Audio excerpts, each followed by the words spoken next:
Just tell me, could you get it off? In the aftermath, oh, would you leave it all out on the table now? Before the dust settles down, 'cause right before the sunrise, I could see the fear in your eyes. You thought I'd disappear for good now. You thought you left me dead, dead, dead, dead, dead. You thought that I was slowing down by now, but think again, think again. I thought that I was gone for good now, but I turned around and said, hey, hey, hey. You thought that I was slowing down by now, but think again. Full speed ahead. Full speed ahead.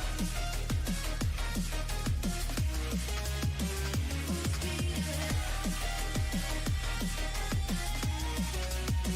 Full speed ahead.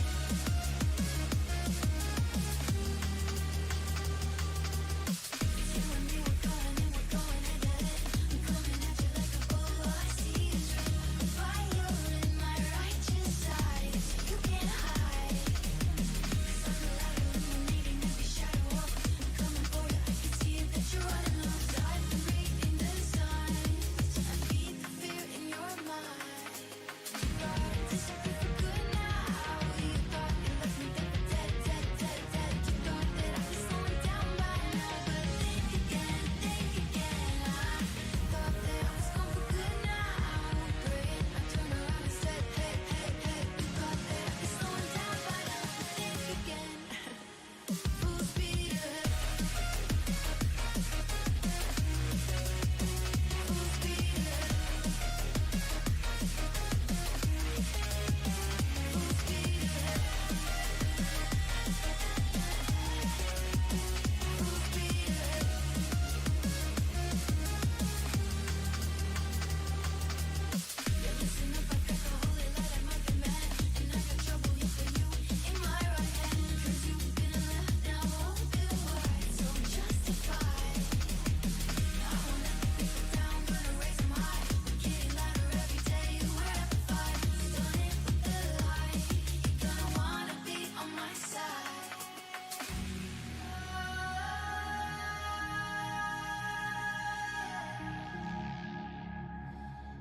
It's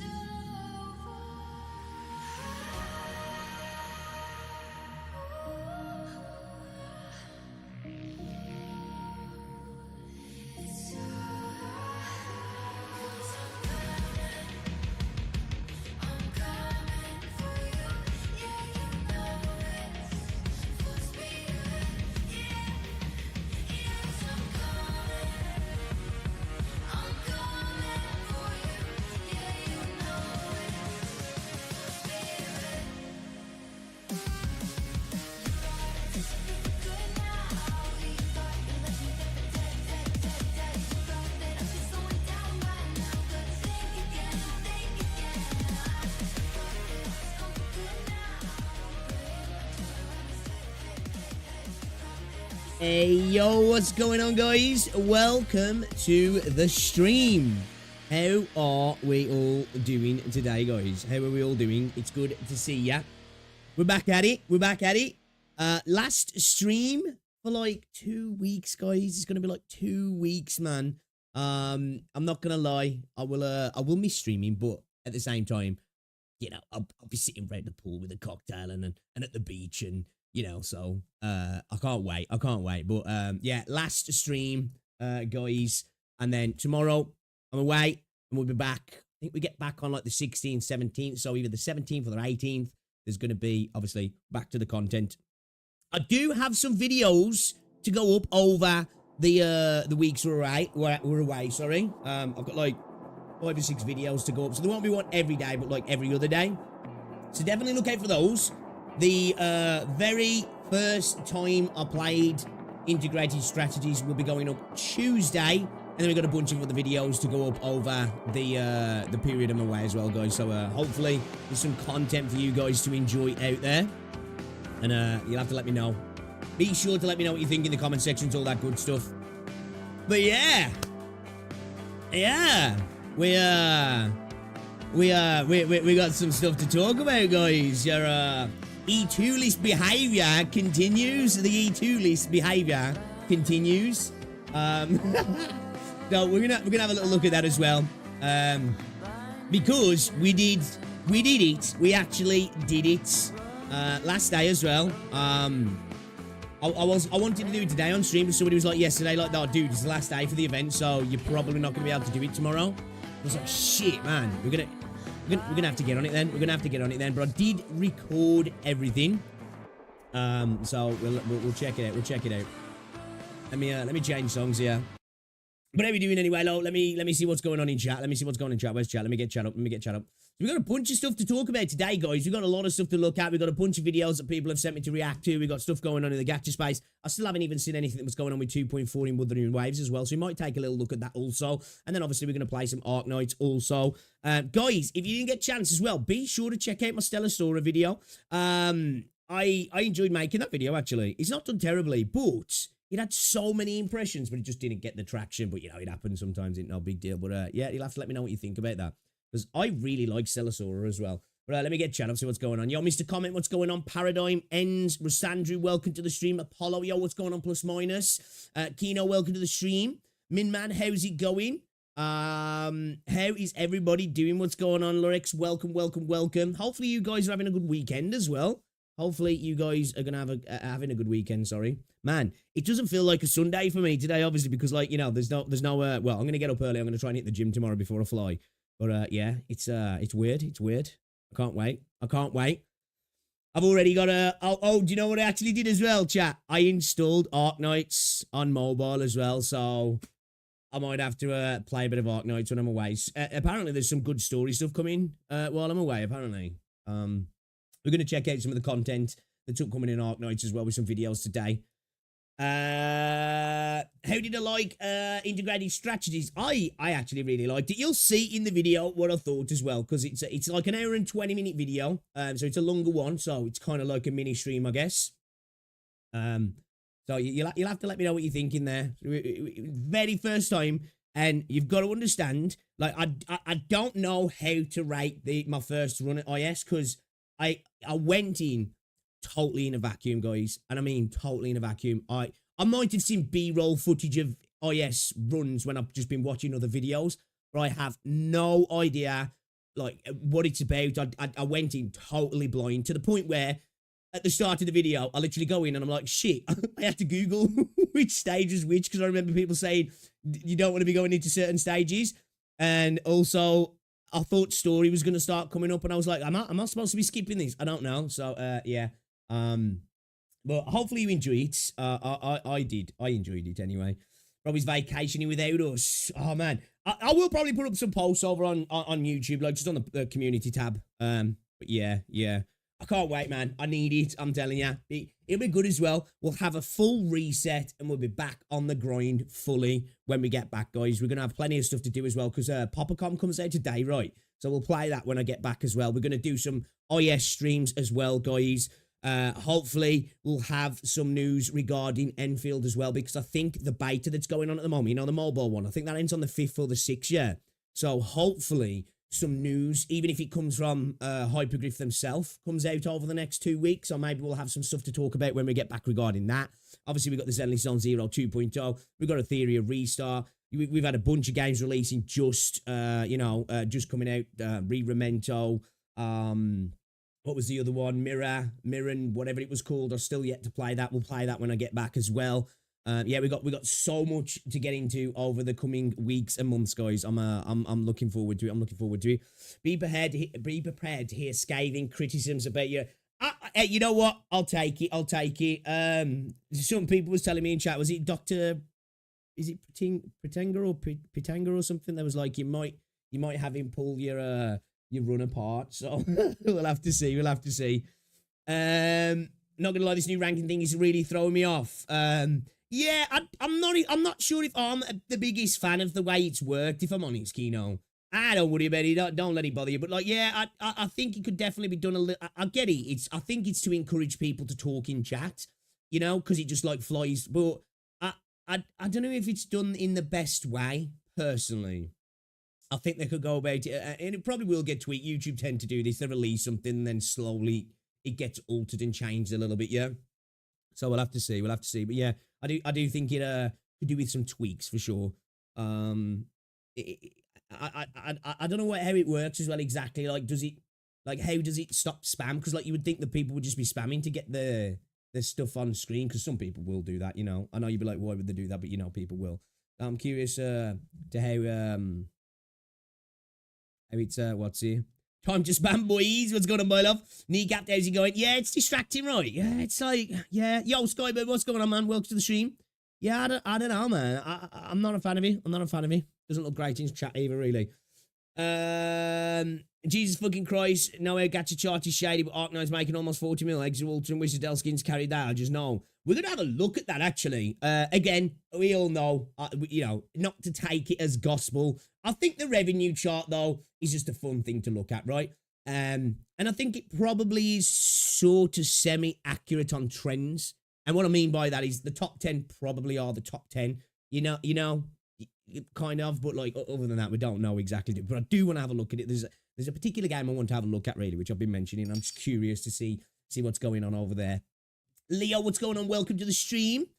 It seems like you get more XP like that. I don't know. I have to look. I have to have a look at the YouTube notes because they usually update you on stuff like that and see what the exact systems are around it. Like, you know, we'll see. So you have to start from type.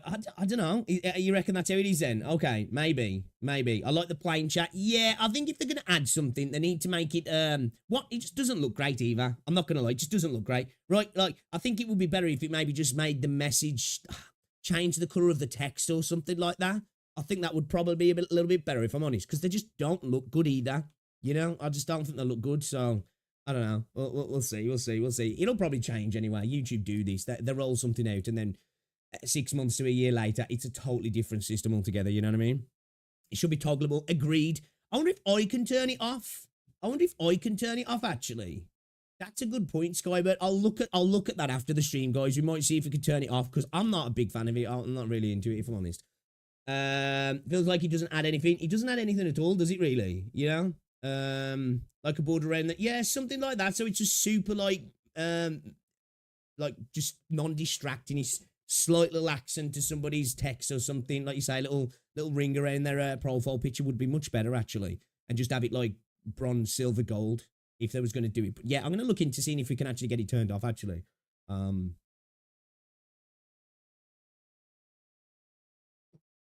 It's like school when you put it into separate.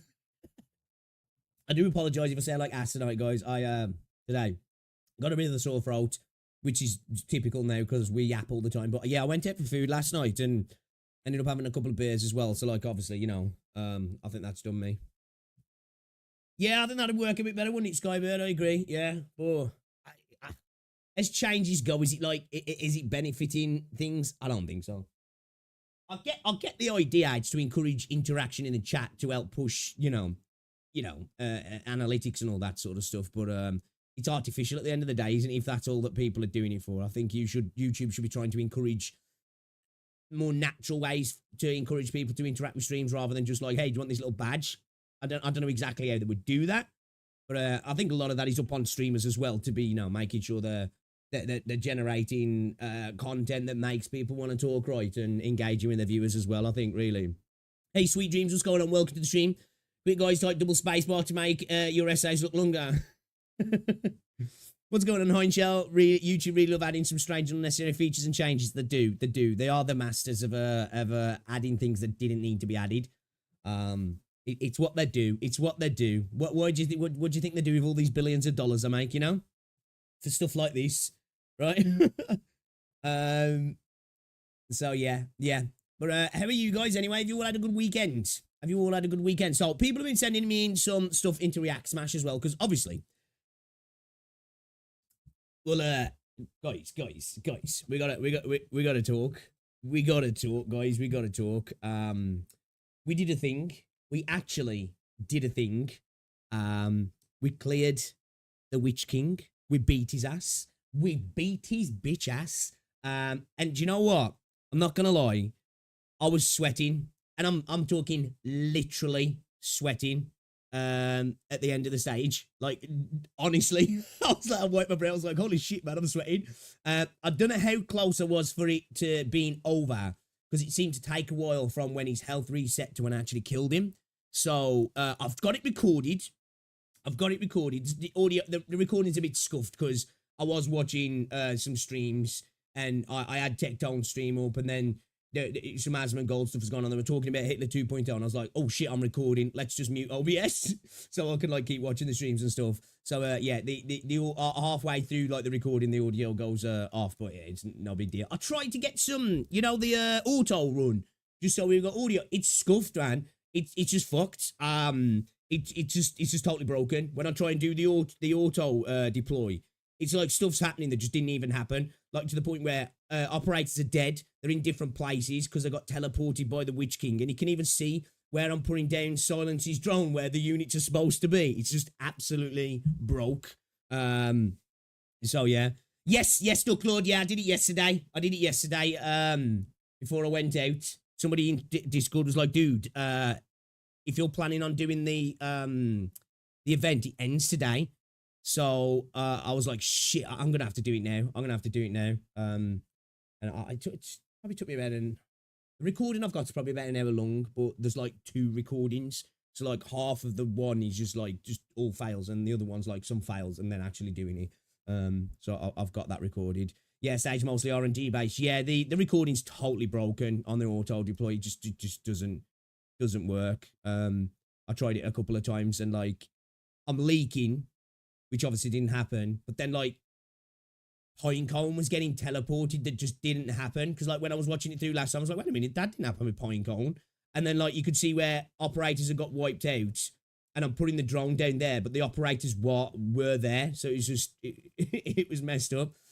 That's why the stage don't drop material. Okay, makes sense. Yeah, makes sense. Easy, what's going on? You can't auto Z10 since the people he chooses is completely random. Okay, alright, yeah, that's what messed it up then, yeah. I thought, like, I could hopefully try and get the recording.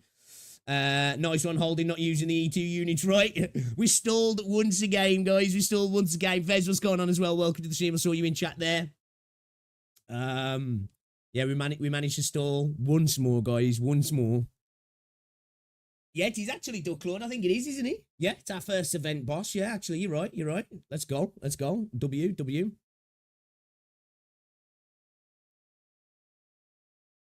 honest, I'm really confused. People say that Arknights auto RNG seeded, but most of the time I checked it's truly random and not seeded. See, like, somebody was in Discord yesterday and they were like, because obviously when you go on the auto deploy, it goes into 2 times, doesn't it? 2 times speed. And obviously I was doing it 1 time because it was even overwhelming then a little bit. And he was like, somebody was like, oh yeah, I forgot who said it now. Who was it actually? Might be, is it somebody in chat right now? I forgot, my bad. I've drank since then. They said that, oh, it might be because you were playing it 1 time and it's at 2 times animations and all that sort of stuff. It wasn't. It was just like you say, it was RNG. Dude was TPing people that just didn't happen. Was it you, T? Was it you? Yeah. So yeah, it's scuffed. I've recorded a bit of the auto clearers, auto deploy as well, so I can show you that, how different it is. You want to remember every second to micromanage the stage. Yeah, I'm really happy. We tried something slightly different. We've adjusted things a little bit. You can see, like, we'll go through a bit of the recording. We won't watch the entire thing because it's like an hour. We'll skip through, like, but I did take some advice from chat, because a couple of times some people were saying use Lappy for the, you know, I forgot what they're called. You know, the things that change the song, change the beat of the song, like from the upbeat to the downbeat kind of thing. I did use both Lappies to tag both of those and the orb. I tried a few things. We went for a little change in the orb position as well, because the top just wasn't working, was it? It just wasn't working. I tried that a couple of times again yesterday. It still wasn't working. I started off yesterday. I was doing the same stuff we was doing in stream, and it was just even worse. I was just like, I need to change this. So I decided to bring Ascalon up a little bit. You'll see in the recording anyway. It's not a massive change, like, but things are slightly different. Everybody else is pretty much in the same position, pretty much.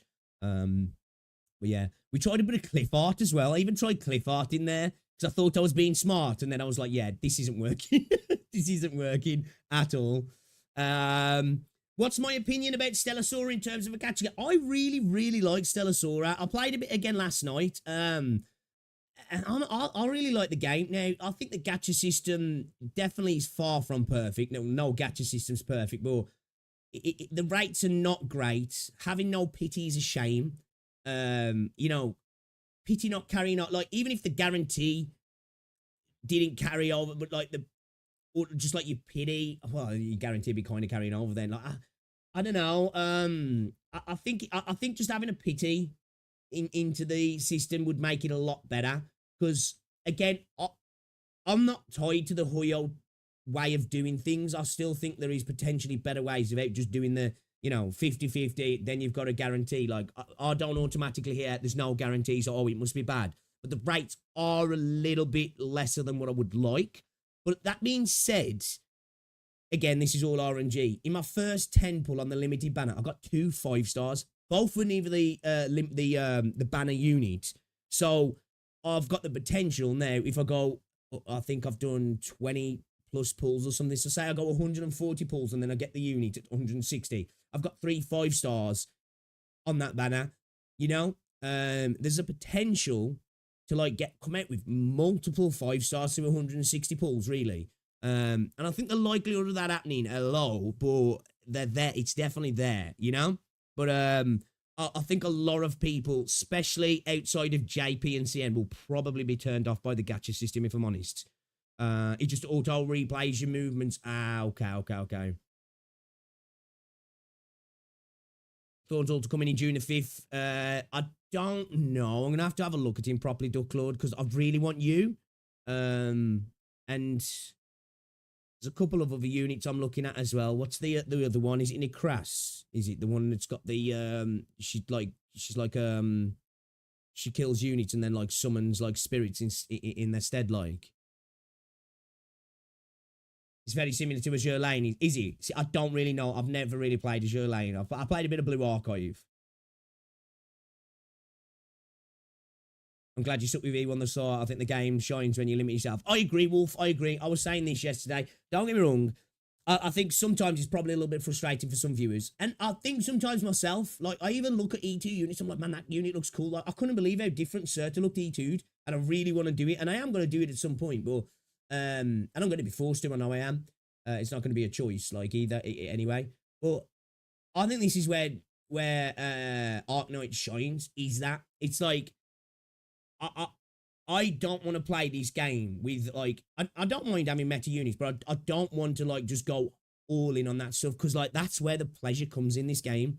It really comes from that like, struggling at a stage, and then when you clear it, like, every other, like, I've had this feeling in other games, but I haven't had it in any other gacha game, where when you clear something difficult, it feels so good in this game, Like, I don't know, think of, like, other sort of difficult content, I guess, like, maybe look at towards holograms in Wuthering Waves. That's it, when you first started playing Wuthering Waves and you were going through the holograms and you clear the 6, it's level 6 share on the holograms now.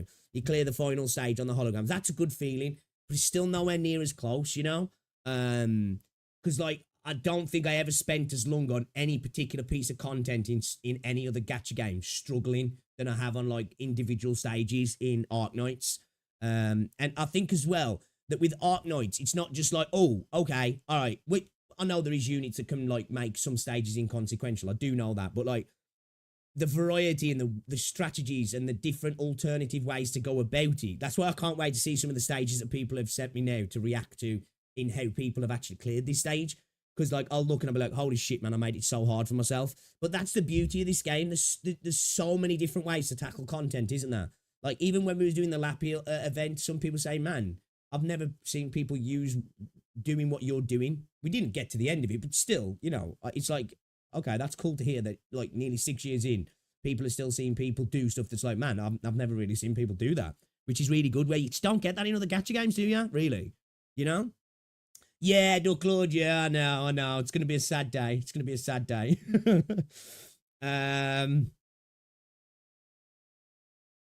Celosaur, any reason for more than 3 units? One of the main units I judge gacha games is based off how many units you need. If you only need 3 for all content, the system is more than fine. Well, I think so. Like, obviously, I'm still early in. So, like, at the moment, it's different. Like, this is where the roguelike stuff comes in. Because, like, obviously, you know, in like every other gacha game, you'll get your character right, you'll get your weapon, your light con, whatever, and then there's the optimal weapon, and then there's like the suboptimal weapons, right? You know, the free to play versions or whatever. With this, it's different because your discs have like the main stat and a secondary passive as well that's activated by collecting melodies within runs. But like you can kind of have you can have totally different builds, which you can't. It's like kind of like your gear system, but you get your gear system from the runs. So like yesterday, I was doing a run, and it was really good because I activated one of the substats that I wanted to activate, but I got a lot of crit out the run as well and a lot of AOE, and it like that particular run is really good. That record is really good for like lots of mobs, right? Lots and lots of mobs, and I was clapping enemies with that particular build, and I went further on some of the more difficult content than I have with some of the other units as well. But I can't say just yet. I do think just on the look of it, definitely. In regards to like, it depends on how they tweak the content. Because I was playing a boss yesterday, and I was like, okay, this actually feels like, and this was only difficulty 2, and I think it goes up to like, I don't know, there's a good few many more difficulties after it. So I do think there will be a reason to use multiple units for different types of content, definitely. Like I was playing a boss yesterday, it had like the tiles were changing and everything, and the tiles were doing damage, and it was kind of insane. The first time I went on, I was like, holy shit, man, this is kind of hard. So yeah, off the bat, I'd say it feels like, yes, you're going to need quite a decent roster of units for certain content. Certain units will definitely be a lot more valuable in certain runs than other units, you know? Because like at the minute, I've got quite a heavy AoE build. Like my main character does like an AoE dot damage. I've got this water character that does a big AoE sweep, and then I've got another character that summons an AoEs as well. So I do think it will. But obviously I'm still a little bit early in on the game as well, you know. I'm gutted that I'm going on holiday, man, because I ain't going to be able to play it. I might download it on mobile, though, because I've got a link to play it on mobile as well, so I might just play it on mobile while I'm away. Azure Lane has pity on you on your ships. Okay. I won't pull until Monster. That is Spark System later on. Oh, okay. Let me just see. I'm just catching up with chat here. Just remember, you can always pick different limitations later. Yeah, agree. Yeah, and I'm under no illusion as well that when I E2 units, all of a sudden the game's going to become easy. I know it's not. At all. It can be really fun to mess with E2 units. Is why I pick different limitations for each event. Yeah, I agree. I am excited to E2. It's going to be a whole new game for me because of just the way the game opens up as well. Yeah. It was off stream, Blue. I've got it recorded though. We'll go through it in a minute. I do look forward to when you get E2 operates. I'm looking forward to it as well, actually. Believe me, you're going to begin playing more IS on higher difficulties even with E2 units. You're going to struggle. Yeah, definitely. That's why you love AK. Yeah, dude. It's a really good game. It's my favorite gacha at the moment. I'll go away tomorrow, Leo. I'll go away tomorrow. My flight's at 1:25, I think. Neo, what's going on, dude? There's opposite when you E2 make worse. Okay. The opposite is Frostleaf. Right. Okay. All right then. Should we get into this, guys? Should we get into this? Let's get into this. Let's get into this, chat. Let's get into this. Let me get rid of my me thumbnails. Okay, hold up. We need to get OBS up so you guys can actually see what's going on, because otherwise you'll only see the third monitor. We've got a bunch of stuff to check here today, guys. Like I said, I still haven't even looked at 2.4 for Wuthering Waves. Apparently they're cooked, yeah. Apparently Kuro cooked, right? As well. You guys can see it, yeah, cool. Atlas picks, right? Yes, that's why I had to do it yesterday, Blue. Somebody mentioned it yesterday because, like, I went out for food yesterday and I was just talking in Discord and somebody says, oh, dude, if you don't get the event done today, you're not going to probably get time to do it on stream. And I was like, fuck. I really didn't want to do it because I wanted to do it on stream because obviously I like doing everything on stream, but I had to have another go at it. I didn't think I was going to do it. I'm not going to lie. I thought Ken was right. I thought my E2 list behavior would be the end of it. And I was at the point yesterday where I was like, I wasn't going to E2 to clear it because I was like, I'm not E2ing units off stream to clear it. I'm just not doing that because I don't want to, because I want to do that stuff on stream. So I was like, if I don't clear it, that's it. It's done. It's done. I'll just have to suck it up and take it. But hey, we made it happen. Should have just done a surprise stream. I couldn't, man, because it was like, I don't know what time it was. I cleared it. I could probably see in the recording actually because I wasn't full screen at first. Yeah. I don't know what time it was, man. It was getting on for like 5:30 or something. I had to leave at like 6:30. It was just like, I just didn't have time. Yeah, I've got it recorded. Yeah, the autoplay scuffed blue. I tried to watch it back in autoplay as well because part of my recording's muted because I was watching Tech-Tone stream and Asmongold and that as well. And they started talking about Hitler 2.0 and I was like, yeah, this is probably not good to have in my recording. You know? I'm excited about the new region, but I don't care about the new characters. Okay. Did I see your previous comment? I don't know if I did. Missed your comment. Let me have a look. Where is he? You still interested in that Doom? We'll try and get range. I don't know if we're gonna have time today. Yeah, man. I just died on the one stage, and I was like, do you know what? I forgot I'm recording here, but I still wanted to watch the stream, like, you know what I mean? So I just muted OBS. So like it's like that's why I wanted to record the autoplay as well. I was like, because at least the sounds, it don't really matter. Who cares about the sound anyway? You know, it didn't like there's any conversations going on with voice acting or anything like that. So it's not really a big deal. But Phantom Alter reaction, I need to look at that. I popped into Cookie stream yesterday when I was having a bath. And he was talking about the Phantom Alter. Actually, seems interesting. I was like, obviously I wasn't watching it. I just had the phone on the side. I just said hello to Cookie, like, and then just carried on doing my thing. So I heard him talking about it, sounding kind of interesting, actually, Lufasu. Welcome to the stream as well. All right, shall we have a look? Shall we have a look, chat? Shall we get it up? Shall we get it up, shall we? Where did I save it now? It's in my OBS recordings, right? I think it's in my OBS recordings. Yeah, ZT10 clear. I think this is the one.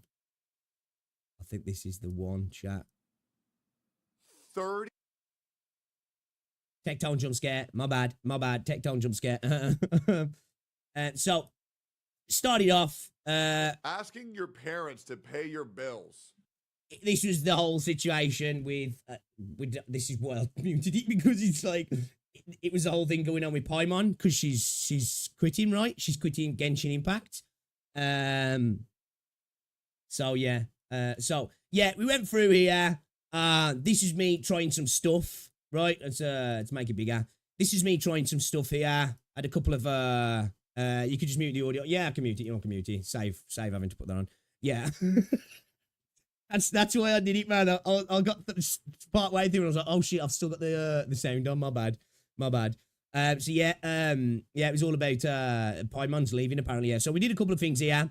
Tried my typical thing, right? Ascalon down here because, like, you know, it's an easy way to hit the I forgot what these are called, you know, the things that change the music.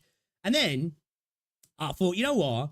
Let's bring Lappy down here because my plan was, right, let's switch things up and maybe put the orb here. Because this whole thing of putting the orb here just wasn't working, was it? You know what I mean? It was just causing problems because whenever I was getting pushed here, all the units were concentrating on this here. And it just didn't work, right? It just didn't work. I had a few problems as well where I kept doing the same thing where these guys were shielded. I had Lappy's skill on and she was attacking them and like she just insta dies pretty much, doesn't she? So you know, we tried this a few times, doing this, didn't work. I think I even switched and brought Cliffart in at some point. I don't know if it's in this actual recording here, but I did bring Cliffart in. I put Cliffart here and I was thinking, oh, we'll use Cliffart to attack both. And then I thought, why the hell am I using Cliffart when I can just use Lappy? Because I was thinking, I can't remember who it was. I think it might have been Sweet. I think it might have been Sweet, actually, right? It was like, dude, use Lappy to target both the musical things. And I was like, oh, I don't know, man. I feel like I need Lappy to come across here. But I was like, actually, no, let me try that. And I think it was the way forward. That's where we really started to make some change. Obviously, we failed pretty badly, right? We failed pretty badly. Here's me contemplating. We changed some units up. I think this is this where, no, I think we dropped Cliffart now, right? I think we dropped Cliffart, yeah. Okay. So, we started switching things up, trying this. You can see what I'm doing here. So I decided to go for Lappy Altar and Lapland here, right? And then I was like, if we have Ascalon here, and then we could target the orb. And I thought, like, we'll put Mountain right behind Ascalon. And if she gets targeted and what is it he does? You know, when he silences his skills or whatever it's called, I'll just switch his skill off and then he could beat the shit out of Ascalon to get the skill off. Alas, didn't really work because then Mountain kept getting silenced. So, you know, it didn't really work. But then, here we go. This is when I brought Cliff Art in. It brought Cliff Art in because I thought, you know, that could work. But that didn't work. Obviously, you can see here, it was a total fail. And then we started leaking, right? We started leaking. It was a bad time. It was a bad time. But then, I decided to switch things up again. Where's the run start? So the run ends here. Let's get to where the run actually starts. The winning run. Is this the winning run? I think this... No, I think we must have... We obviously must have failed there. Okay. Here's the winning run, guys. Here's where it starts, I think. This is where it starts. This is where we get into it. This is where we get into it. I think, should we hold up a second. Let's get what's it for this. Should we get a bit of Radiant for this chat? I think we should get a bit of Radiant for this, yeah.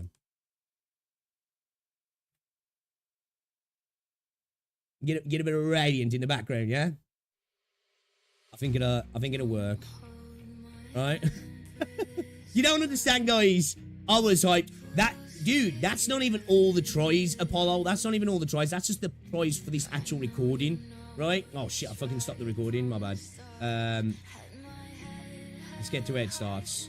I hate this player, man. I've switched to the other player on Windows and I fucked it up. Okay, where's the actual run start? Okay, here we go. Here we go. I think this is the run. This is the run. This is the run, guys.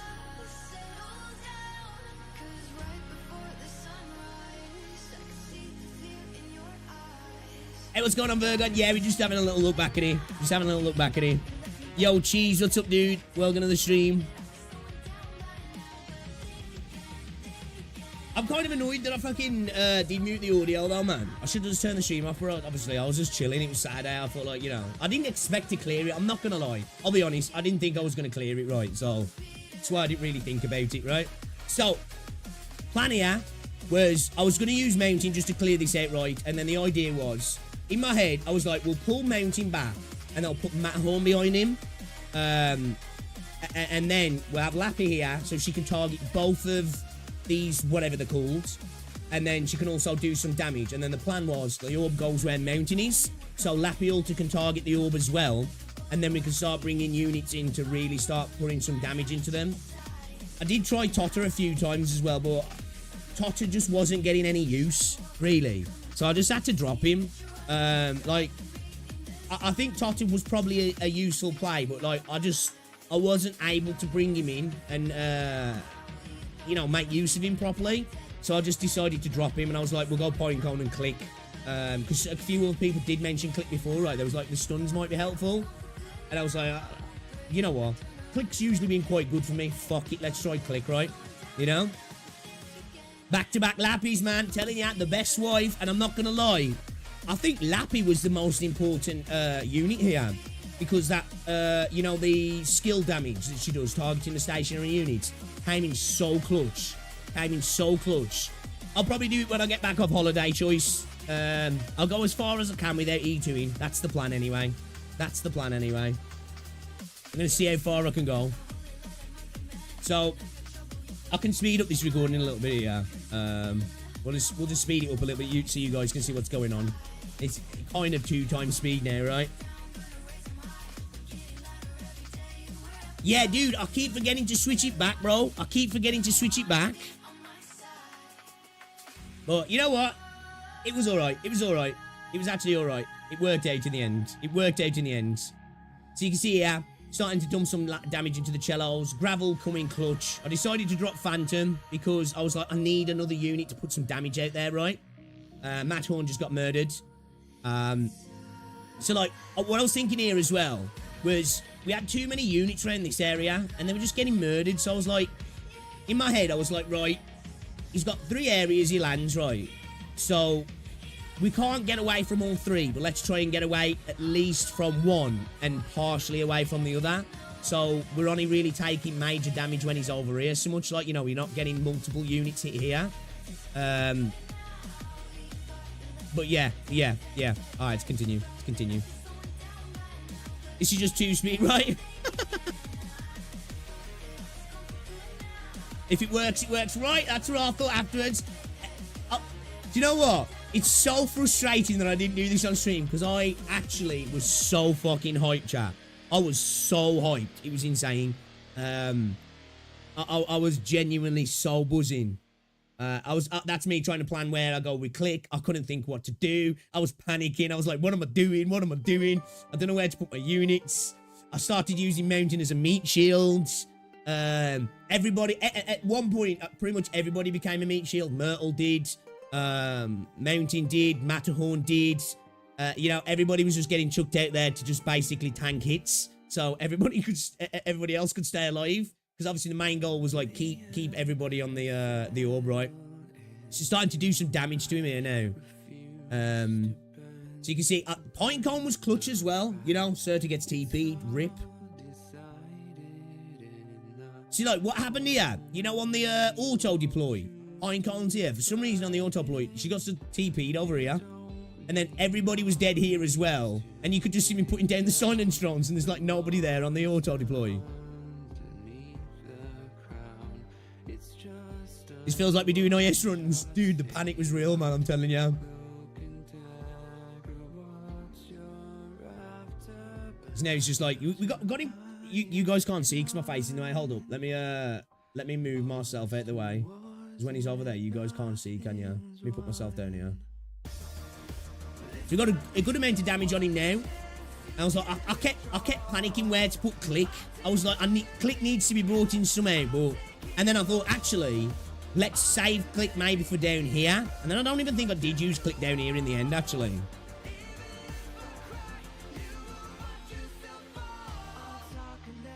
Brought mountain in it. No, it's gravel in as the meat here. Okay, now we're waiting to put some damage in. I panicked. I put the orb down, even though the gun was still over here. Myrtle gets TP'd. We got him down there. So...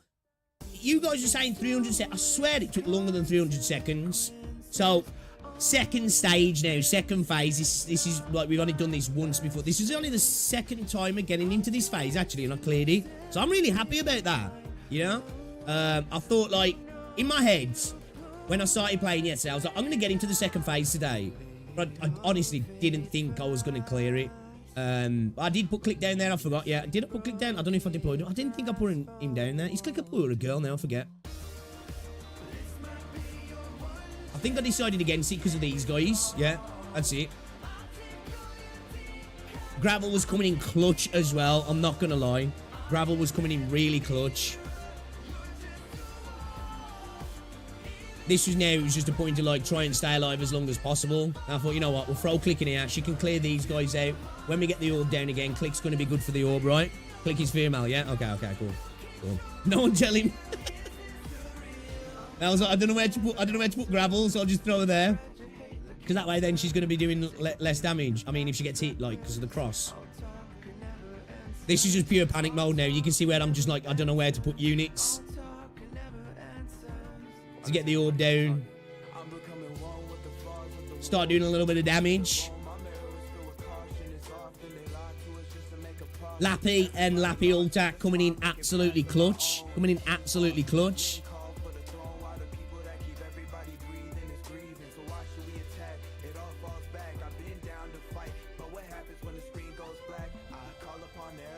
Yeah, true. That's a good point, Rasanju. Yeah, it's a good point. A lot of variables in there for this when it comes to the autoplay, actually. You're right. Yeah, when I first ran the autoplay, I was like, dude, this is so fucking scuffed. None of this happened. This was close as well, look. We're about to leak. And it was like, Gravel's just got to come in clutch here. Gravel has to come in clutch. Throwing silence drones down to protect her as well. Got a bit panicky here. We're still doing decent damage to him, though. Well, sort of. Well, we're not now, actually. We're still targeting the orb because I was panicking that much I wasn't sure where the turret was.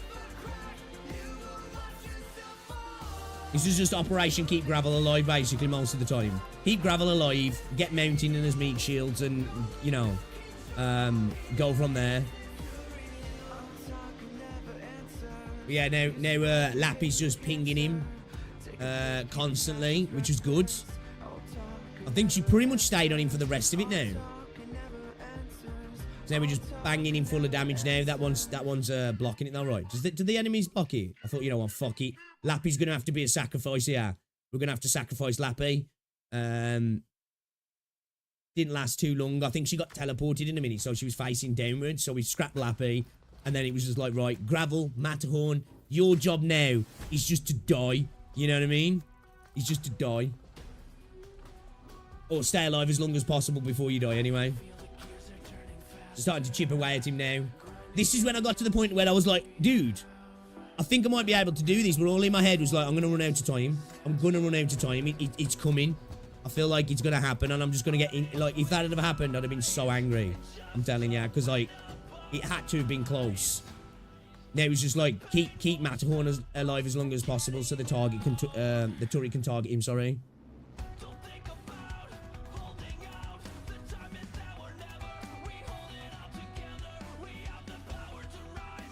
And there we have it, man. There we have it. You know what? You know that bit there?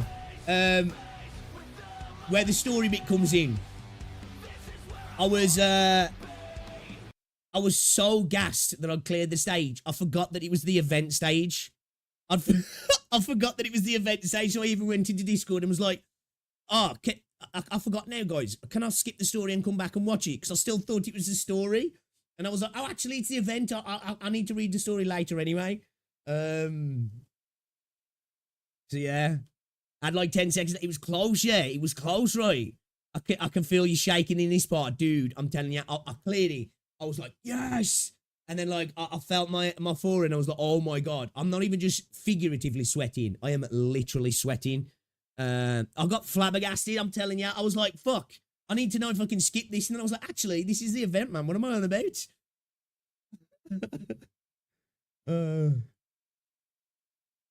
You're a professional now. Go join the championship. Got to go back and time it once phase 2 starts. You get 5 minutes flat. Yeah, so it was close to that. I'll have a look. I'll get it into Premiere Pro and I'll chop it up so I can get it exactly.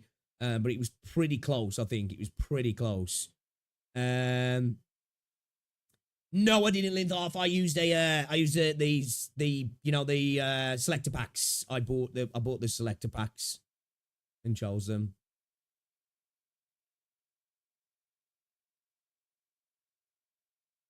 The moment the red circle appears, you have 20 seconds left. What red circle? I didn't even notice that. What red circle? Did he come up here?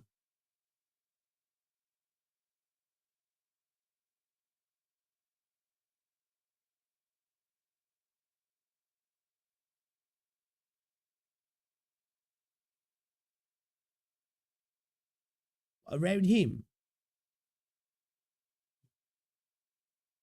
At the end, it's like a warning. Oh, that there. That around him there, at the bottom, by his feet. That, like, circle on the floor then, that almost looked like an attack VFX. Oh, shit, it was close then, yeah. Holy fuck. No way, dude. That's insane. That's actually insane. That's crazy. Oh my God. That was close then, yeah. That actually was close then. Oh man, I'd have been so angry. All that was in my head at that point was like, I'm sure people said I've got like 300 seconds. This feels like it's been way longer than 300 seconds. Kane, I actually have done an IS run. The video will be live on Tuesday. The video will be live on Tuesday, guys. So you can look out for that. You can look out for that. Yeah, Wolf. No way. Damn. Shit, bro. God, just imagine the frustration. Oh, I think I'd have cried. I think I'd have cried if that had happened. Honestly, I think I'd have cried if that had happened. I'm not even going to lie. Can we do tutorials from the archive today? What do you mean? What do you mean? What is E2? So it's like promoting your operators, Neo. So like, you know, you like, you know, obviously in like most gacha games you get to like level 20 and you break them up, but it's different in this. It's like once you E2 them, certain of the 5 and the 6 stars. Is it just the 6 stars that have modules, or the 5 stars as well? So it basically opens them up so you can like add gear to them as well. But in this, the gear's not, it's like flat stats. It's not like random how it is in other gachas. And like units, they get extra skills and everything as well. And 4 stars. Okay. Okay, right, okay. 4, 5, and 6 have modules. Watching the new trailers. Which trailers, Yaz? Which trailers? Did I read the IS? But like the little bits in between the stages, yeah. Yeah, I did, yeah. 6 stars get new skills at E2, that's it, right. Additional tutorials in the archive sections, right, okay. We'll try and get round to them, yeah. We'll try and get round to them. The training ground, basically some tutorial you can get 200 random for doing it. Right, okay. Yeah, we might have a look, Right then, shall we have a look then? Because I asked people yesterday to send me some clears. Because this is one thing I like to do, right? This is one thing I like to do because I don't want to look at guides for this game, right? I don't want to do it because I think that's where the pleasure is in this game, is figuring it out. Now, I'm not going to set that in stone. There might be a time I get to where it's like, oh shit, I need help here, right? Or I'm going to have to ask chat. Chat's going to have to come in clutch. And chat has helped. Like, don't get me wrong, that Lappy placement was because of chat. I'm not going to lie. I did think about that. I was thinking, people kept saying, put Lappy there. So I was like, fuck you. I'm going to put Lappy there. But I do like to do this, right? Is to go back and look at actual people showing you clears. Because then I can see how bad I am at the game. You know, just to humble myself after a clear where I'm like, yes, I did well there. And then I watch somebody else doing it. I'm like, yeah, I'm shit still.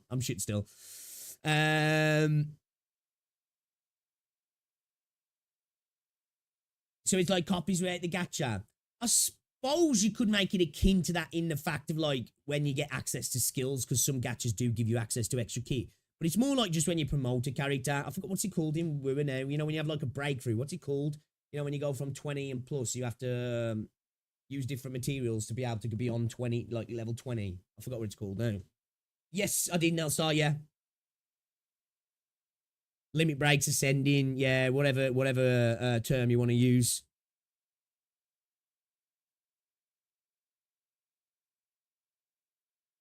Have I seen any CC clears? What's that, contingency contract? No, I haven't.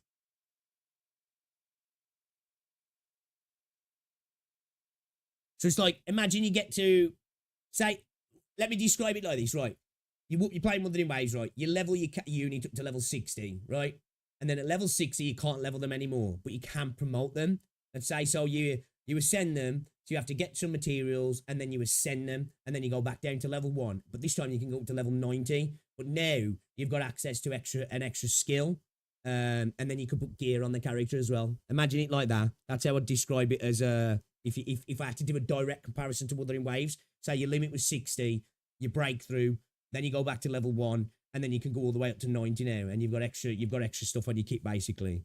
You know, that's it. That's probably how I'd describe it. To like somebody playing a different gacha maybe. When I see how much you've improved, look at replay of your clears of earlier stages and cringe embarrassments. People said that when I first started playing. There was like, man, you'll look back at your old clears and be like, holy shit.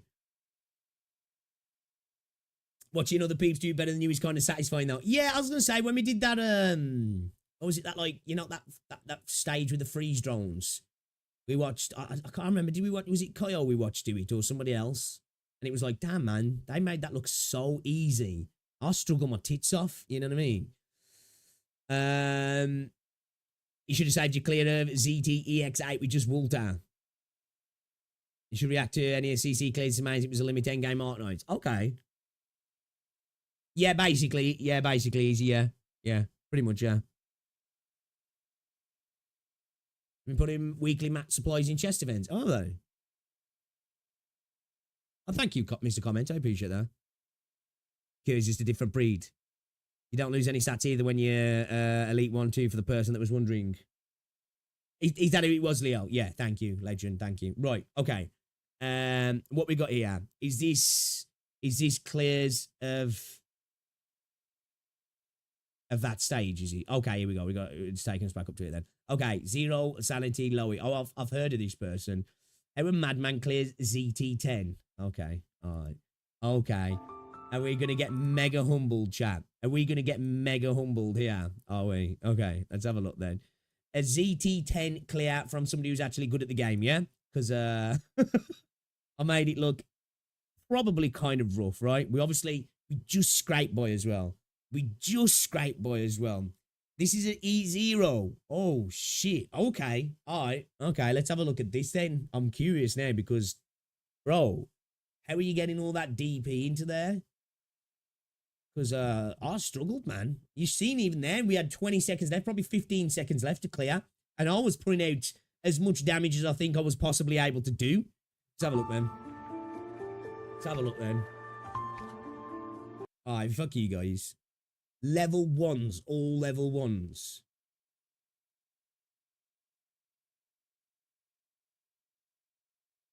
Hey, they're all 6 stars though, so, you know, just saying, I'm joking. I'm joking, that's insane. That's actually kind of crazy.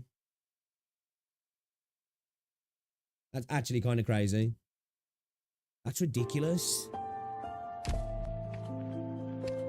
See, this is why I love Arknights, man. You can't do this shit with other games, man.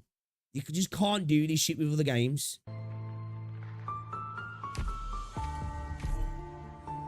Okay, got a support unit in there. We didn't do that. Just saying. Okay. I don't know these units, so I'm not entirely sure what's happening here, right? In regards to skills and stuff. Interesting placement. Did you just retreat that unit straight away as soon as you got that? Okay. So this is what I need to get better at. Right, you know, this active retreating when I've done the tasks that I need to do. Because in my head, I'm like, oh, that unit needs to stay there for when we need to activate that again. But then they're going to get rushed by these guys, aren't they?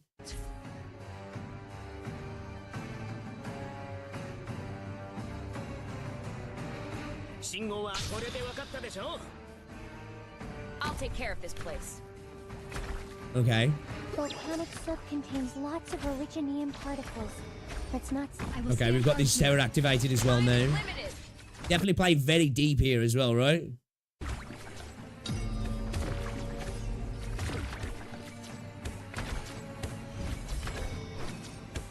Cantabelle's a great agent, Vanguard. Cantabelle's an agent there, semi-fast redeploy. Right, oh, she's a fast redeploy. Okay.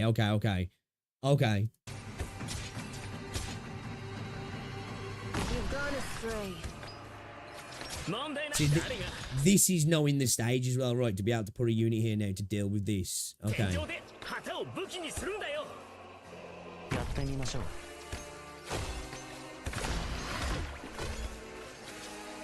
Same battlefield, different day. This long night too shall now end. Man, I'm being far too scared to play this on 2 times. Okay, here we go.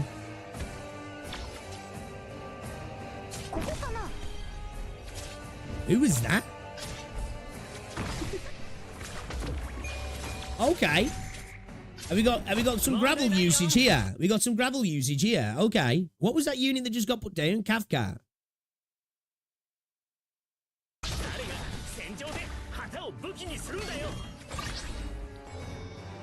Ashes from volcanoes. They consume and erase, then nourish. Okay, so our initial strategy of doing the orb here wasn't bad then, right? I just never could seem to make it happen because, like, my problem was having units here that if I did get pushed, I need them to like block here, but like I'd always have them attacking the orb. So I'd have Lappy here, and I'd have Surta facing this way, and Surta just kept getting killed, and it's just like I couldn't make it happen. I'm glad that my thought was at least somewhere in the right ballpark. Hai un problema da risolvere? Will the land will forgive Like, everybody's job is to attack the orb, yeah. but not now. So that's where I was getting a little bit too carried away with one. I was like, oh, I need to counter him and I need to counter these guys, where like this is just all deal with this. You know what I mean? Just deal with this, which I kind of was doing initially at points as well. But I'd have like these units kind of dealing with it. And then these units were kind of just like all over the place, weren't they? So we were like lacking like probably like 40% of the damage that we could have been putting out like. I tried dropping Myrtle altogether at one point, but the DP, lack of DP was just a problem for me.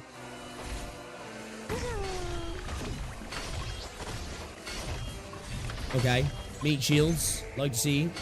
What does her skill do then? That Kafka? Is it some kind of stun or something?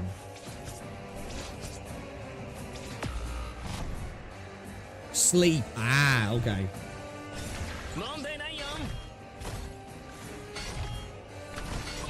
I wonder what happened, because as soon as she came down up there, that unit just stopped, didn't he? I know what to do. Don't order me around. I think doing that as well, having your units in a way that there's some sort of crossover as well, to a degree that when, I forgot what this skill's called that he does, you know, when he basically binds them, to be able to like remove that bind as quick as you possibly can, because that's what I was finding as well before. That's why I was running Mountain next to Ascalon at first, because it's like, oh, we can use Mountain to clear Ascalon, but then they're both just getting hit, and it was just like, it just wasn't working.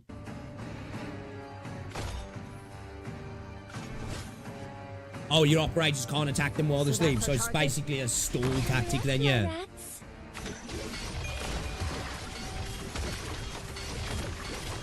Damn, man, they are going in.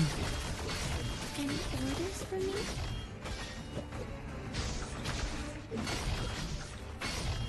Standing by. Can't block either. Oh, okay.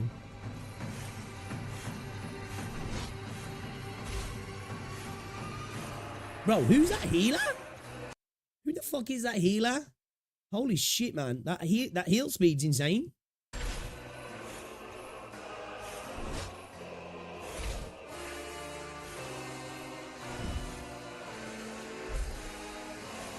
Hi. Oh, it's a support arm.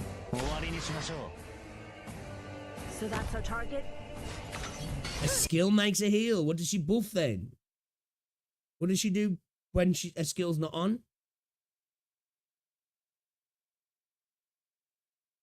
Holy shit, okay. That's kind of insane. She looks sick.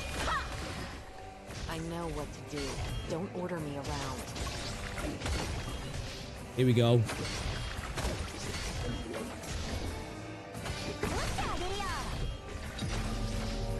I know what to do.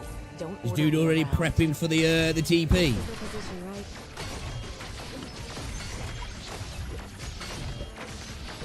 I know what it is I want.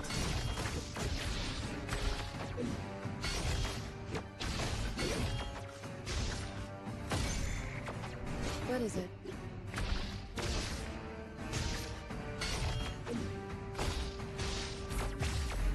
It's actually kind of insane how much light works dude made of this so far with just all those level 1 operators. Like, this seems like a good cast of units, but like, they're still all level 1, you know? It's actually ridiculous. 君たちってただの動く生き垣じゃん。カフカ了解。 Hai un problema da risolvere?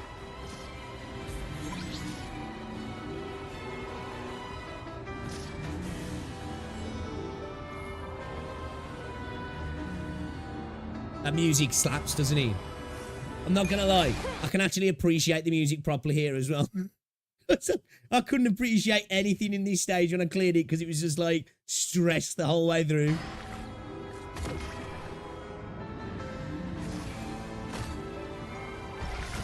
So I'm seeing things now that I didn't see. If you're still hesitating, Okay, what does he do now then? Più fai veloce, meno farà male.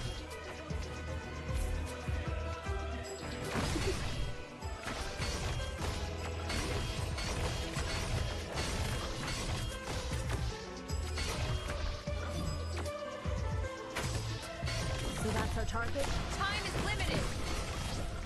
Who's that at the top with the ink gun?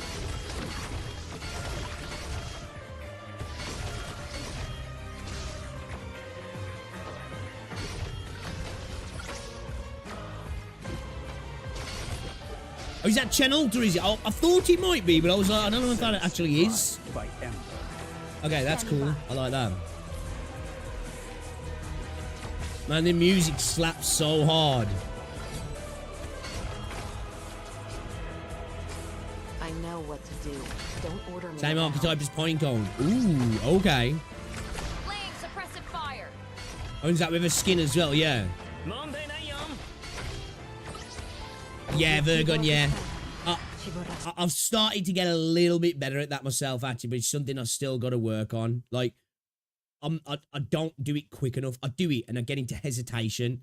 You know, like, I go into that and I start hesitating, man, and I'm overthinking stuff, and then it's just too late, like. That's one of my biggest flaws, I think. Obviously, I've got a lot of flaws in my gameplay, but hesitation's a massive flaw in my gameplay. I start to overthink sometimes. Sense deprived by Ember.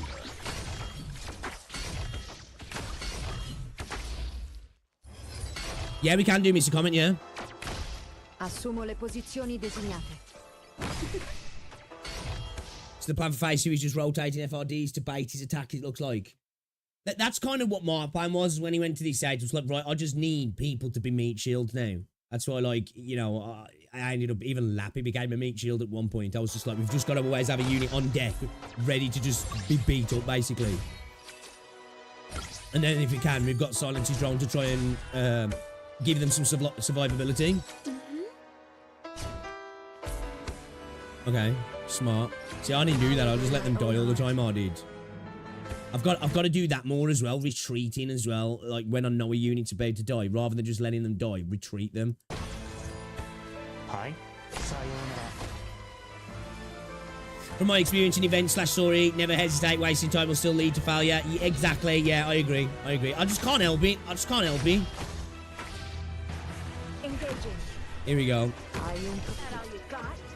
If you're still hesitating, What is it?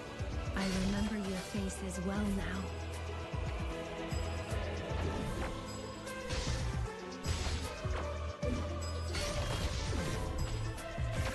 Assumo le posizioni designate.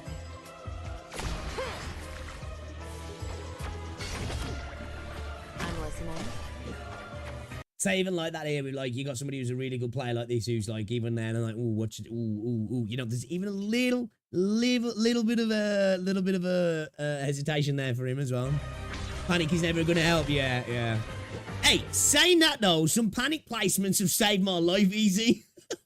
And I'm not gonna lie, it kind of feels good when you pull it off. But yeah, you're right. 9 times out of 10 it fails. Yeah, agreed, Kevin. Yeah. I did that a few times. I don't know if I did it on my clear stage, but I did that a couple of times on my fails. I was like pausing. I was like, I was still at a loss, so. I honestly didn't think we was going to make the clear yesterday. I'm not going to lie.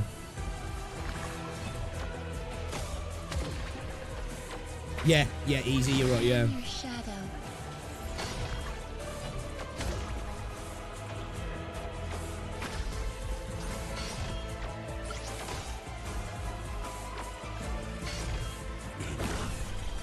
Time to end this. I'm just really happy I managed to make this happen though, man. Because, like, I had some people saying this is an easy stage, but I'm like, I don't think this was an easy stage at all. It might be just because I'm shit at the game, but I genuinely don't think this was an easy stage. I feel like there's a lot going on in this stage and a lot to think about, you know what I mean? Which I think is one of the things that makes it quite difficult. It's just so many moving parts, isn't there?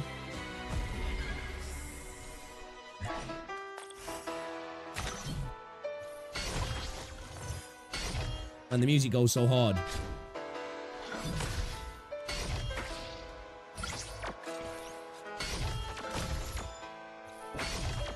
Assumo le posizioni designate. Engaging. Eyes blinded by hatred.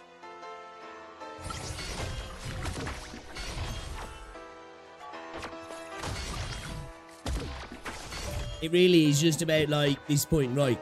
Finally. Baits Am I and up? keeping them alive, right? Just to make sure that because that was my plan. It's just like, once you're here and you've got, because like, my problems before was keeping these guys alive long enough for them to do anything when that does get on him, even when he's here or when it's there. But like, once you've got that, the job at this stage then I think really is, once you've got everybody who's alive to do the damage to the orb, it's about just keeping him off their back then, isn't he? By just throwing out meat shields, basically. You know, somebody that you just want to have somebody on deck all the time to just constantly be put out to just basically just get beat up, right? Just so these guys can keep doing what they're doing.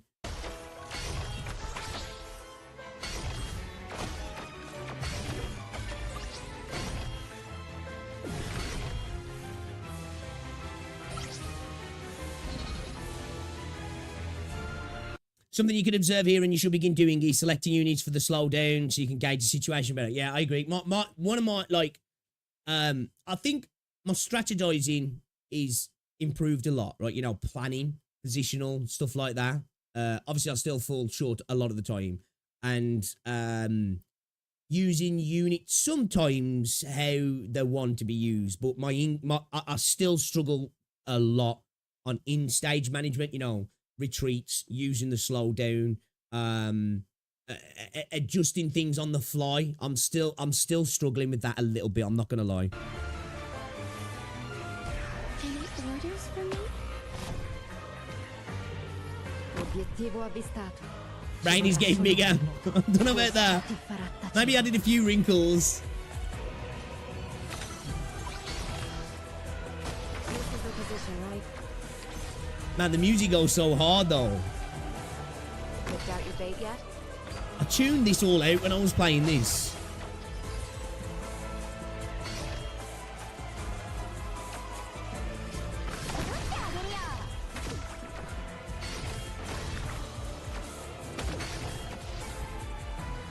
Yeah, I've got Cookie's video to check out in a bit. Actually, Mr. Comments. I'll find the right place for myself too. I'm listening. 僕が行きましょう。さようなら。 So that's our target? That all you got? This feels so cinematic now listening to the music. Sure in a good spot. I know what to do. Don't order me around.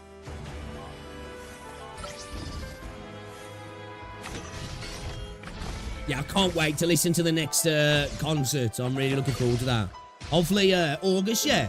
You guys are saying. Bride by Ember.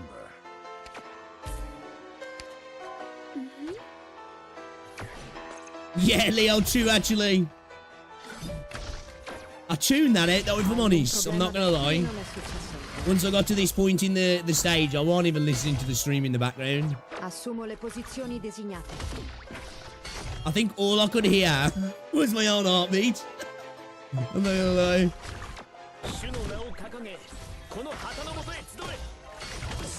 So as until just before units attack, before stunning them, he does that so he gets as much time as possible out of each skill use. Yeah. That is one thing I do. Like, I'm like, right, a unit's ready to go, throw them out. Instead of like kind of sometimes reacting to what's happening, reacting to like, I don't know, because like, you know, when he TPs, is that when he points? Out of curiosity, because that's one thing I think I noticed. But I was still throwing units down instead of waiting sometimes. You know what I mean? Just waiting that extra second to be able to react to what they've done. Because I think that's a good thing that those bombs, you know, those early on bombs, learn, you know, the drones that throw out the bombs. That's one thing that I think is an early on indicator of learning you that right. Because a good thing is to like bait those bombs right and then pull the unit before the bomb hits kind of thing. And that's kind of like an early, you know, the game saying, look, this is going to be a thing. Well, that's what I got from it anyway. The game saying this is going to be a thing. Things are going to happen like this where you're going to need to be like bait something or pull out or wait for something to happen, then drop a unit kind of thing. Like, you know. By Ember.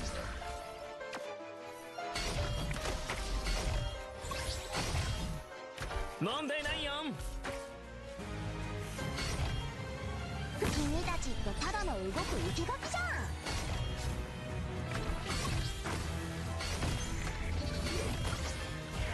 think your mind's on cooldown. Oh, okay. Right, okay.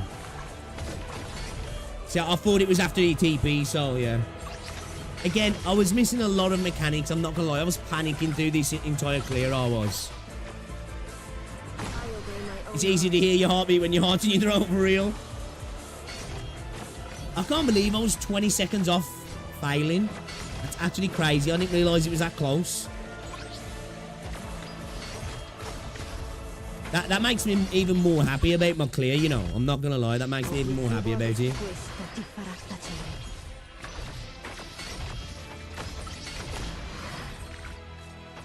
Assumo le posizioni designate. You really think you'll get away? Teleport to the opposite health increments, yeah. I think that's, yeah, that's right, yeah.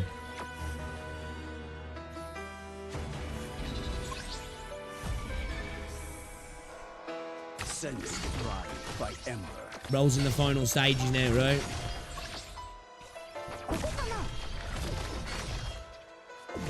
You can see, like, with these unis being lower level, like, the DP's lacking a little bit. This is actually really impressive, this is. I feel like we're gonna see this circle, yeah. I feel like this is gonna be down to the wire, this is, just like mine was. By hatred.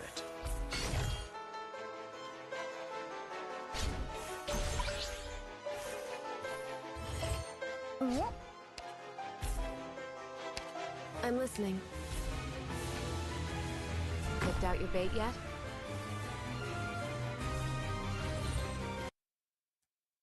This in-stage management's actually kind of insane now.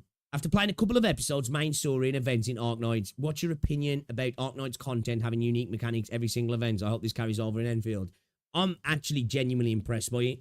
I think that's, you know, evident of real good game design, right?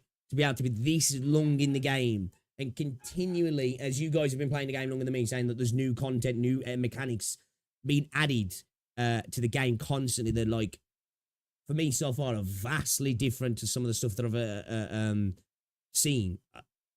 Again, it says everything. This game is now my favourite gacha game at the moment, so I think that says everything about how much Arknights has cooked, in my opinion, you know?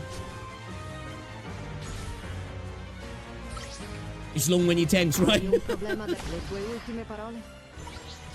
Non mi interessano comunque. Yeah, it's true as well. The fact of all the slowdowns just make it seem longer, right? You're a shill now, right? Hi. I'm a Hypergryph bot, right? Engaging. Time to face. This is a complex clear as well, man. There's a lot of moving parts to this clear. Battlefield all around. Where Did he even get the circle there? I don't think he did he? Dude, did he? Yeah, dude, did he quicker than me as well? Fuck. Damn, bro. That's actually kind of insane. That is actually insane. Okay, you know what? I gotta subscribe. I gotta subscribe. I gotta subscribe. That was impressive. That was impressive. No circle, right? That's crazy. A Hypergryph bot, you mean? Hyperglazer. There we go. Yeah, a Hyperglazer. Yeah, I have got a simulator. I'm not going to lie. Like I say, maybe as well, I'm coming a bit round to tower defense because it's in no way near, in my opinion, as good. But I played a little bit of Path to Nowhere. I was planning to make a video while I'm away, but I haven't edited it. It's a couple of hours worth of gameplay. I'm just not going to get done now. But I played a bit of Path to Nowhere. Gorgeous art in that game, by the way, and a really nice story as well. I like the story. I was having fun with the gameplay. Now, don't get me wrong. It's in my opinion, it's not really a patch on Arknights, right? It's just not. It's just not a patch on Arknights personally. But I kind of like it, and I'm like, dude, have I just become as like Arknights converted me to tower defense or something? Like, what's the deal? Which is a 3-star clear here. It's the one we just watched, yeah. Ah, here we go. How 3 stars only broke the Witch King. Okay. This is 4 minutes. Is this edited or is this that quick? It's more of an RTS. I agree, it is, isn't it? It is strategy. Obviously, strategy is a part of tower defense, but it really is like a real-time strategy game, right? And I think that comes down. Okay, I think it's back. I think it's back.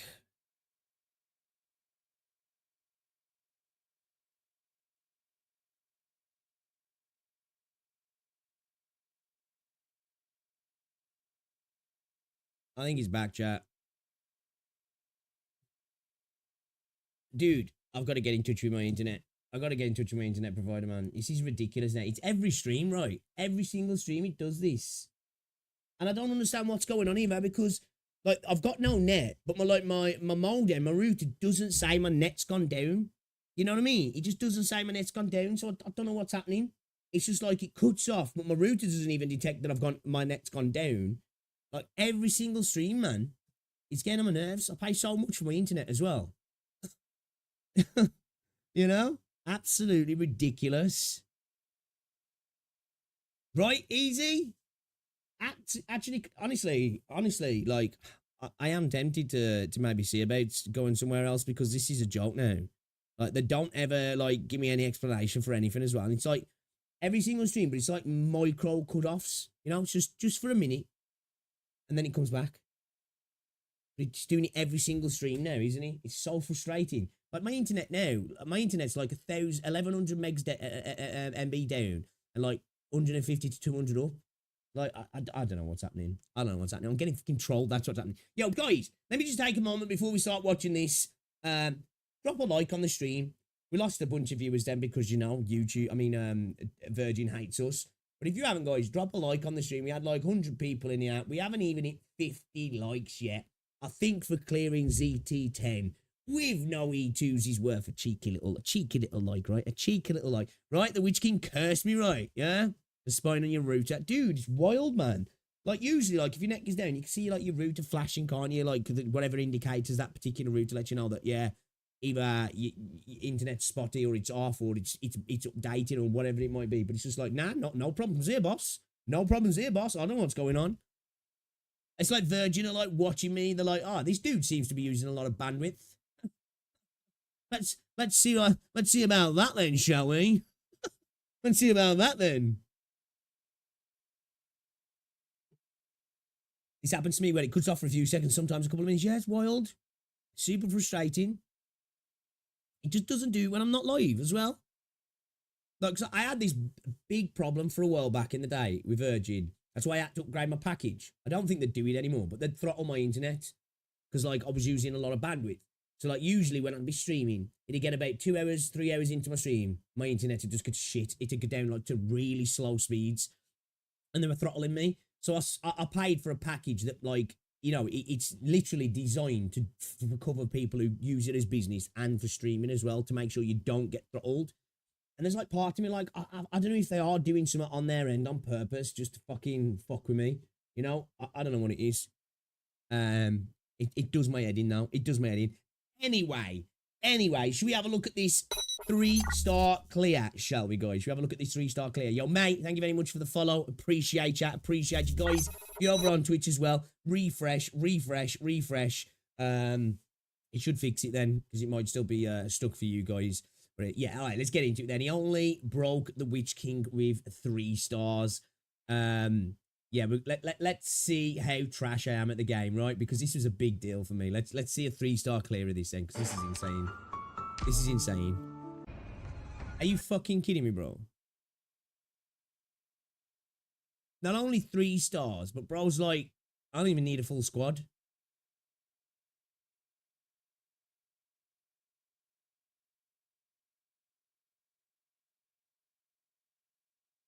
What the fuck, dude? This is just insulting Let's work now. to make the world a more peaceful place. Hey, we love to see Cruz in there, though. We'd love to see Cruz in there, though. I think some people were saying about using Midnight. I won't sleep on the job. Here I am. I'll do my best. Okay. He cheated, he brought him 1 star. It's safe here. There you are. Man, Cruz is such a boss. Cruz is such a boss. Yo, bro's even doing it with that buff still on. You better run away soon. I can heal that wound in no time. Got it.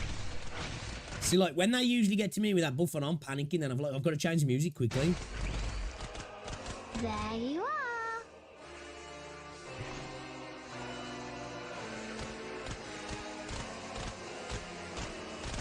I'm assuming the orb's going here then, yeah. I'm assuming the orb's going above Cruz, right? Yeah, okay. I will catch you. That you will fall. There you are.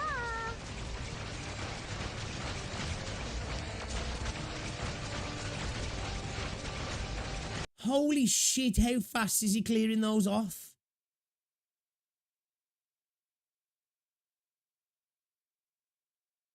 That's crazy.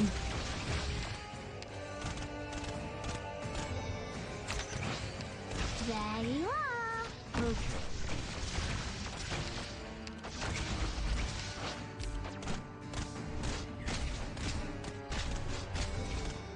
Like with the attack speed buff and everything, it's still insane.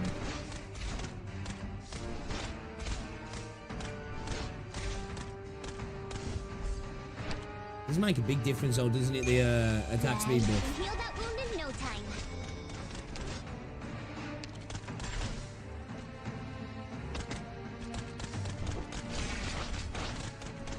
Here I am.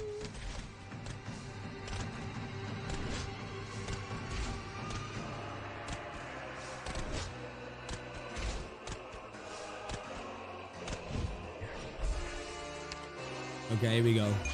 There you are. This is impressive. This is really impressive, this is.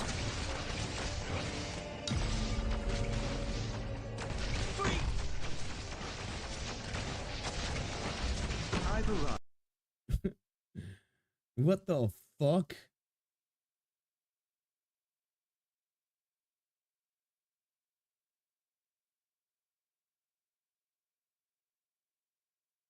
That's actually kind of crazy.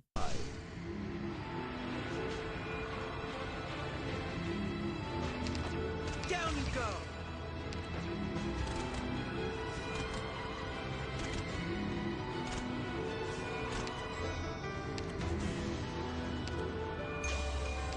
Here I am.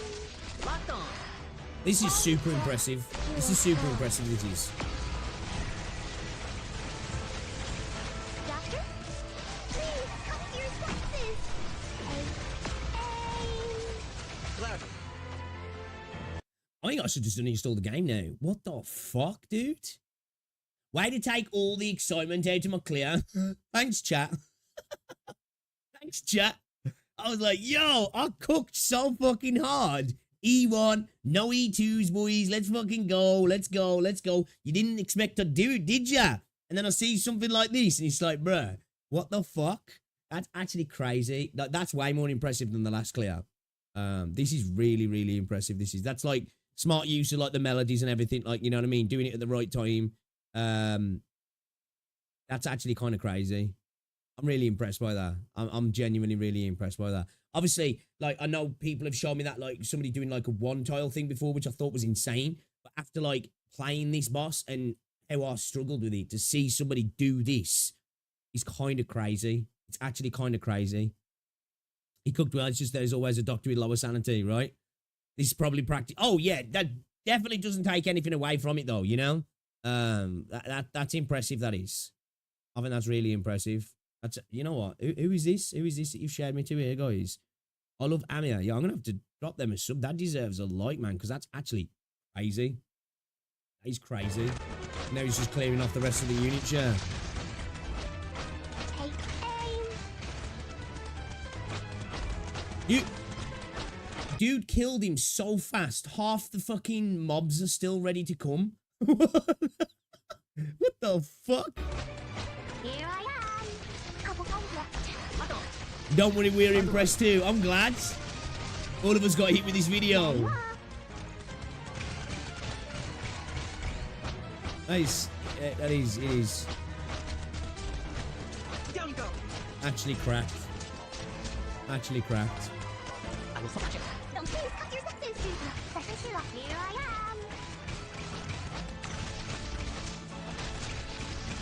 Oh, sword, pierce the moonlight that veils the night.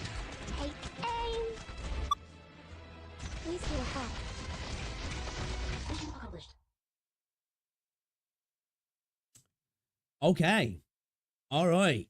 Insane. Actually insane. That was actually insane. I'm flabbergasted by that. That's really, I love Amir. He's crazy. All of his videos, his crazy plays. Yeah. His channel's retired. Oh, that's a shame. Maybe I can have a look at some of their older content then when we do something like this again then. That was impressive. Very, very impressive. Okay. All right. Okay. Shit. I'm still happy with my clear. But that is like, damn, bro. Way to feel small. You know? Way to feel small. Holy moly. Actually kind of crazy. Strongest operator for every class, Arknights. Should we watch the Cookie video, guys? I'm curious to see what Cookie's got to say. Here. He uploaded a video, yeah. Should we check it out? Guys? Sage mechanic allows the damage to focus on one point. Helps a lot with these clears. Oh. See what 5 years of playing Arknights does to a man. The level of experience you have, you did really well, so you're allowed to feel proud. Well, thank you. Oh, he's out, Leo. Oh, yes, definitely. We're going to watch that if it's out. Should we check out the trailers for the hype? Which trailers are those? Cookie video is good, yeah? Cookie glazing or Cookie Wizardell video. Well, we've already done the Wizardell. I did that off stream, I think. I've got that coming out as a video, actually.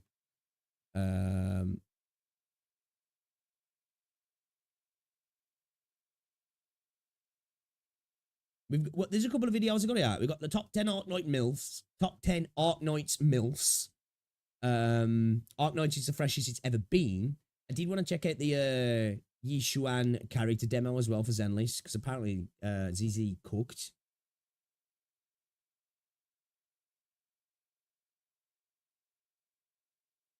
Okay. All right. Arknights is the All right. Let's check it out then, guys.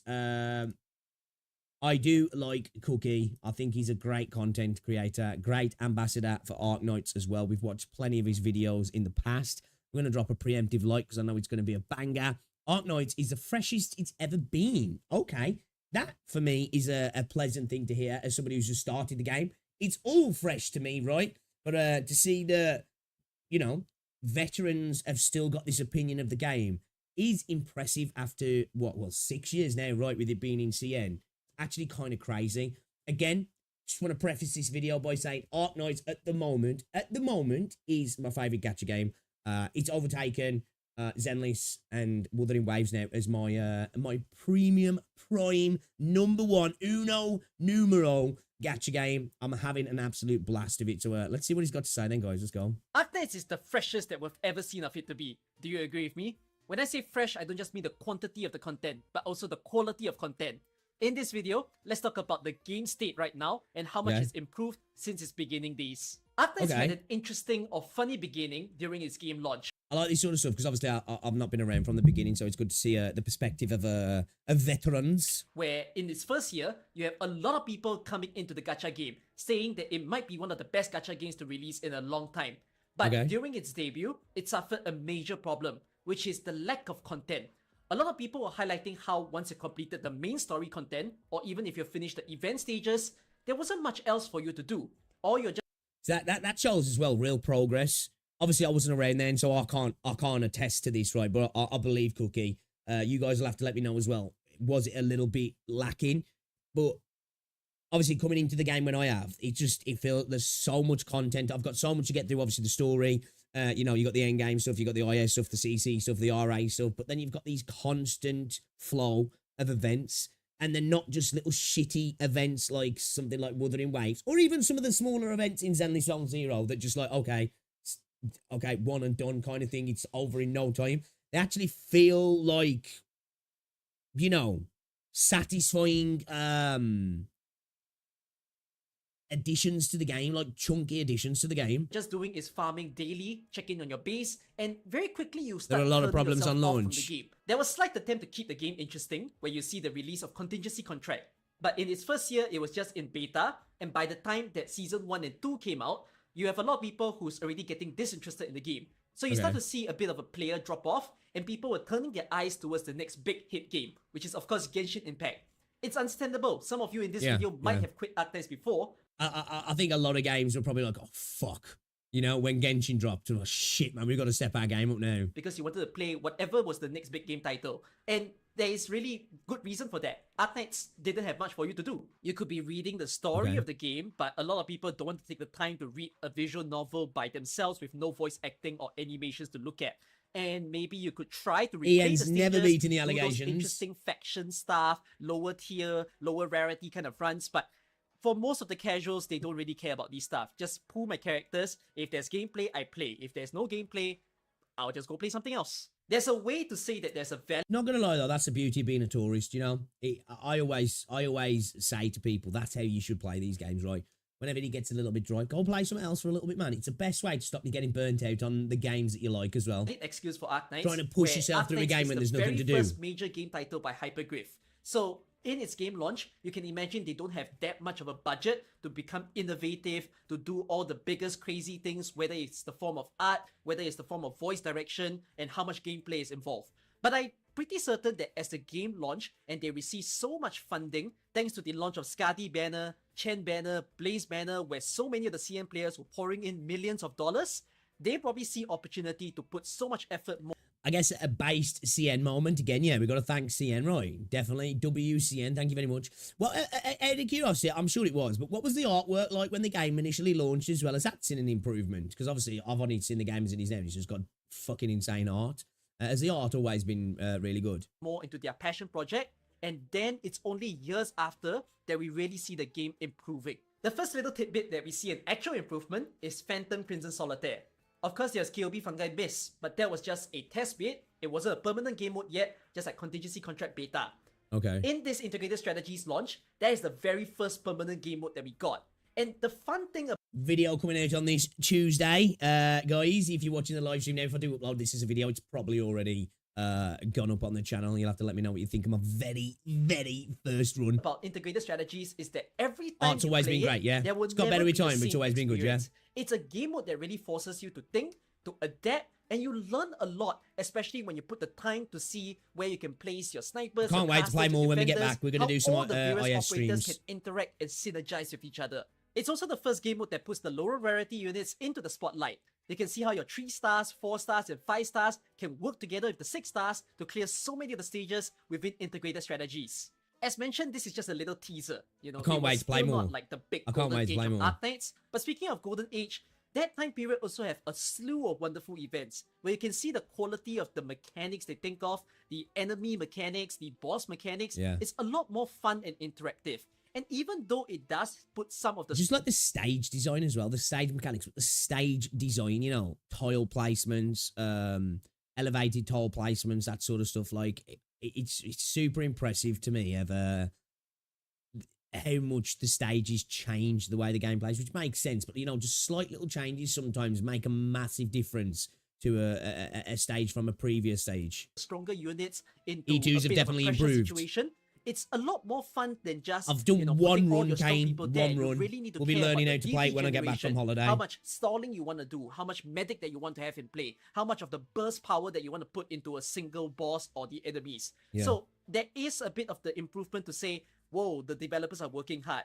But I think the time that really hit for me was the release of Reclamation Algorithm. There's definitely a lot fewer of you who Okay. actually plays Reclamation Algorithm, and it's perfectly fine. Because What do you guys think of this? Because I've heard quite a lot of people are just like, them a bit meh with RA.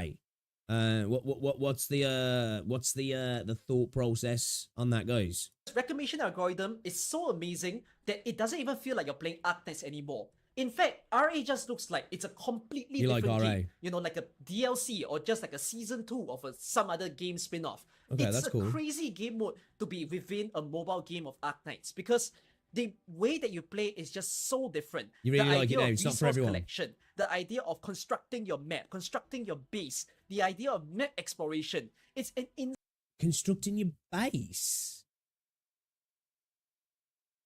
Okay. Oh, I'm really intrigued with this now. Again, as I say, I don't know anything about all this. I haven't looked at any videos on this. Interesting. Okay, that's kind of got my... well thought out and crazy game mode that I can't believe that they even done something like this, because it's a tower defense game, right? You just think of a tower defense game as level to level, but yet That's what I was... Enfield beta, that's what I was thinking. I was like, is this where the ideas started to come into base building? Obviously, you know, you've got the base in this anyway. It's like a mix of those, yeah. Is that where the ideas for Enfield were being cooked, yeah? Depth that is placed into this, that just made me say whatever is the next big game mode that they're gonna release, it's gonna be a crazy one. At this point, we got 2 permanent game modes for us to play. And we also even get expansions for integrated strategies, as well as newer versions. We have Mizuki and Kurila Arbor, and also Expeditioners Joklumaka. The crazy thing about the later versions of integrated strategies is they don't feel the same. They are all roguelike game modes, but the mechanics are so fundamentally different that it still feels like you're playing something completely fresh. And those are just for the permanent game modes. We do also have one permanent game mode which is a little bit controversial because it's something that you have to play monthly in order to get your materials for modules, and that is Stationary Security Service. There are a lot of people who don't enjoy it, but you can't help but also mention that the innovation for that I don't think I've even heard of this one. I don't even think I've heard of this mode. What the hell is this? game mode is kind of insane. I think the biggest downside is that they almost made it compulsory for people to play, especially if you care about modules. There are people who don't care at all, so they ignore the game mode. But if it weren't for this being a monthly thing, and instead being something you can permanently play at any point in time, it is a very interesting game mode. The idea of stacking your units on top of each other, upgrading them, giving them more power-ups, it's a very different... Stacking them? What, you can literally, like, what do you mean? What does it mean by that? Like, putting them on the same tile and what? It, like, what does it merge them or something? Just, like, what's the deal with that? Never touched SSS neither. It's just dull. It's okay, it's just a shadow of a better game mode. It's for farming modules. Too much of a grind. Bonus, okay. Which only unlock at E2 level 50.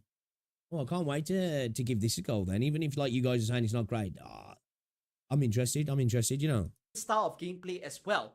So that makes it 3 permanent game modes. And also, I have even spoken of the seasonal game modes. The game modes that appear every quarter, every 6 months of the game. We still have Contingency Contract. There's also Trials for Navigator, the boss rush event where you go from map to map, and each and every time you see a familiar boss coming into your face. And then we also get Vector Breakthrough. Cool. It's the event that had that never got to special play Montes. this. It's about putting your units into certain stages so that you can secure buffs and use those buffs in order to help you to defeat the giant boss of the event.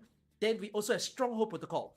Stronghold Protocol, I know, have a lot of people who dislike this game mode, but for me, I might be just one of the only fans of that game mode because I've never played an auto chess. I'm not gonna lie, I like Stronghold Protocol. I really liked it. Again, I'm the same. Never really played an auto chess game that I can think of. If I'm honest, I might have maybe that I've just not remembered. But yeah, that's another game mode for me or genre that I'm like, yeah, I'm not interested in. But I kind of like Protocol. I did. I kind of liked it. Game mode before. I've never enjoyed a thing like Teamfight Tactics, but I can see the similarities of the two games, and it's just crazy. I understand. I can get why people wouldn't though. You know, I can see that. I can understand why people wouldn't like it. How to upgrade the tiers of your squad, stacking them, giving them the appropriate. Stronghold Protocol is good. Just need a bit of tweaking on the hard mode. Yeah, I only done. I think I did 1-2 runs on the hard mode. And I got clapped. Like from the first time, I got clapped. Actually, I think I might have been only done 1 run actually. And I can see a little bit there where people are coming from, maybe with some slight tweaks, but yeah, I had fun with it, man. I had fun with it. Items, rearranging them on the map, and having just no control at all. Vector Breakthrough is rough if you're a new player. There's some skill involved in order to think what is the best positioning of the current units that you have. That game mode is definitely going to return. Whether it's going to be seasonal or permanent, I'm not certain, but it is again another amazing mode that is so different from how we usually play Arknights. And all those game modes that I say are seasonal. You see that right there? That's why I like Arknights. But 2, this is a good thing that Zenlist does, right? There's events and stuff you get to do where you don't feel like you're playing that game. This is what I said Wuthering Waves was lacking massively. Now, I know we had the fishing event, but I don't feel like they landed that just quite right. It was a little bit too right. It was just a little bit too bloated. The fishing mechanic sucked itself. You could let it just do it auto. But I said this before. I want events in my gacha games from time to time, right, at a regular interval, that somebody could walk in. Now, obviously, visually, you'd know that you're playing that, but like people would be like, what you playing here? You know, because it's that different. It's that abstract from the core loop of the game. That's the sort of stuff I want. So I can still play the game I like, and I'm still going towards the end goal of gaining stuff for the game I like, but I'm doing something that feels fresh and different, and it's almost in a vacuum within itself as a separate mode. And Wua lacks that massively. So that's a big bonus. I agree exactly what he's saying there. Like more gacha games need to lean into that stuff to keep the game fresh, to keep people coming back. You know what I mean? They're still going to be coming in the next few months. Remember the gambling game mode that you see in April Fool's Day? That game mode is going to have a PvP version. It's just for fun. You get to play with your friends, you get to play with randoms, that was fun, and you guys will be betting as to which of the enemies you think I can't wait to get into that crew of enemies. with the PvP. It's going to be a seasonal thing. They're going to play for 2 weeks, and maybe we'll see it again every 6 months or every year. So all these refreshable events, it's absolutely insane to just see how much content that we actually got in Arknights. And it hits so And different from the 6 first years few down the line Arknights. as well, When we live you know? in a time period of complaining that there is not much content really in the game, and people switch towards Genshin Impact, switch towards Honkai Star Rail. But now in Arknights, it's almost like I'm saying that there's too much for myself to do. I almost looking like an addict, okay? Let's not say that I'm addicted to the game. Let's just say that I'm actively engaged by the game. Where That sounds like copium. That sounds like what an addict would say, actually. Look, hey, I'm not addicted. I'm just engaged. No, I get what he's saying, though. This is, you know, there is a lot of content in this game, and a lot of, again, as if it ain't going to be coming out while I'm on holiday, yeah. Like, it just feels like there's always something just around the corner. You finish doing one thing. Like, I could be much further on in the story now if it wasn't for the little events that have been dropping here. Well, it feels like constantly. You know, you finish one event and then it's like, oh man, there's a new event coming. Sweet. Really enjoyable. I love the variety. I do. Again, not to keep harping on Wua. Wua's got great combat, but again, it's just super hyper focused. Give me variety, man. Variety is the spice of life, right? Right now, I'm trying to chase for a full Couldn't be me. Ascension 15 clear. I could stop any time I want. Ending, every single squad buff within my IS5. I'm going to try to do that for IS3 and IS4 as well. I still need to play through my R8. I barely touch recognition algorithm, but I personally do love that game mode, and I want to continue. That sounds scary for me. Because, like, I yap a lot and we're slow at getting up on content. And somebody who's such a veteran as Cookie is like, bro, even though I'm getting behind, I'm like, damn, man, fuck. This game's going to be a lot, but I like it, though. You know, I think that's a good problem to have, right? Too much content is always a better problem to have than too little content. Especially if it's a game you want to keep playing, right? Continue on it. And I haven't even mentioned the story of the game. The story of the game has a lot of word count. And I can understand for many of you who are working people, who are students, reading the story is not a big thing for you to do in your free time. Yeah, I'll be down for that, Dustin. That'd be fun. That's just how deep the game can go, right? You haven't spoken of the operator files, the operator record stories. There is just so much to dive in, so much squad synergy to discover, so many operators that you have not played with, so many different game modes that you have not tried. This is, I think, never going to run out of that we've feeds. ever seen of. I will say that from a content point of view, Arknights is like an infinite farm. You know what I mean? I'm just happy I enjoy it, right? You know, I'm just happy I'm enjoying it because, like, that's why I say I'm a tourist. At the end of the day, I'll bounce around gacha games because I've been to that point in content when I'm doing a game for the sake of doing it because I'm like, that's what people want to see. It's frustrating. I'm so happy at the moment. Like, all the games I'm playing on stream, I'll be enjoying, unless it's like I'm just trying it out first time and I don't know whether I'm going to enjoy it. So it's a really good time for me as a content creator at the minute because I'm enjoying making the videos, I'm enjoying learning about the game, and I'm absolutely loving the game. So it's like, hey, I'm getting to farm content, or I'm not doing farming, then I'm like, I've got to do this. Well, I may as well. I'm loving it at the minute, man. Nice. It's a good And time, man. That's why I'm eating very good, hopeful for a chat. I'm company eating like good. Hypergryph, to say that this is one of my favorite companies. I love that they keep innovating on the very basis of what a tower defense Yeah, I'm game down, is. Virgon. Yeah, we definitely. fundamentally changed the way that we view a tower defense because of a game like Agree, Arknights. yeah, And yeah. I think you guys can agree with me on that. Yeah. Tell me why facts. you love Arknights within the comments down below. And I hope this video was a nice way to Facts. It's changed my viewpoint on tower defense. Well, at least Arknights as a tower defense game. Hey, I enjoy playing a bit of Plaster Nowhere because of it, even though it's not, it doesn't, Arknights clears it in gameplay terms.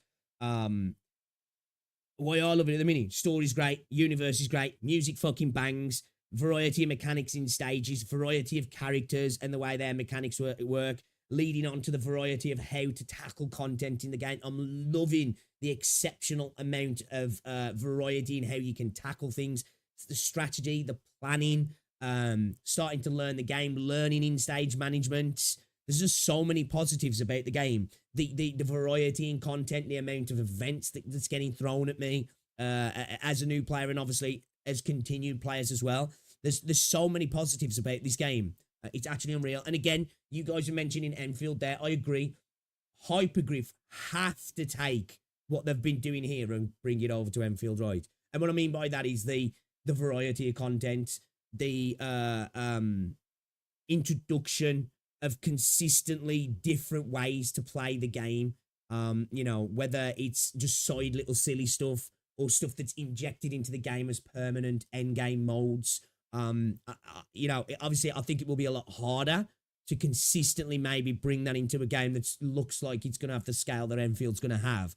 But it's not only a thing that the game deserves. I think players are going to expect it, especially players coming from Arknights, right? Because they've been used to all of this variety. You're going to want to see that in Enfield, right? So I hope they manage to cook in that regard when it comes to Enfield as well. See just how much we've improved, really. It's just crazy. I'm so stuck with this game because I never bored of it. I see other content creators of other gacha games playing 5 gacha games, 7 gacha games, and then there's only... Yeah, I'm getting called out. I'm getting called out here, chat. I'm getting called out. You know what, though? I've been playing a lot less of the gacha games recently because I've been mainly playing Arknights. When I'm on stream, it's Arknights, right? And then I try and squeeze in other games around it. That's why I do double stream, so I can play other games, just because it's like, I want to try other games, but man, I really want to play Arknights.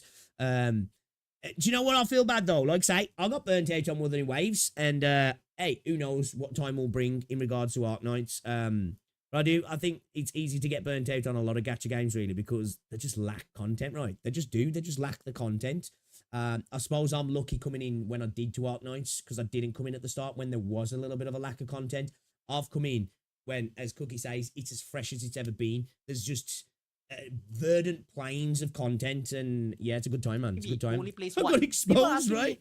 why don't you just play the other gacha games? And honestly, my only answer is, Arknights is a legitimate game. There is player expression. There is skill involved in the game. There's thinking. There's ways for you to be lazy. I love the game way too much. There is no way for me to invest another time in other games. I love to see this. I love to see people happy about video games, because in this space, we see a lot of the opposite, don't we? People, they talk about the game they love, but the way they talk about the game they love is by just constantly going on the offensive about the games they don't like and being like, well, my game's better because this, and instead of just talking about the game they love.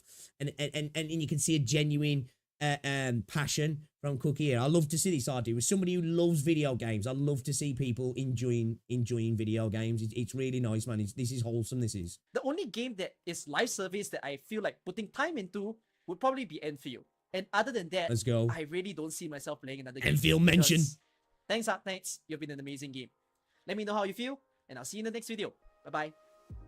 More like revenue talk. Well, whatever it is, it feels like a lot of the conversations around people's favourite gacha isn't like, okay, let me explain to you what I love about this game. It's like, this game is better than that game. That's why I like this game. And I'm like, is that how you dictate your enjoyment? Well, it's better than the other thing.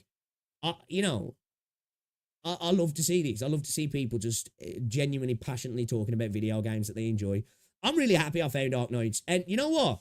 I'm so excited about Enfield, but this is all down to Enfield. I would have probably never played Arknights if it wasn't for playing Enfield and then starting to learn about the wider universe and then being like, you know what? This law's insane. I've got to play this game. And I'm so fucking glad I did. I am so glad I did.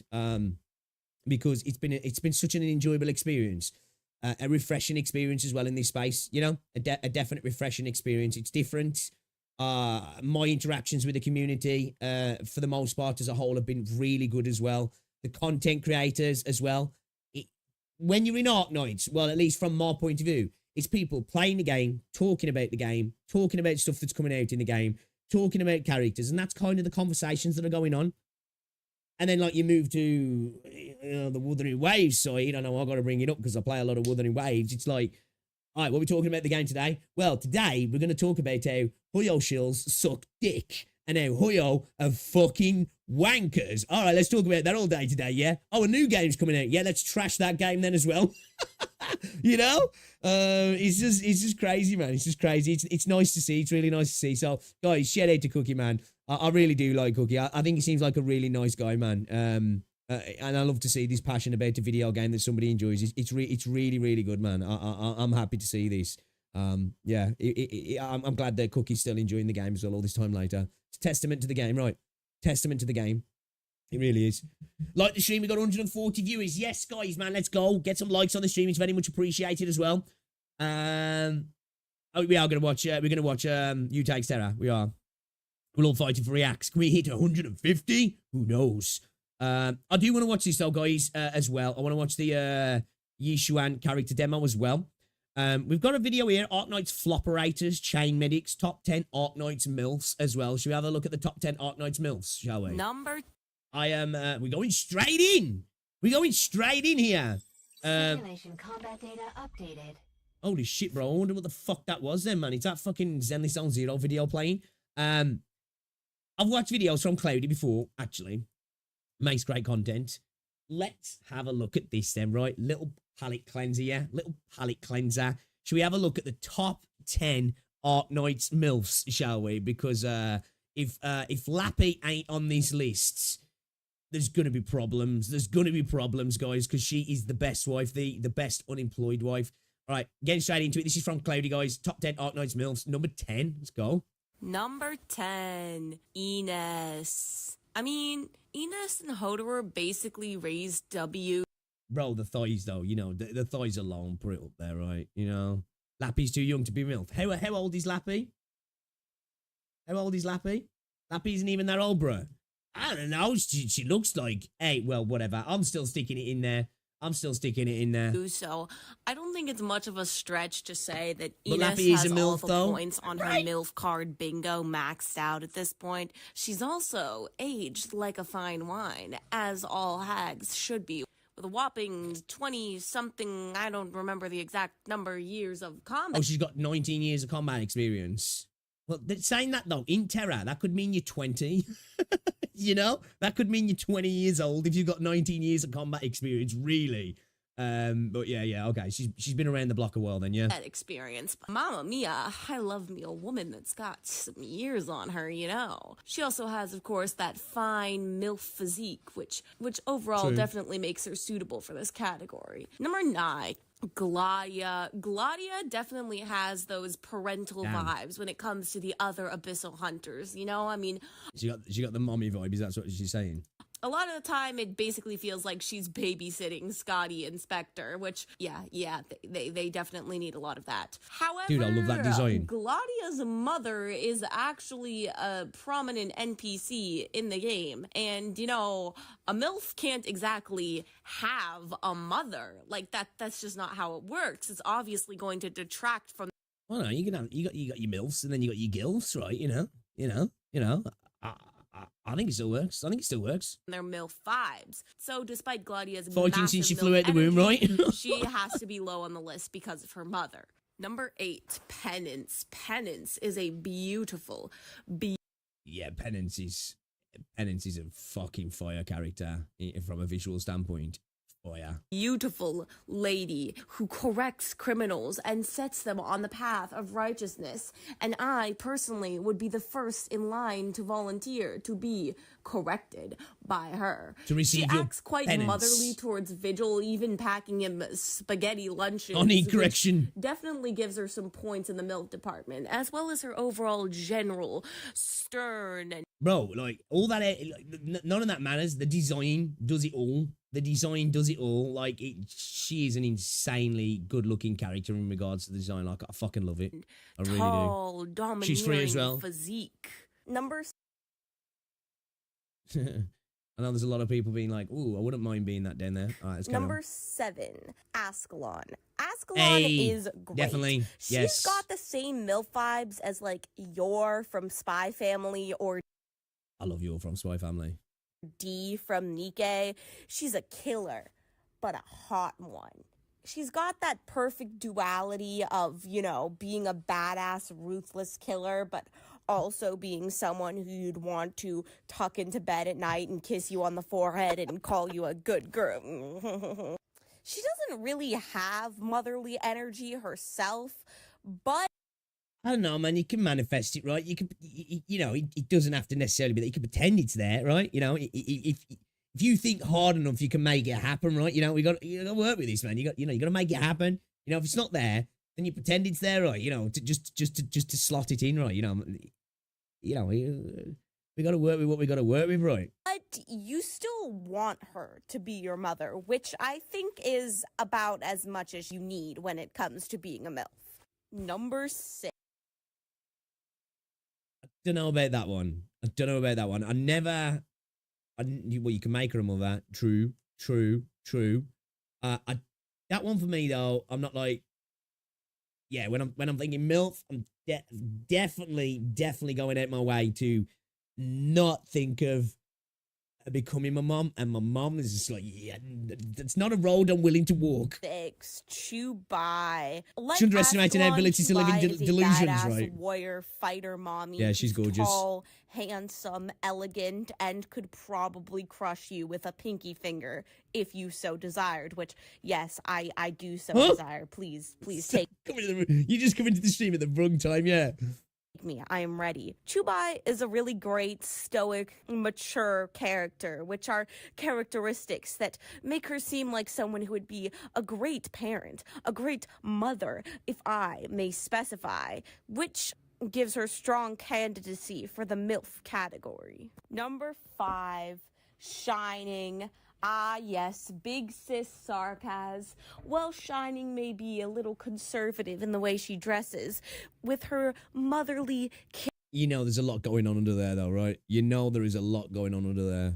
You might not be showing it, but you know what's going down. You know what's going down. Imagination, right? You know, imagination. Caring attitude. I mean, she's literally a medic. She lives to take care of people. And she's also very good when it comes to keeping Liz safe. She's definitely got those matronly vibes about her. She really doesn't need to show off her physique when she has a personality like that. And when we all know what's hiding under those beautiful clothes. Damn, I told ya. I told you we knew there was something going under there, man. It was clear as day. Right? Imagination's a beautiful thing, but when it comes to fruition, it's even better, actually, isn't it? It's even better. Damn. Number 4, Tsukinogi. Again, another caring, motherly character with absolutely perfect MILF energy, along with 2 amazing personalities to really seal the deal. She may not be meta in game, but trust me, in bed. Number 3, Valar. I love this list. It's so degenerate, and I'm so here for it. Valarkfin. Valarkfin is honestly like premium MILF energy. Not only is she extraordinarily tall, I'm pretty sure she's like 5'9" or something, but she's also the... Suppose that is kind of tall for a lady, though, isn't it? 5'9", really. That is pretty tall, I guess. Yeah, she's a really nice character as well, yeah. Yeah, definitely got that like MILF energy for adoptive mother of Typhon, which means that she already has the qualifications of taking care of someone younger that really add to the peak levels of MILF energy that we're looking for. Number 2, Radiant. I suppose it is, yeah. Well, it's not confirmed. A lot of people... I'm trying to think how tall Rosie's. I can't remember if Rosie's 5'6", so it's pretty tall. Well, myself included, have suspicions that Radiant takes care of a lot of the younger operators that are on the base. I mean, honestly, imagine how cute it would be to see her mothering Rosmontis and giving our little kitty the love she deserves. She got 4 arms.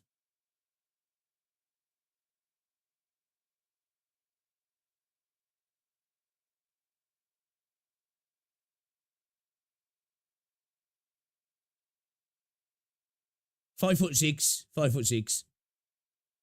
going on here? deserves, but it's not just 2 mechanical arms. Okay. I'm sure you could be doing some crazy shit. You know what I mean? You know what I mean? What them arms do?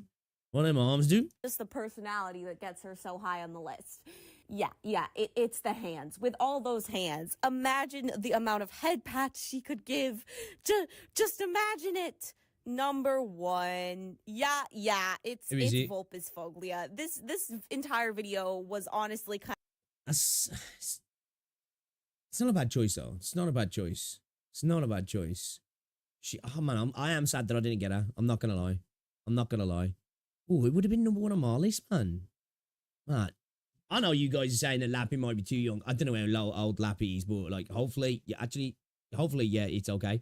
But, yeah, man, I love Lappy's design. I do. Kind of just an excuse for me to rant about how much There's a reason I love her her. Artie's world. I can imagine. That I needed a sassy Italian dommy mommy assassin in my life until I met Vulpes Foglia. And man, now her design is she is so all fucking good. I can think about. So I have good. her on my mind. I have her in the brain 24 hours a day, 7 days a week. I can't think about anything else. And it only makes it better. D-Gen's a good call as well, actually, Tan. D-Genny's a good call, actually. Yo, Renegade, what's up, dude? And Daddy's a good call, I'm not gonna lie. Better that she is the only character on this list who is canonically a mother. She has a daughter, and it just makes it so much better knowing that that MILF energy just comes from the true, authentic source. I love Vulpes Foglia so much. She has everything you could want in a MILF and more. Really, there are just no words for the love. Lappy's old enough. That's the guy. You know, you gotta be careful sometimes. You see a character in a gacha game, an anime game, and you're like, oh yeah, you know, and then you're like, wait a minute, let me just clear my name a second here.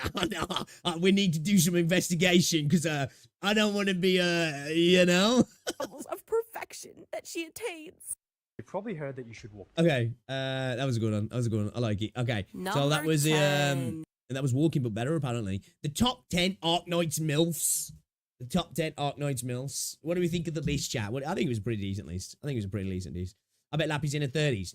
I'd say she's got to be at least late 20s. That's the vibe she gives to me anyway. At least late 20s, right? No, Teresa will put in Ascalon is a take. I don't know if I have enough ups that are MILFs. A MILF looking, I agree. That's why I seen for QB a lot. Blaze is in the 40s. Yeah, Blaze, yeah, actually. Blaze, yeah. Fuck, how is Blaze not in there, actually? That's a good call, that is.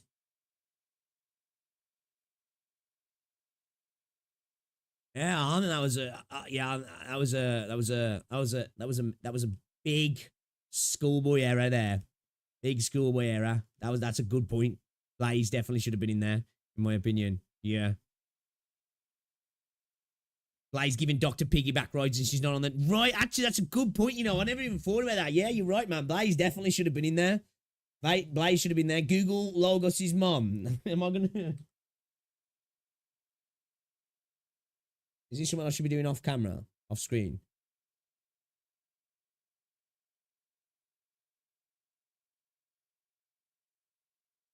Who is he?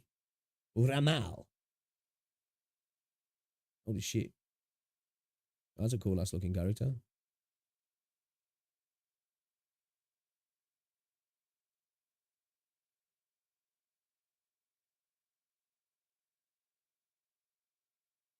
That's a goth mommy, right? That's a goth mommy, right?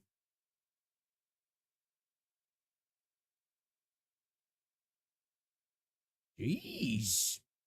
Okay. All right. Okay. Google Sydney Sweeney. She's a bombshell. A banshee. Yeah, okay. Yes, I am, Raging. I'm going to play it when I get back from holiday. It's out today, right? Papa Commies. Yeah, I'm going to play it when I get back from holiday with Rosie. Yeah, it's last stream before I go away for 2 weeks tomorrow. So, yeah, we'll play that when I get back. Bro, so peak. Cold Shot. I don't think I've seen Cold Shot, have I?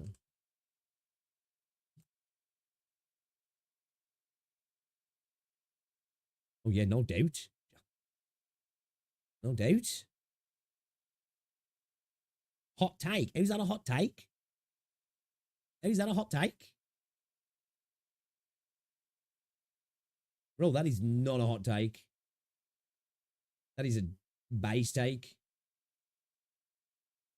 Yeah, I'm with you on that one. I'm with you on that one. Pity on Miss Thorn's altar. So I have installed Arknights on the phone. I've got it. It's on mobile. Account's linked because obviously Google Play Games. One good thing about it, right? So we could maybe play a bit of Arknights when I'm away, you know. I mean, she's hot though. Fucking is. That's a cold take. For real. I'm here for that. I'm here for that. Cal City's pretty good. Plus she like, you know. Okay. Alright, should we watch this then? Quickly watch this one and we'll watch some other videos. Yi Xuan character demo. Marshall Summit Showdown. Zenless Zone Zero. I'm dropping a preemptive like on this, man. 72k likes is kind of insane. I've heard this is actually really good. You know, because obviously 2.0 is coming soon. I'll be on holiday for it. Fucking sucks. But this is apparently a really, really good showcase character demo. I don't know. I haven't seen any of it, but I've heard they absolutely fried with this. So, yeah, let's have a look at it, guys. Let's have a look at it. Is it good? Is it, chat? Is it good? Peak incoming. Combat data updated. Thank you for your hard work, Miss Miyabi. The data entry went Oh, Miyabi's in? Here's your I love coffee. Miyabi, I do. Enjoy. Thanks. I'll pass. Who's that over there? Ah, that's Ishuan Shifu from Yunquei Summit. She's here to compare combat data today. Huh? Was I assigned to Ooh. compare combat data? Bit of PvP, Understood. yeah? Better not keep her waiting. Keep Bit of her... PvP between the powerful Miss girls. Miyabi, that's not what I meant. Okay, so this is from the, when we did the stuff for Section 6, yeah, when they were, like, cloning Miyabi's movements. That's it for them. But seems there's one last troublemaker. Could it be a system error? Oh, really like her design, man. Yushuan Shufu, sorry to keep you waiting. We're scheduled for a 3-move training session. Without further ado, let us begin. Training? Oh, sure.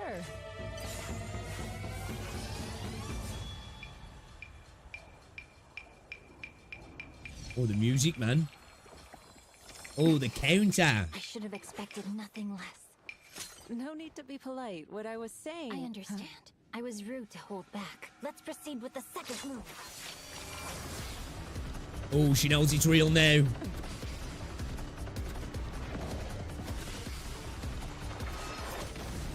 Oh my god, this is actually kind of sick.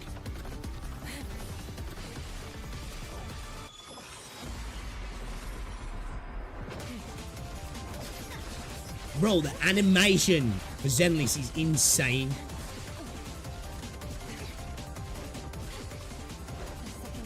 Okay, I see what people are talking about. My god, you see those titties jiggle. What the hell?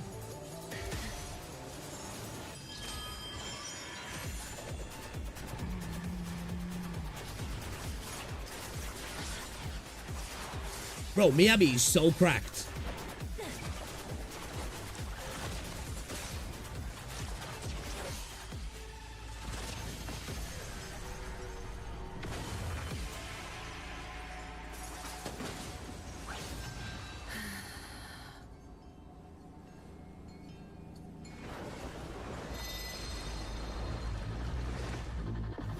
Are we doing a proper bit of animated stuff as well?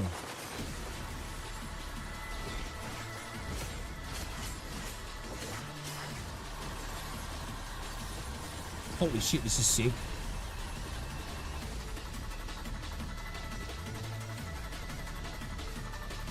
Almost time to clock out. Why don't we make this quick? So is there a spirit inside of her then?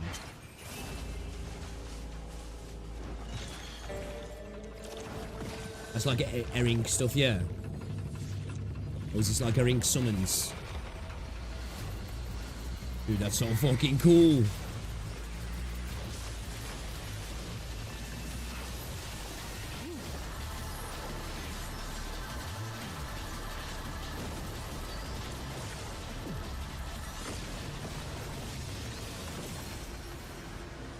Holy shit. That's gonna be your wallet, man, when she drops getting fried. Oh my days, bro. This is fucking actually crazy. You're impressively strong, Yishu and Shufu. I apologize for offending you. I meant no harm. I'm telling you, man, So you Zenlis. must be Hoshimi Kill it. Miyabi. You live up to your reputation.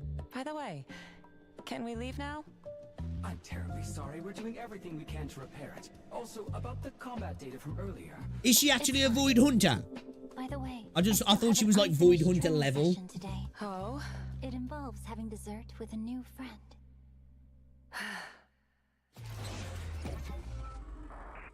Okay, alright, yeah. Okay, alright. I can see what people are saying, and that did cook, yeah. Zenli's cooked with her. That was a really good fucking that was a really good trailer, that was. Character trailer. Man, like, I'm not even gonna lie, like, don't get me wrong, Yishua looks fucking sick, but that was like, yo, Miyabi looked fucking great again. I'm so glad I got Miyabi. You know, I'm definitely not a big fan of Miyabi, guys, right? You know, I'm definitely not a big fan of Miyabi, right? It's not like I've got a freaking, you know, it's not like I've got a mouse mat, Miyabi mouse mat, right? You know.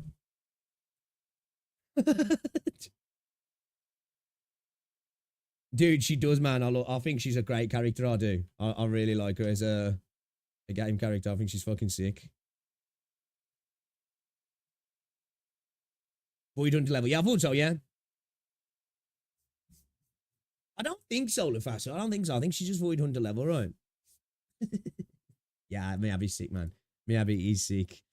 Okay, should we have a look at this Arknights Flopperators Chain Medics? What's this? What's this here? What is this, chat? What on earth is this? This is from Cold Caller Loopy. Arknights Flopperators Chain Medics. For a channel with less than 1,000 subs, this has done numbers. And it's got a decent amount of likes as well. We're going to drop a preemptive like because he sounds like this is a decent video then. Arknights Flopperators Chain Medics. All right, let's get into this one and see what this is all about. Then I'm curious. Hey, Breezies. You know, like, I set up the script purely with Paprika and Papyrus in mind, but then HG was like, there you go, here's Monster in Chapter 15. So let's talk about why chain medics are an interesting medic class, but struggle to be impactful and how Monster breaks the mold. You know, just like Rosa, they're not procedures, you know, they're not, whatever, fuck it. You know, this is the video. I was going to say that I was thinking we're going to be Monsters considers a flopperator, because, like, she looks fucking sick, right? About flopperators and chain medics. Go play the fucking intro.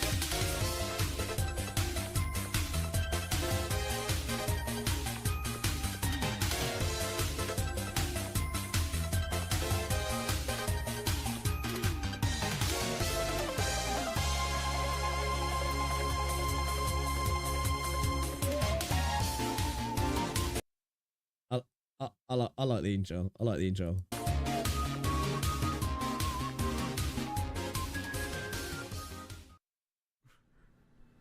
So, let's go over specifically what each unit is about. I'd like to be quick about them, but I don't think anybody outside of Niche Knights or Blue Archive players even use Paprika or Papyrus. So, Chain Medics have an AoE medic range, and every heal does 100% heal to the primary target with additional bounces to new targets doing a reduced... Okay, so it arcs off to other units doing a little less. Reduced by 25%, so what it goes 100, 75, 50, 25, right? Reduced amount of healing by 25% up to 3 targets. So, the primary heal is 100% heal, then 75, then 50, you know, etc. Chain Medics have an average... It's my problem when it comes to reacting. I pause videos way too quick. For just let it play, he would have explained it. Right, okay, my bad. Stats similar to single target medics, and their defensive stats are, you know, pretty whatever given their role. It's not really like we have to worry about their defense or res when they're already going to be nuked by a single boss skill anyways, but, you know, should be pointed out. So, let's start with the first of the 2 units, Paprika. So, Paprika's talent gives her attack plus for allies under 40% HP, and neither of her skills are very impressive. So, S1 is a basic attack speed boost, and S2 gives her extra attack, plus 1 bounce, and her HP...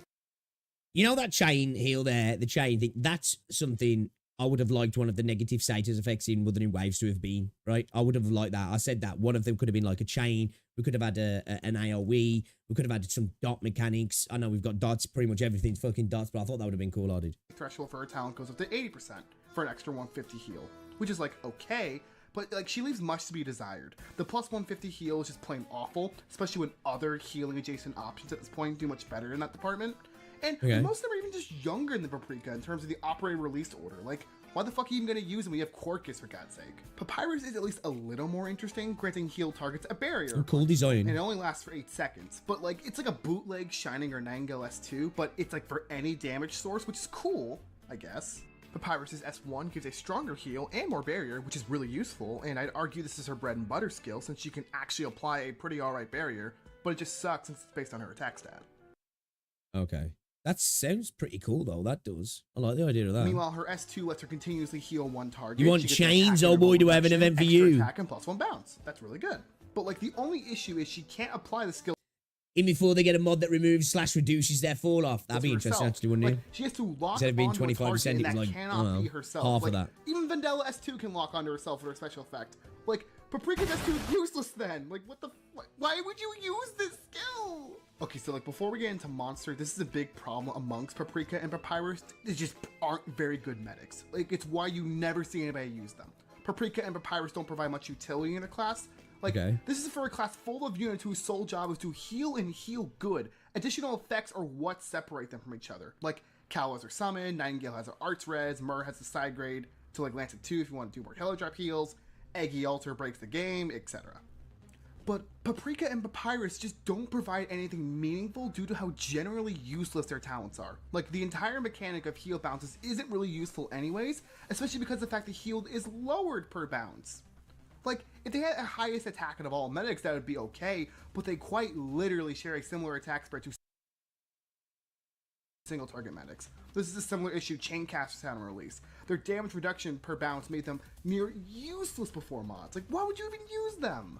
Like, what actually makes Chaincasters Man, I struggled with this event, I did. good, I struggled with these events. Or not, was the fact that they still had a crowd control ability. Chains! That's very helpful. This was rivaled by only like Greg. I did. That's what I paused. I was looking at the chains. I was like, oh yeah, chains, literal chains. Meanwhile, like for chain medics, there's nothing else that really supports them.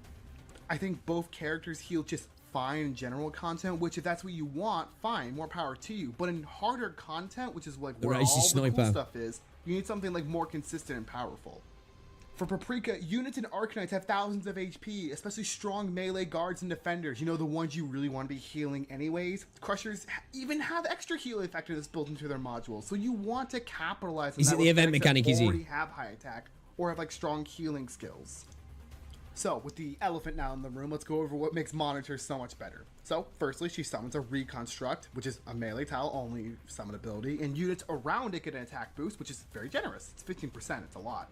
And also, the Reconstruct acts like an anchor for Monster to do an additional bounce, and it constantly loses HP, so it's always being healed by her. An additional buff is given with her second talent, so any unit healed by Monitor or healed by the bounce of the Reconstruct get 20 attack speed for 10 seconds.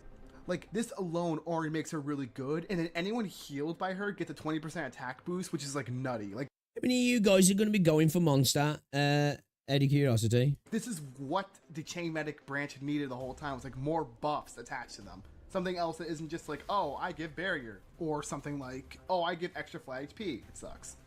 One thing I find super interesting about her is that all of her skills are Monster Monitor. So this is a really interesting balance point, but I still think if you look at her S3, which we're going to go into later, it's still really overpowered. But like, at least she needs like Chen to be useful, but even then, she can constantly just heal her summon over and over and boom SP.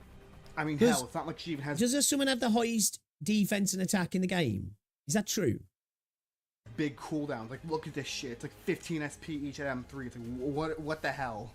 So, her skills are pretty cool. 100%. Her S1 does a big skill makes her extra survive for balance an extra 30 only 2 seconds. SP, pretty good. S2 basically lets her double heal and give additional attack speed. There's no attack bonus, so it's more like a really good support skill for the attack speed buff. And her S3 literally just turns her into her old I love the self. design of It's this like stage. True damage. You can see the stats on screen. It's fucking nutty. She gets an attack speed reduction, 5,000 HP, true damage, self-heal. And like every time she attacks, it also acts like a heal too. And it acts like it's bounced off her. So it does like a good heal and then continues bouncing off to other people. It's stupid. Some 6-sided pretty busted dies, things. She doesn't even like actually fucking die. She literally just goes back to the tile she was deployed off 1 HP. And I'm sure like if this is a poison haze stage that would kill her. I haven't tested it myself. I'm too lazy to go into an IS run and IS5 and just like find that out. Can someone go figure that out for me, please? Let me know in the comments. What makes Monitors so good is all of her additional toolkit utilities. Like, Paprika and Papyrus can do this too, but like Ceylon suffer from just a poor kit that doesn't benefit them very well besides like niche or Waifu Knights content. Like, I just can't get over how lame Paprika's flat 150 heal is for like low HP targets. Most busted thing is true damage plus self-healing.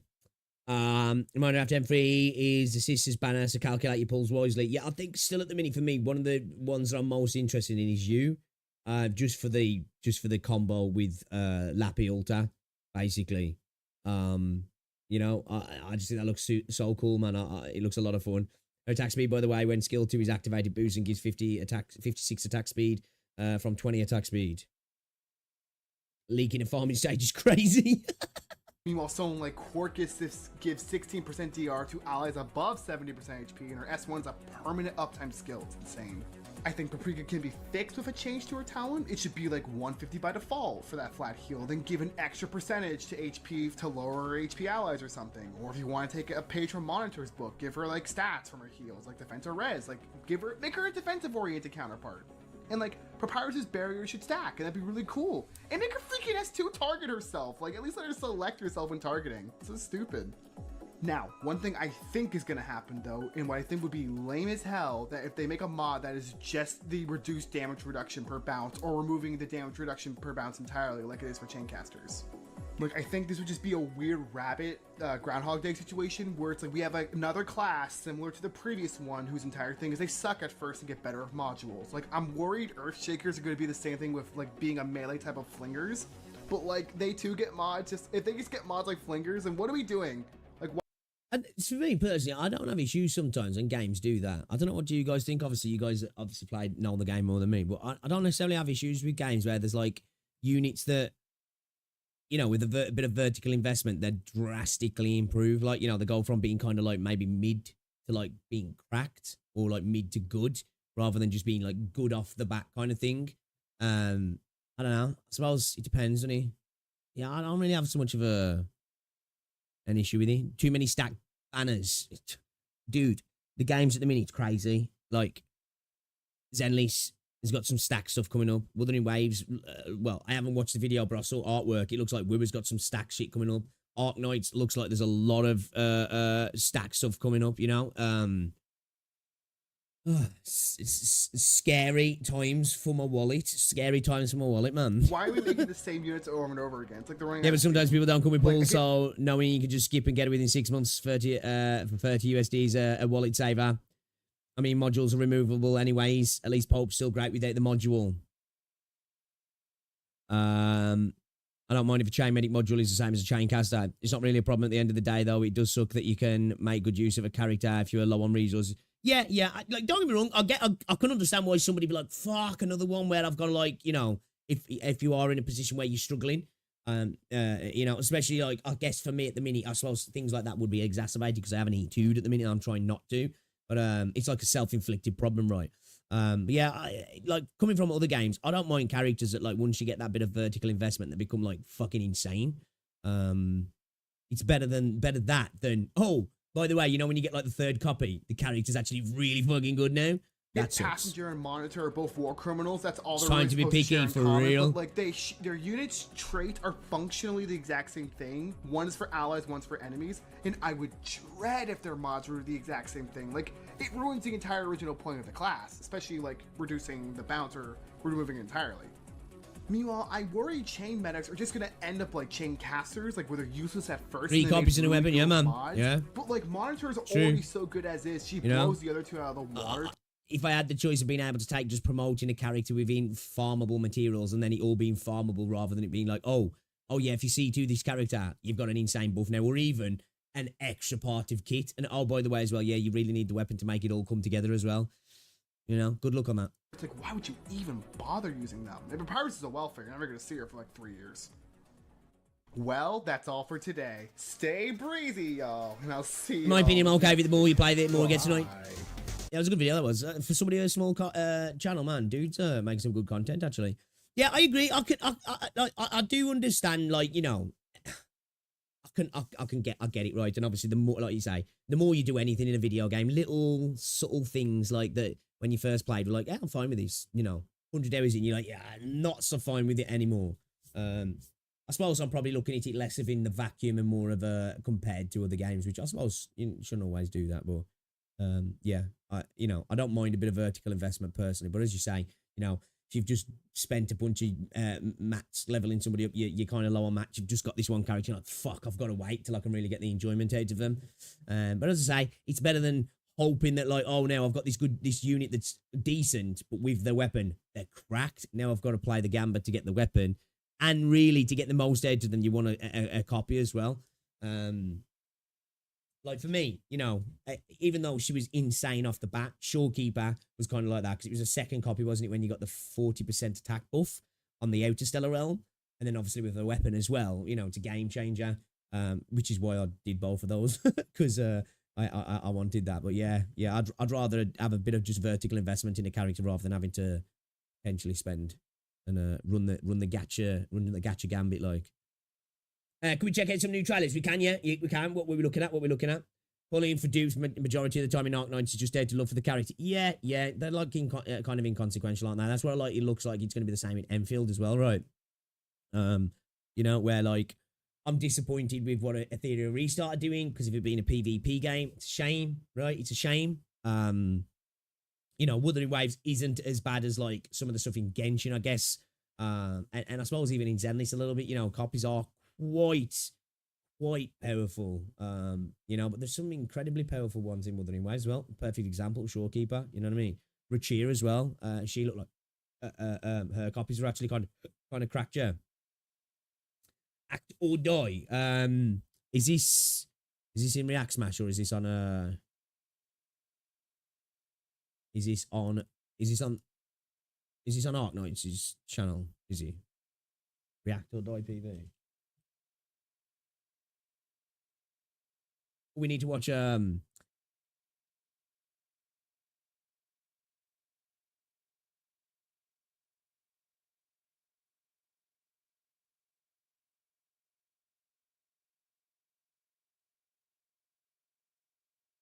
Max Bar here, just wanted the Neon Spark. I am, Dagger, yeah, I am. Nice one, Leo, I appreciate that. Yeah, I am going to play. We're going to watch You Takes Terror as well, chat. We're going to watch You Takes Terror. Yeah, we are.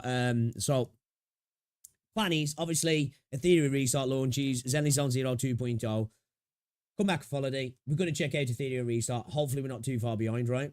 Try and get as much we can done with 2.0 for Zenless. So I'm going to try to log in when I'm on holiday as well, just to at least get some of my dailies, like the claimables, the login stuff and that. So when we get back, we're going to do some Zenless. We're going to do some Ethereal Restart, where of course we're going to get into like IS for Arknights as well and continue on with the story as well and whatever content Arknights has got to throw at us. We're going to check out Mirren as well. I'm going to check out Mirren as well. Hopefully, when I come back off holiday as well, I'm hoping I might come back to some Enfield news. That's what I'm hoping, because the beta ends on the 5th, doesn't he? Genshin's easy characters at least don't have to be standalone as we were characters. I agree, yeah. Like I say, there's definitely pros and cons. Like, yeah, I agree with that. Like, yeah, you're not wrong. Fuck, HSR is just, Nah, it comes out, is it the 5th it comes out? It comes out when I've just gone on holiday, so I'm going to miss the launch. Yeah, sucks. There's also this trailer too. Right, okay. All right then. Act or Die PV Arknights. All right, this is from a River V workshop or River 5 workshop. Let's see what this is about then, chat. Let's see what this is about. I don't even know what this is. Gadba, 12+.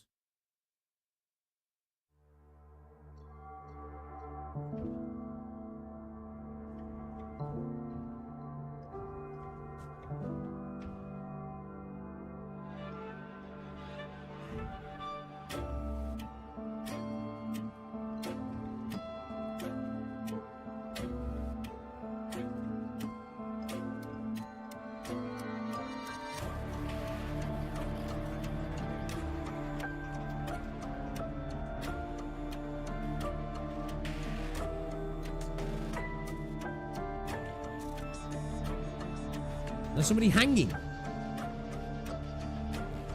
Seems like he's trying to induce anxiety.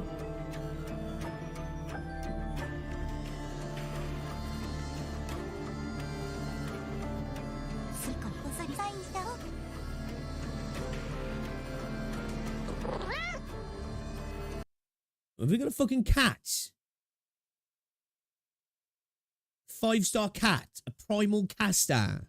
The goddess of inspiration. Yo, and this is free. I want a fucking cat. Yes. Yes, I love that in Reverse 1999. You know, the dog. What does this look like in... Oh, I need to see what this looks like in stage. Is he going to be a kitty in stage? Please be a kitty in stage. Oh my god, I need to get this. I need to get this. Chat, I need to get this. Is this for CN? Is this coming for CN? Yeah, have we got to wait a while? It's not the first cat. Wait, there's another cat in the game. It's Phantom's cat. It's a Beast Lord cat. Bro. Yes, this is fire. This is fire.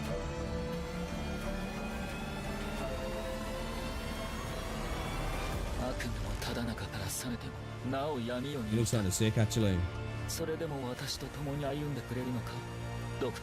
A ritualist supporter. Leading actor. It's kind of a cool design, actually. Well, that was slick, his animation as he came in then. That was fucking cool.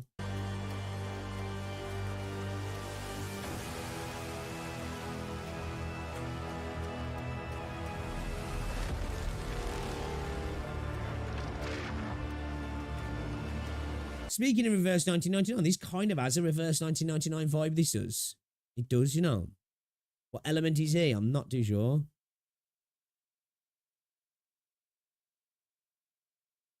Supporter, ritualist.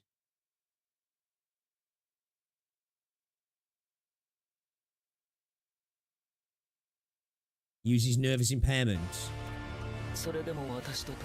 Nervous impairment now. What's nervous impairment? Does that stop them attacking, nervous impairment? Is it like, does it stop them attacking for a set amount of time or something?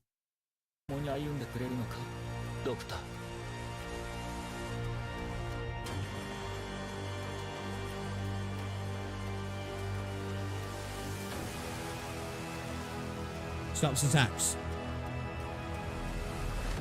Set amount of attacks. Okay, so it's not timed, it's on how many attacks. Okay. That's... And that's stack.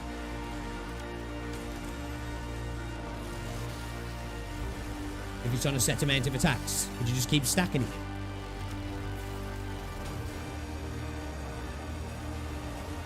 Three times. Okay.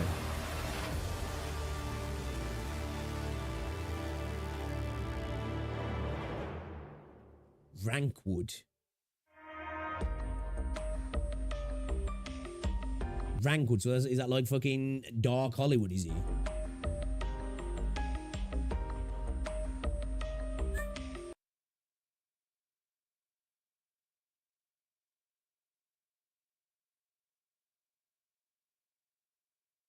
Wankwood.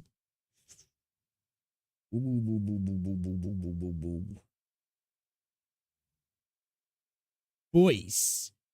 Boys. Boys. Oh my days.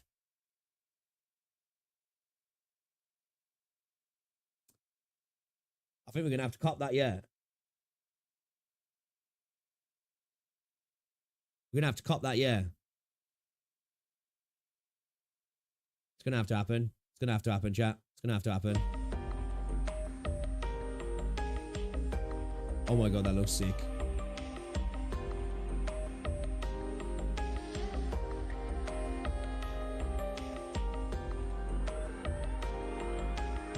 LTD should be 21. 21 up lightly. Oh, I don't fucking care. I'm getting that. That's sick.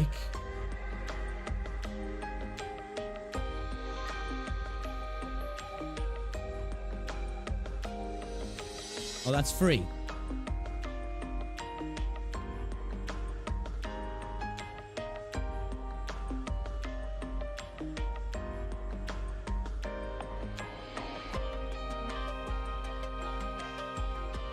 That's cool. Yeah, this really has like a reverse 1999 vibes. This does, right? You know? What do you reckon? Yeah, dude, the Ascalon skin is insane.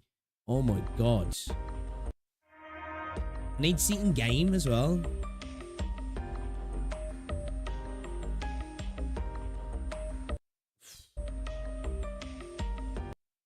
Yes, boys. Yes, boys. Yes, boys. Yes, boys. Let's go. Phantom gets a French VA as well. Oh, that's kind of cool. That's kind of cool, actually. I like that. Like, they do the different VAs outside of EN, JP, and CN. I'm here for that. I'm here for that. Yes, we're getting that. Chat, we're getting that. When's this? When's this? How long do I have to wait for this? Is it, have I got to wait months and months? Neurons activated, yes. Yes. They are activated. On the Skinny Slide, there should be a showcase on the Reddit. Right, okay. How long do I have to wait? How long do I have to wait, chat? How long is it going to be? 6 months.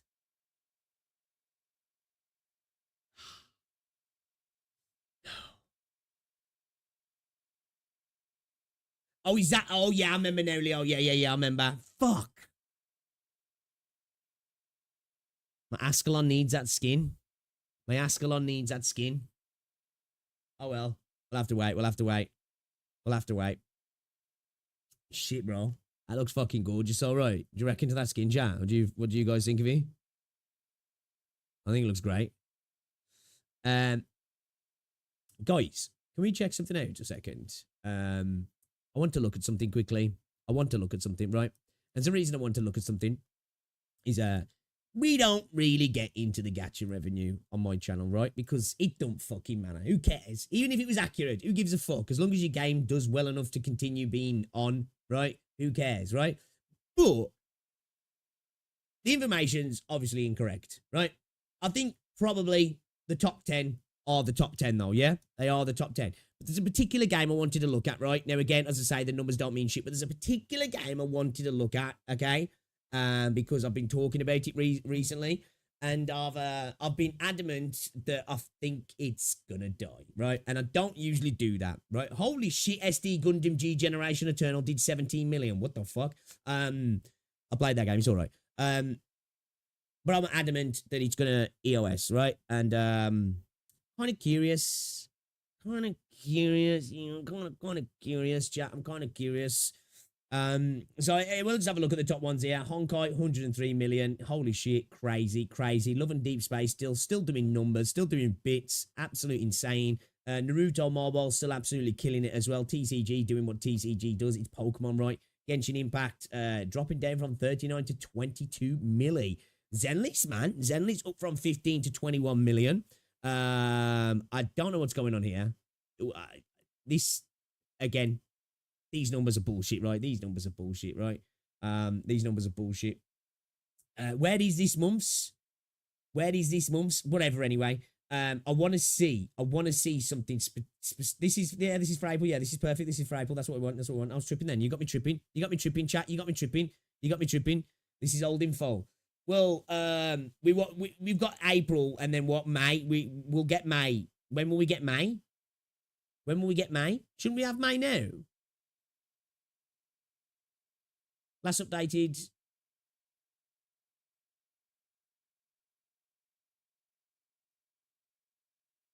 Shouldn't we have May now? Yeah, that's exactly what I'm looking at, Hazrul. That's exactly what I'm looking at. Yo, let's go have a look at it. It's been gacha gaming, won't it? We've been gacha gaming. It should be updated on here. I don't understand why it's not updated on here. This is where gacha gaming is getting the information from, right?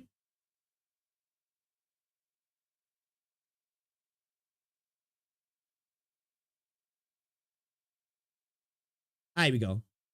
Why was that fucking showing old information? What the fuck? Yeah, I was in my head then. I was like, wait a minute, no, this is right. And then chat's like saying, no, it's not right. I'm like, no, this is right. No, actually, no, it's not right. Fucking, we are in June now, aren't we? We are in June. I was thinking we're in May. It's not. We're in June. Okay, all right, okay. Love and Deep Space is number 1. Love and Deep Space is number 1. Holy shit! 39 million for Arknights. What the fuck? That's crazy. That's crazy. Okay, again. All right, we know the numbers. We know it. But this is just fun to look at, right? This is just fun to look at. I think it tells trends rather than actual numbers because we know these numbers aren't right. That's actually crazy, though. Fourth, insane. Anniversary, though, right? Anniversary, but that's a big-ass jump. The fact that even, like, pre-anniversary, 18 million, again, the numbers are obviously not right, but still, that's a fucking amazing. It's probably a lot more than this. I think it's safe to say these numbers are lower than what they probably are in real life. It's a massive drop-off for Star Rail, makes sense, so. Naruto Mobile still making mad numbers. Genshin up from 22 million to 36. SD Gundam from 17 million to 34. Okay, that's kind of crazy. Fucking hell, Freight Grand Order still doing numbers. Actually insane. Actually kind of crazy. See, this doesn't... They've just literally gone up bang on. See, this is what I'm saying with the numbers, right? 21,625. Now it's 25,625. Okay. So it's gone up an exact number, right? A rounded number. Nikkei having a good month as well. Zenless down, man, 10 million. Do you know what, though? Obviously, it's more than this, right? We know it's more than this. But I hope Zenless never gets up to being up here. And this is a good thing for Zenless, right? I mean, this is a good thing for Zenless. It means that the game's hopefully not going to EOS, right? We hope that Hoyo don't ignore it, but it means they're going to keep working on it. If it just does this middling area, they're going to keep working hard to make sure it gets better. And hopefully it just does these jumps where like we get it up to like top 10 and down and top 10 and then down and never getting into the like top 3, top 4 on a regular basis at least anyway. Because then I think we'll maybe potentially start to see the game drop off. I just think it's I think it's good for the game, man, personally. I think it's good for the game. HSR's going to spike like crazy. Yeah, the Fake Lab's going to be big, isn't it? The Fake Lab is going to be massive. Azure Lane. Okay, so we're looking for a particular game here. Reverse 1999, still doing well. Good to see. Great game. Infinity Nikki. Holy. Wait. The monumental drop-off. The absolute monumental drop-off. Is it actually really working? Is Girl Cop working? Is Girl Cop working? Why don't people like ZZZ? I don't know, honestly. I think Zenless Zone Zero is a great little game. I don't know. I don't know why the Genshin players don't play it or the Star Rail. I don't know, honestly. I can't put my finger on it. I really can't. You know?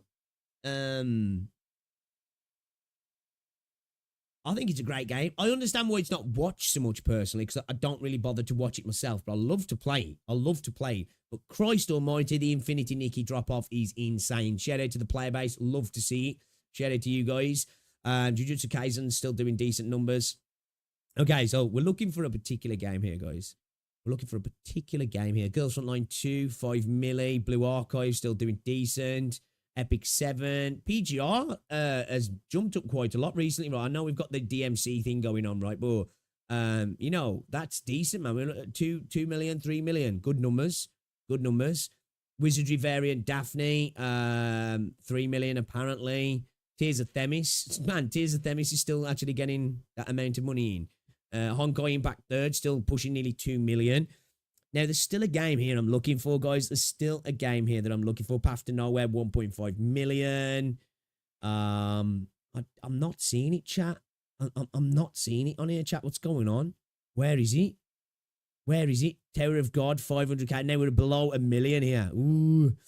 Ew. Oh, God. Is it even going to be in the... Is it even going to be on the list? Cat Fantasy. Where is he? No, he can't be this low, right? Mirren Star Legends only did 42k. When did it drop, though? That's probably because it came out towards the end of the month, though, so that gets ignored. 40 grand. People still spent on Tribe 9. You couldn't, though, could you? That must have been, like, just a... Bro, what the fuck? No. I don't even see it. Did I just go past it? Is it not even on the list? Hold up.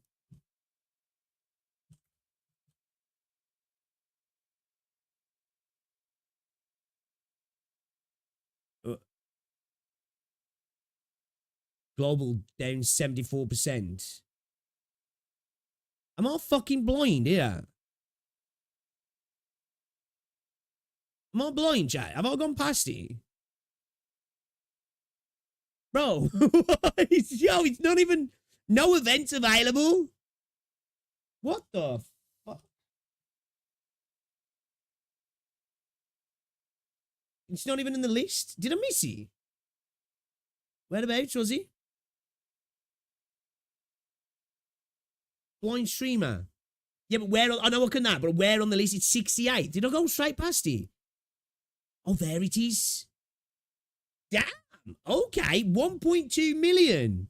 Actually, surprised. Can't even read chat, right? Yeah, I went straight past that. I missed that totally. I saw the Convalaria as it was going down. Actually, kind of impressive. Actually, kind of impressive. If I'm honest, I'm not gonna lie. I didn't expect it. I didn't expect it to be at that. I really didn't expect it to be at that. So it's had an increase on its monthly revenue then. Interesting. Blind confirmed. Need to wipe their glasses. Dude, they don't even do anything. They're just blue blockers. I could do with getting someone to do something. Yo, man, that's insane. I'm actually shocked by that. I'm honestly actually shocked by that.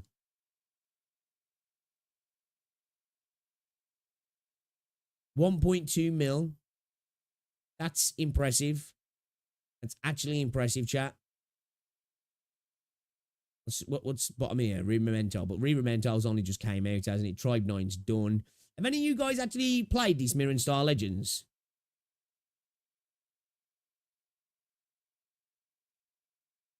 Cat Fantasy. Starseed Asnia Trigger's done for you, I think. I think Starseed's done for. Man, I'm surprised that many people have spent that much money on Black Beacon. I'm not even gonna lie. I'm not even gonna lie. I wonder what'll happen this month then, considering 1.1. It should probably go up then, won't it? Their revenue this month.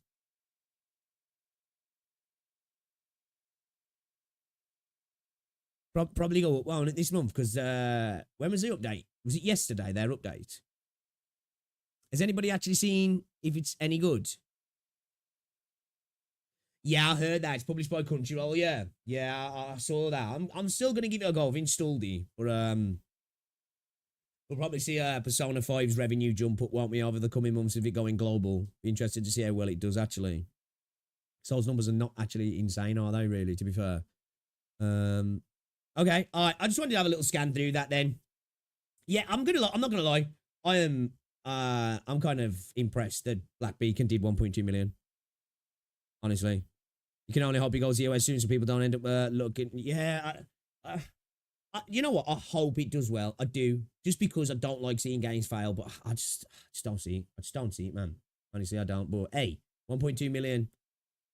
It's actually kind of impressive. Actually, kind of impressive. I'm not gonna lie. I'm not gonna lie. Have you seen this here as well? We've got the most popular gacha games in the last 15 years as well. We could have a look at that as well. Chasing Kalido Rider has started recruiting for CBT testers. This was a game that had a really good trailer that I thought, oh, this game looks actually kind of cool. But then when you watch the gameplay, it looks kind of boring, doesn't it? You know, it actually looks kind of boring. So, yeah, I don't know about this one. I'll probably give it a whirl, right? It's got like a blue archive kind of skill point thing, you know, as it builds up as you go and you just click your skills. But yeah, I thought it was going to be like full-on turn-based, I did, but it's not. And I'm not against it having a blue archive kind of system, I guess, but like, it just looks boring. Just looks a little bit boring, doesn't he? You know what I mean? Arknights' revenue is remarkably stable. That's what happens, I think, when you make a good game, though, yeah, Lua. You know? It shows that, like, it doesn't need the Wuthering Waves visuals, you know, the Zenly Zone Zero pop. You make a good, solid game and continually bring out good content and continue to advance the game. People will spend money, won't they? Check Thorn's auto video Vive Frostbite and look at the cool stages on. You'll miss it while you're on vacay. I've got logged in on my phone, actually, so I might check it out while I'm on my phone, you know, T.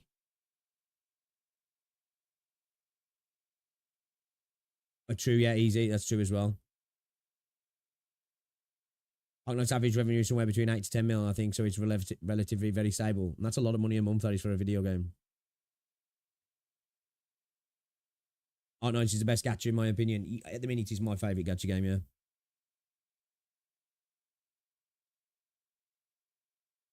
It's like imagine Blue Archive, right? You're on motorbikes, and the combat. When you first looked at it, you think, oh, this is turn-based because it's kind of got like that setup, like like a star rail. When you're looking at the combat, you're on motorbikes, though. It just doesn't look that interesting. Like, it looked kind of cool when they first showed it off, but then when we actually saw gameplay, it was just seemed really slow. One thing that didn't do it well is that the gameplay that was showed off, there was no BGM music, so it was really jarring. It showed how important music is. It was like, this does not seem hype at all. There's no music at all, and it was really weird. Will Enfield explode during launch? I think it'll have a big launch, yeah. I think it'll have a big launch. I think there'll be a lot of people, like, obviously, people from Huyo, people from Wuthering Waves will come over to check the game out, right? Because it had a big beta, didn't it? There's a lot of eyes on it, right? So I think it'll have a pretty sizable launch, if I'm honest. I think a lot of people will get filtered out of Enfield, though. One, for the base system, and two, I think there'll be a lot of people coming from the Zenless Wua space will be like, yeah, this combat's not for me, which is fair. But yeah, I think it'll have a massive launch, and then it'll settle down into what its normal player base will be, Yeah, it was just Silent Stagger. You had all like the obviously it was just an early build, but you just had all the combat audio going on, but there was just no music, and it was just like, this seems really weird.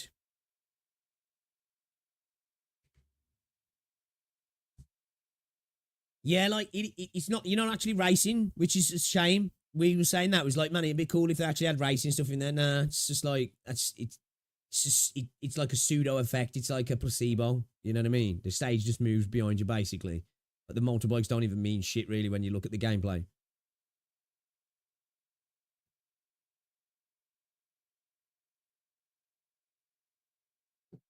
Big question is, will Enfield break the? Oh, hopefully, I hope so. To be fair, Star Rail had a good launch, didn't he? I can't remember, like, I didn't play Star Rail at launch, but I'm pretty sure Star Rail had a previously pretty good launch, didn't he? And if not for the TV system as well, I think Zenless had a pretty good launch, other than the TV system being kind of universally hated.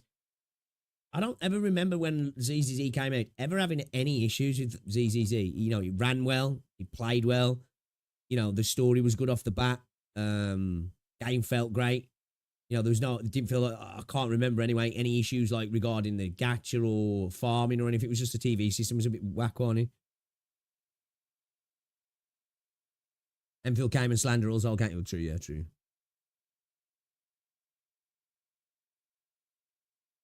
Oh, dude, there's going to be, I'm telling you now, I don't care. People in the Wibber space hate to hear this. And I know I'm not talking about the entire space, right? Let me just get that out there, because people keep saying that on my videos when I talk about the Wibber community. They're like, but you got to make, you got to add the fact that you're not talking about the entire community. I think that's a given, right? But like the Wibber space, not all of you, they'll definitely come after the game, man. They will. There'll be other people, saying it's shit and comparing it to Wuthering Waves off the back. Did they complain the TV system was because it was too easy? No, I think people just didn't like it. Like for me, like the TV system wasn't inherently bad. I think it was just implemented in a bad way. Like I actually kind of like the TV system in small doses when it's optional. But I think it was because in a sense it made sense, right? Because that you were basically on the HDD system, weren't you? So it kind of made sense, but I think people just didn't like it.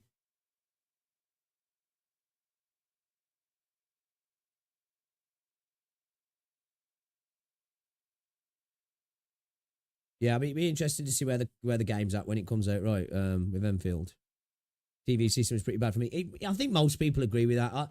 I had a bit of I think I was probably in the minority where I actually liked the TV system and think it had potential uses in regards to like puzzle type stuff and that, which I think just because the way it was implemented, it ruined any future of that ever becoming a thing. It was, yeah, Lou, it was, yeah, it was.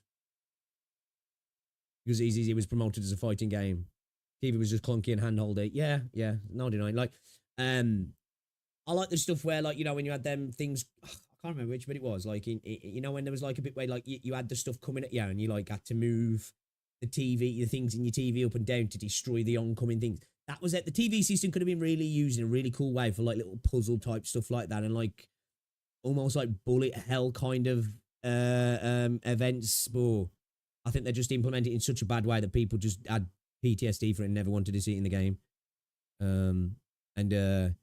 I was there in the sense that I like how it is now. You know, when you're traveling between fights in your instances that you actually run around, why wouldn't you want to do that? Like, it's just better, right? It's just better. Like, I think off the bat, that would have been better if, like, in between fights, you were running around as Eos, maybe. That would have felt more natural. Yeah, I agree, easy. Like, really, that's one thing about Zenless. I don't think you can deny. Like, the game's got a bad UI, right? But Zenless is an incredibly stylish game, right? You know? Very stylish game. I wouldn't even say Enfield copied Wuthering Waves, personally. Like, there isn't, like, from playing the Enfield beta for me, like, the banner system's a separation of, like, the typical banner system. Combat's definitely different. It's not even fully open world. Exploration's totally different, isn't he? Gear system's different. Yeah, like, to me, and obviously I know the comparison, and I haven't got a problem with games being compared, but, like, and it's fine to compare Wuthering Waves to get Enfield for sure, but, like, for me, Enfield is a far different game to Wuthering Waves than what Wuthering Waves was to Genshin. You know, Genshin and Wuthering Waves are very similar games. They've got different combat, right? They're definitely different combat, but as a whole, they're very comparable games, aren't they? For me, Enfield is far different to Wuthering Waves. Like, Weaver's a lot more like Genshin than Wuthering is than Enfield is to Wuthering Waves. Apollo, to look at, it looks great. I just think it's a bad UI. I think it's just over-convoluted. And they know that because it's getting updated in 2.0, isn't he? You know what I mean? What would you even compare? Well, I think making comparisons on video games is totally fine. I do. I think it's just when you use it as a battering ram constantly is when it gets a bit boring. Like, when you're talking about a video game, obviously you want to talk about things in a vacuum sometimes. You want to be like, I want this to be better because of this. But I think having a comparison to bounce off sometimes is useful to say, well, this game did this better. I'd like my game to do that. Or I don't want my game to do this and vice versa kind of thing. But some people could just go a little bit too much into it, don't they? You know, it's his constant desire to tear something down because it makes them feel better about Wuthering Waves as well. That's a weird thing about Wither sometimes. You know, it's almost like I think the ZZZ anniversary was a perfect example. That, like, I had it in my own comments. You know what I mean? People were talking about launch rewards for Wuthering Waves. And Zhang Li Yao, and it's like, bro, if you're going to compare them, just compare the fucking anniversaries, man. You can't then bring in all these extra caveats and be like, well, this counts as well. It's like, that's just fuck off. Like, if we're going to compare the anniversaries, let's compare them in a vacuum, like, you know. And I ain't even saying one has to be better than the other either way. Like, I prefer Zenless's because it just looks like it's more interesting. It might suck, but yeah, it always feels like it's a comparison in regards to tearing down. And not even just tearing down the other game, because, like, roasting the game's fine. But, like, a lot of the time it feels like it's an attack on the communities as well, which I'm like, why are we going after the community? I don't understand. Like, if they've said stuff, roast people, but it just feels like that a lot of the time everywhere. Do you know what I mean?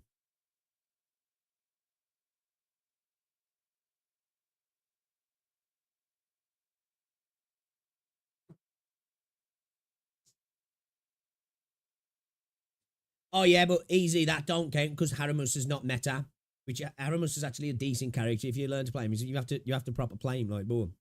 Don't count because he's not meta. It's like, oh, okay, is that where the goalposts are? You put the goalpost down, and then you're like, actually, now I need to move him quickly because that doesn't suit my argument anymore. And then you come back with something, shit, let me move him again. So, you know? Haramus is pretty mid, though. I think he's actually a decent unit. He's not he's not like a Zhang Li Yao good, but I think if you sweat with him, I think the dude can actually put out numbers, but you just got to kind of sweat with him. He's like a sweat unit, isn't he, really? You know, he's not like he's not a Miyabi, of course, but it's a free unit at the end of the day. You know, I suppose I don't get hit as hard because I'm not bothered about using Zhang Liao in Wuthering Waves anyway. I know he's cracked, but I just don't use him. Exploration and switching the maps in Enfield reminds me of Witcher 3. I really like, there's a lot of stuff I like in Enfield. There's a lot of stuff, you know, definitely. I liked the more grounded exploration in Enfield as well. That's why I think it suits it being semi-open world. Because it made puzzle solving, it feels a bit more consequential. You know, now I love the movement in Wuthering Waves, but there's no like, oh, where like in Enfield, you know, you might have a thing to get behind an electrified gate. So it's like you have to like go back and climb up on some things and hop over it and then jump down, where in Wuthering Waves you just run up the wall and be over. Like those little things now, it might not be for everybody because people want to be able to do that freedom of movement, the momentum movement, which is fine. But I kind of like that. It's a bit old school. You know, it's like, ooh, I've got to figure out how to get over that wall rather than just jumping over the wall kind of thing.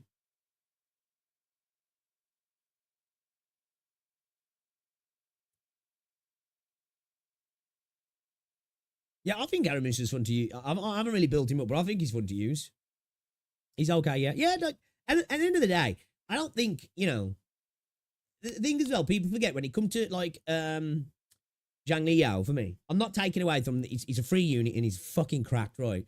But Yao was he's a rework of Calcharo, right? Now, hopefully, if Looper has a really, resonance liberation based weapon, Calcharo might be actually a bit more useful. Yao, in my opinion, now even the devs could deny this and I'd still believe it, right? This is my conspiracy theory with Wuthering Waves. Zhang Li Yao was a rework of Calcharo, right? Because Calcharo's been ignored in the game, right? The dude's just been left to rot, basically. He's not been brought up. The dude, if any character should have been buffed and had his kit tweaked, it was Calcharo, right? Wasn't a premium unit. It was a standard 5-star at the start of the game. They could have easily worked on him, but they decided not to.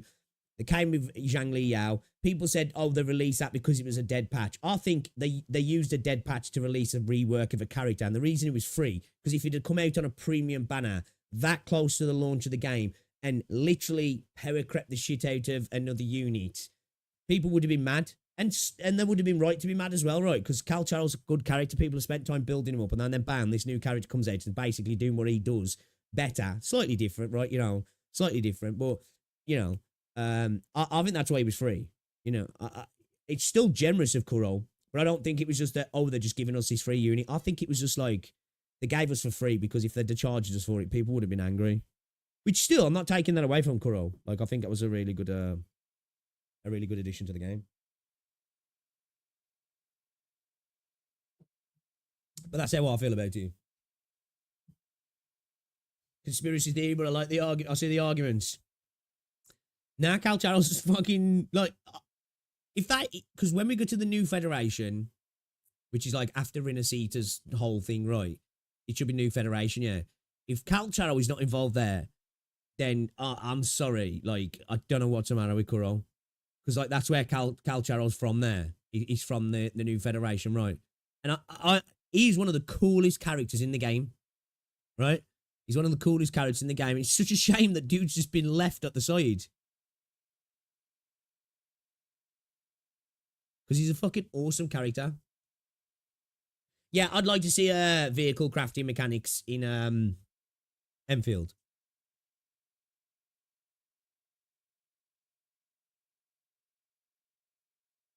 Yeah, I don't need flying in Enfield personally. I'd be okay with different vehicle introductions. Like, you know, like, say we get to some later stages in the game and there's some stages that are a little bit more vast and open and flat. It'd be cool to have some different kinds of vehicles. I'd be cool to have some vehicles getting around the place we've got now, like a motorbike or like some kind of doom buggy or something like that. I think that'd be cool.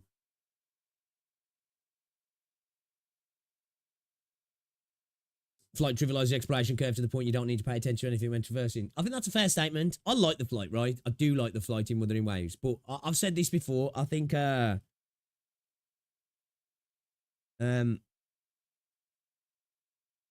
in a lot of open world games, exploration becomes trivialized because they know they need to, because there's a part of it as well that the world doesn't stand up to the scrutiny over time.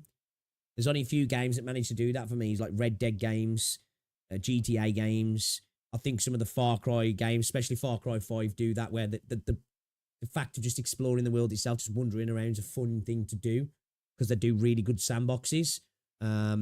And I don't think any gacha games really manage to do that. Yeah, I'm not saying that you can't enjoy wandering around the world and be like, this is a pleasant place to be, but like Red Dead, man, and GTA just clear everything else in regards to,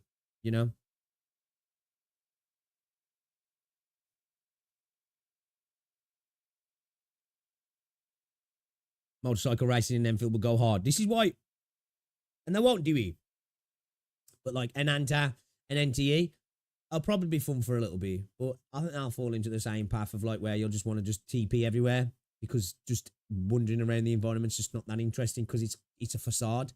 You know what I mean? Really, most open world games in gacha games are really just it's there's not much below the surface, is there, other than like farming materials and TPing around. That's why I think Enfield going down the route of being semi-open world was a smart choice. Because that you won't get that burnout on the open world becoming a problem to get about.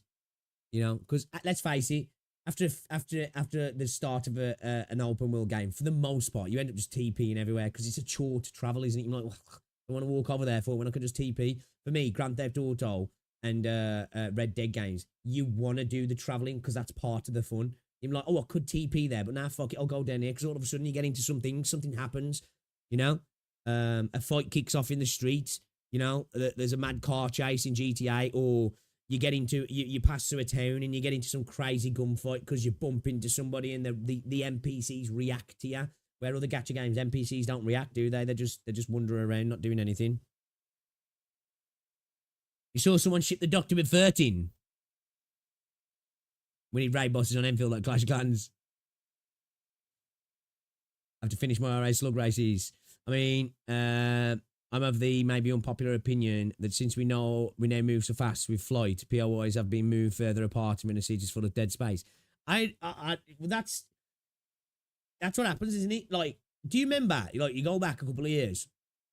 Like, it's like when Just Cause was getting bigger and that. Like, we had this period, didn't we? It was probably between like 2015 and 2020, might have been a little bit earlier, like 2013 to 2020, where open world games are becoming a thing, right? They've been a thing since a while, but like, post 2007, we started to see, with the PS3 and PS4 coming out a few years later, there was a bit more power. You started to get more open world games. What was the advertising factor? Typically, the square kilometer of the map, bigger's better, right? And you used to see like maps on videos and in magazines getting compared all the time of like, our map is 22 times bigger than Skyrim, or our map is 13 times bigger than this. And what it got to the point was, it was bigger and bigger and bigger. So there was big spaces in between points of interest, which just made the maps boring, right? It was like, oh, cool, I've almost got a world to fly around in here, but there's fuck all to do with any. And that's why I think denser, smaller maps are definitely better. And I think that's one thing that, like, say, Rockstar are really good at.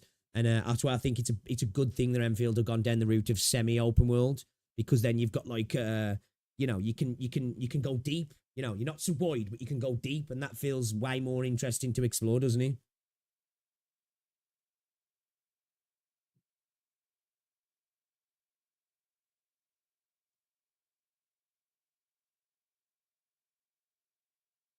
Just an opinion on how TP and Enfield since we've got zip line.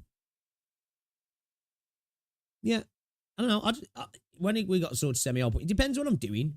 If I'm just kind of like chilling, I'll happily walk around, and I find myself happily walking around in Enfield personally, because the maps aren't massive, and I think that's a good thing.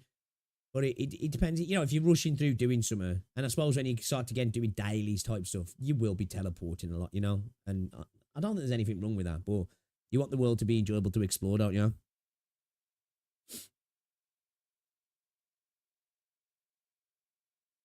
Like Fallout 4, 16 times the map size of Fallout 3, yeah. I think a perfect example of it's fucking What's It Right?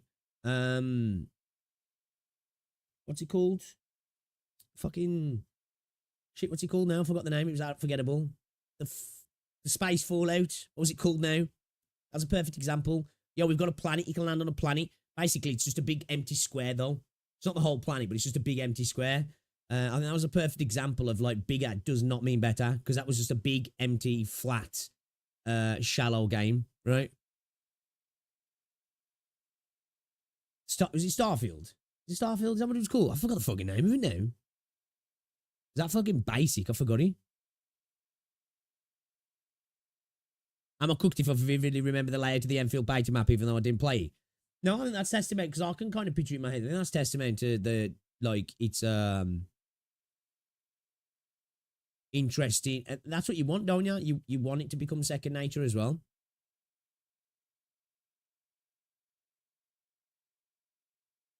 Starfield, yeah. That's No Man's Sky. Yeah, No Man's Sky was fucking... I like No Man's Sky, I do. I wonder what the exploration gimmick will be in the new Federation. It'd be interesting to see, right?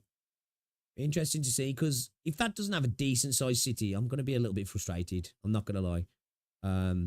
I understand the power and stuff, and I understand it being able to run on mobiles, but, like, I want skyscrapers, man. You know? Rinasita is a massive step up to Huanglong in terms of, like, the design of a city. And I know Huanglong wasn't necessarily a city like that. It was more of just a bastion. It was, you know, it was on the edge of the lament. It was suffering, but it was like kind of just, there was fuck all there, right? It didn't feel like a town. Didn't feel like a place where people lived. Where Rinasita does feel like a place where people live, or Raguna, should I say, feels like a place where people live. So I really hope that the new Federation feels like an actual proper city. Daggerfall map was insane.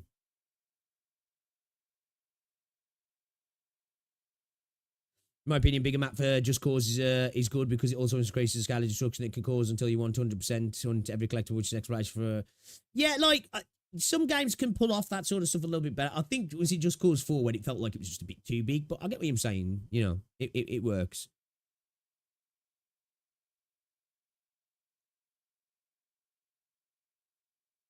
Yeah, Starfield, yeah. That's it, yeah. Alright, okay. Wuthering Waves version 2.4 official trailer. I don't really want to watch the entire, like, how long was the live stream? 55? I ain't watching that.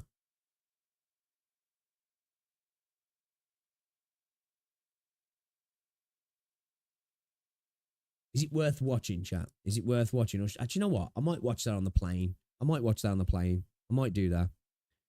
I might do that, chat.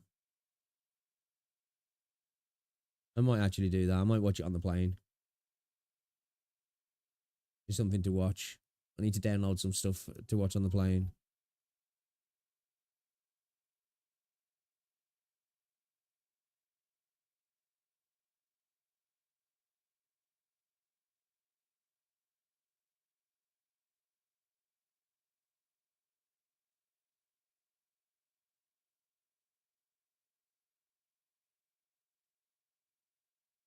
Nah, it's too long.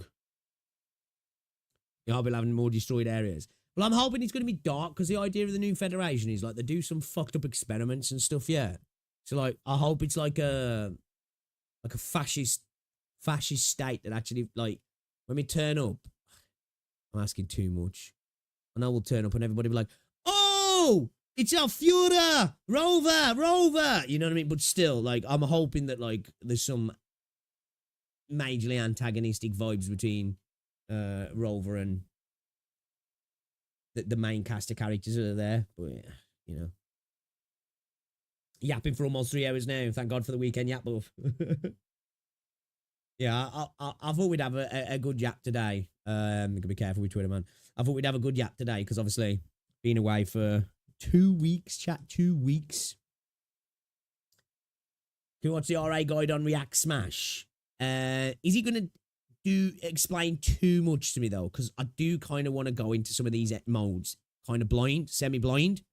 I don't know, we saw a little bit in Cookie's video, but I don't want to understand too much. You know?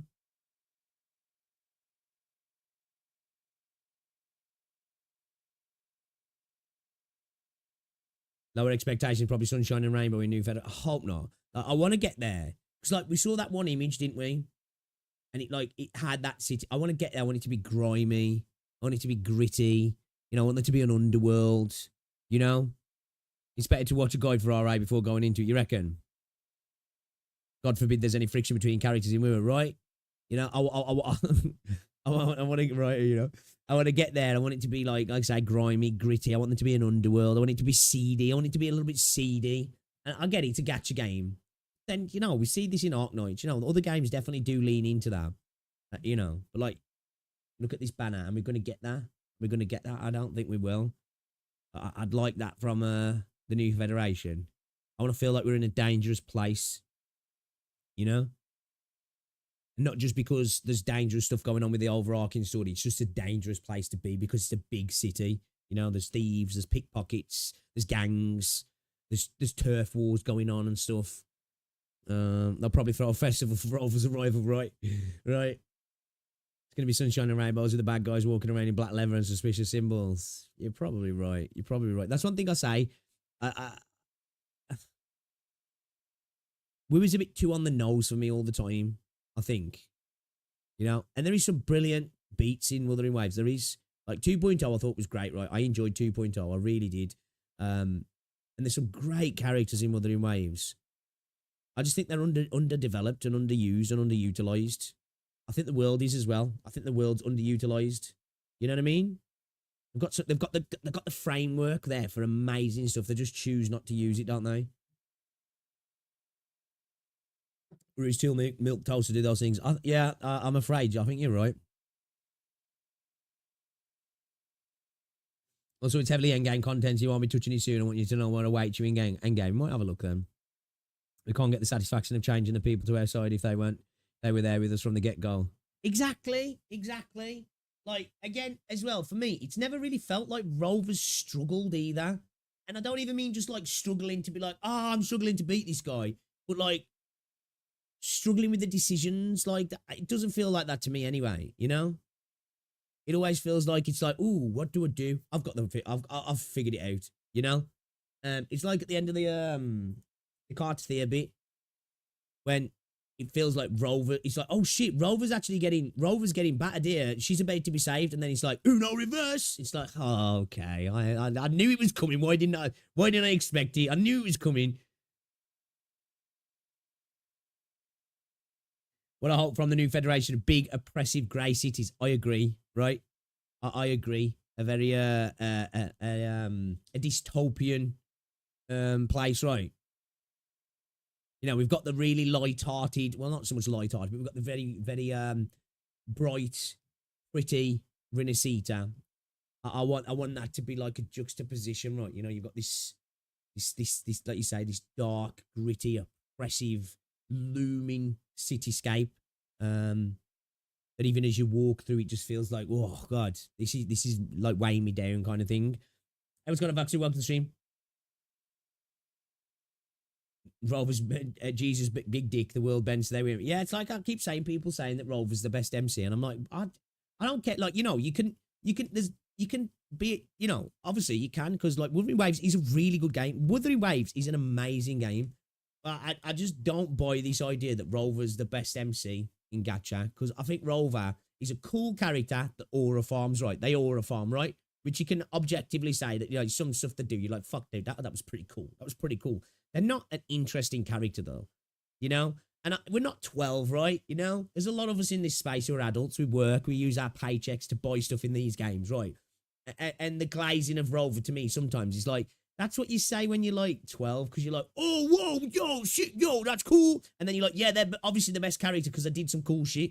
Where, like, to me, I think as you get a little bit older, you appreciate characters that are a little bit, there's a bit more depth to them, a bit more nuance, right? You understand that they're not perfect. They have to make choices. They're like I say, they operate in the grey sometimes. And good versus evil stories are cool. They are. But when you're doing it over like a few years, it gets a bit boring, doesn't it? Like if it's 8 hours of like, oh, you're the hero, you're the good guy, you fight evil. Cool. I'm cool with that. I like it. Good versus evil stories. Yeah, I just don't think they're an interesting character. You know what I mean? The Traveler has more depth. Plus, Roy made me believe the implayable Mandra game. Ami is a far more interesting character than Rover. Far more interesting. Add a Twitch point reward where you do a backflip for 20k points or something. So, for fuck all, you want me to break my neck? Don't know about that one, bro. Have you ever seen that one Arknights art where the person served a severed head on a silver platter? I think I might have. Renegade, I think I might have. Exactly, I agree. Unhinged, inhumane people in Arknights are a great, it's greatest strength. It really is, you know? You've got to cast the characters in your team who you are the good guys. There's some fucking messed up people in the group, right? And then you see the bad guys. They're not bad just because they woke up and were like, oh, let's be dastardly. You know, they were pushed to where they were. I like that. It's a lot more mature way of telling a story for me, rather than just like, I'm good because I'm just good. That's how I've always been, and that's how I'm always gonna be. You're the bad guys, and you're bad because you're just bad guys. There's not much depth to like any of the bad guys in Woo so far yet, either. Yes, we are, Car. Yeah. It's the same with people thinking Solo Leveling is the best anime. Those people just sadly don't know any better. Like, don't get me wrong, Solo in terms of an action anime, you know? Like, for me, I look at like things like Solo as they're like Dragon Ball Z for me, right? You know, they're like I wouldn't even say things like Naruto really, or even things like Bleach, because that's a bit different. But like they're just they're popcorn flicks, right? It's like you go there and it's cool fucking action. It's like you get that, like say the aura moments. Oh shit, that was kind of cool. You know, that action scene was fucking cool. But beyond that, now I know in the manhwa it's a little bit more deeper, right? But yeah, I agree. You know, it's like that kind of character where it's like, okay, all right, you know, like I love Dragon Ball Z, but as characters go, even though Goku is a fun character, let's not pretend the more interesting character in Dragon Ball Z, Vegeta, right? You know, Vegeta's a way more interesting character than Goku. You know what I mean?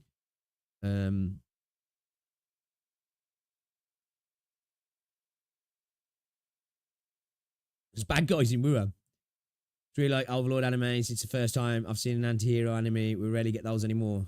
Yeah. I like even the manhwa shall. It's a little bit deeper than the anime, but yeah. Ragnarok is a bit better though. Even Goku has flaws. Yeah, like I love Goku as a character, I do. But like, you know, and I do like the fact that, you know, dude just wants to fight to get stronger. I think that's just cool, right? You know? But like, yeah, you know, to me, even though Kakarot, Goku's my favorite as a kid growing up, as an adult now, I'm like, man, you know, Vegeta's stories, he's got way more of a growth arc, hasn't he? You know what I mean? Goes from being a bad guy, you know, to being broken, to you know, trying to help, but doing it for his own reasons, being selfish, wanting to just be better and stronger than Kakarot, hating him, becoming to respect him to the point of loving him, you know, surrounding himself with people who were once his enemies, becoming his friends. His story's kind of tragic at the same time as well. It's a much more interesting story arc than Goku's is, right? Because Goku was just like, you know, Goku's just a good guy and he was always a good guy. And he never really changes, right? You know what I mean? Hey, welcome to YouTube. Exactly, Renegade as well. And it's like, this is one thing that I fought a little bit back against when it comes to Rinasita, is that I think sometimes as well, when people think, oh, you know, they'll be like, oh, they looked at like Rinasita, I'm like, I wanted mature. And I'm like, it's something can be incredibly mature while being beautiful and bright at the same time, can't it? It can be gritty, it can be evil, it can be dark, it can be oppressive, and it can, on the surface, be like, that sometimes can make it even more creepy, because it's like, bro, we're in this beautiful environment, but this is fucking dark. I agree, it doesn't always have to be like oh, you know, you've got to have a bunch of characters dying. You know, the story can be mature without it being, you know, oh, well, we've got some bad guy coming who oh, we've had a bunch of deaths. Like you say, conversations about particular things, seeing choices, adult choices made that have got a little bit of nuance to them. It doesn't always have to be dark or gritty as well for it to feel mature, does it, as either? DBZ had severe pay. A lot of shonen animes do, though, don't they? There's a lot of filler, right? Because at the end of the day, the thing is a cool action scene, right? Drag it out, it makes it cooler in a sense, doesn't it? It edges you, you know. Things like Naruto do it, don't they? You know, the negative edgy, right? So then when it pays off, you're like, oh, and when you're like 12, it's like, fuck, this is cool, you know? That's how I was anyway, man. I loved it. Man, we went on holiday when I was a kid, and like, I was going back to the hotel room every single day to watch the fucking Cell Saga, because it was on Cartoon Network at the time. You know, every day I'm like, that's it. See ya, I'm going back to the room, you know? Hot take, we were about Carterfield should have definitely died, but it doesn't make money. So, yeah, like, I'm the type of person, right, is I do want some risk to your characters, right, but I want it to like, it's kind of difficult, because it's like, you want a death to mean something, but when I say I mean something, I don't necessarily mean the death has to have meaning itself, because sometimes impactful deaths in TV shows, stories, books, whatever you want, can be meaningless, because that's how it's like in real life, right? Something can happen, and it's instant, it's sudden, it's shocking, and there's no rhyme or reason to it. That can be impactful in itself. But like, I want it to impact the story, to make things, you know, to be a progressor of the story, and not only to be a progressor of the story, it to add something to it. I think sometimes it's an easy way out for devs or even storytellers to just be like, well, I'll kill a character, and that'll make it, that's what people want, right? And if they don't do it right, it just feels unearned. You know what I mean? I hope they don't do that. I hope if they do it, it feels earned. You know? I'm in chapter 6, Jules.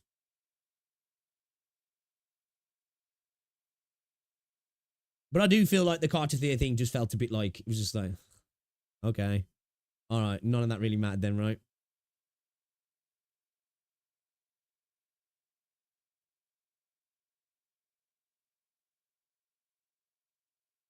Exactly. It's like the whole situation with Shorekeeper as well. You know, I just couldn't get attached to Shorekeepers because like none of this was earned for me personally. We didn't build any of this up. That's Wuthering Waves' biggest problem. Characters pop in. We're supposed to feel for them something straight away, and I think they do a really good job of bringing the characters to life when we see them in Wuthering Waves. They do. You know, while they're on screen, they do a good job. We just don't see enough of it, right? You know, I feel like if we got a build up with characters and coming back and being part of the story as we go, like we could have some really impactful stuff.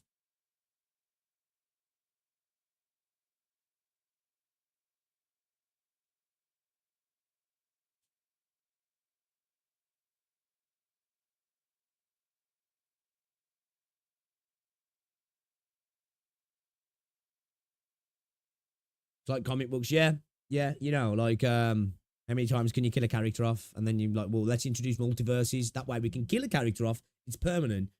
There's an exact version of them somewhere else where we can bring them in there and they're part of it kind of thing. It takes away, doesn't it? It does take away. Yeah, what's going on, Nick V? Feel like the characters just come and go. Yeah, they do. You know that the perfect example is TV shows where you have a guest star. That's what Wuthering Waves characters are. They're a guest star. They appear, they come in, they're kind of the flavour for that episode, and then you never fucking see them again. You know? They're not even mentioned. They were important to the story. Who cares now, right? You know, look how important Shorekeeper was. You know, she wants to come with us and do all this stuff and that. Same with Camellia. And then, like, now we're just doing other shit everywhere and Rob just don't even care. It's like, Yeah, you were important to me once. Not anymore. Hard to sell a character that's dead.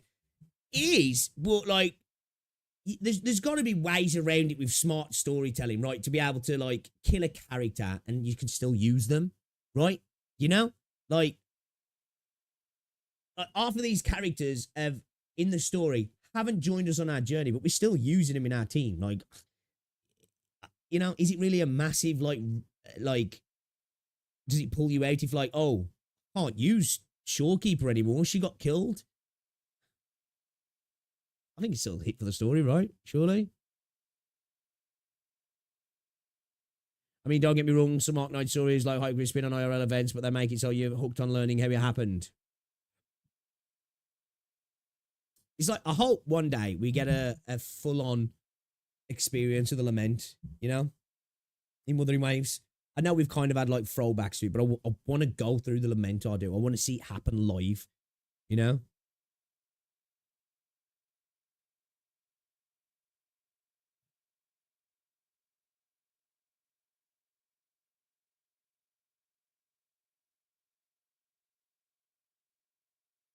You know what nice? Exactly. Yeah. Like I don't think it breaks immersion, does it? Really? 80% of the cast is that how they do it, Kevin? See, like I think there's ways to do it. Like I think you could make it canonical. You know, you've got like echoes and the somnar. Like write something in so like it's an echo of the person now. They're dead, but like you could even make it dark when you're bringing them into the fight. You're almost using their echo of their soul and the remnants of what they were as a puppet. Sounds fucked up, but it's like it even adds to it, right? And then as well, this is why I say if the rover had dark things about them, the rover's willing to do that. Yo, I kill creatures and use their soul to fight for me. Why not have that with resonators as well? I think that would really add something to the game. I do. Be like, damn, man, rovers like that. Shit. You know, they're willing to do whatever it takes, man. They're using the soul of a dead person kind of thing.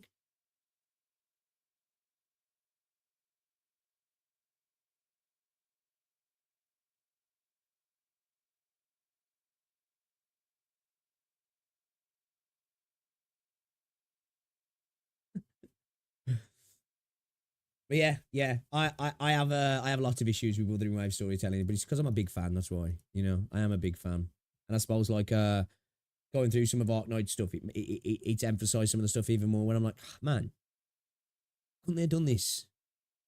Couldn't they have done this? You know, couldn't they have please done this?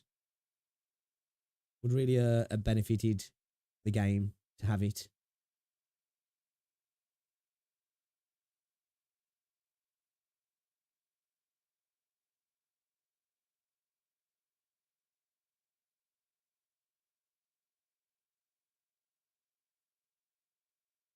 What's up, random person?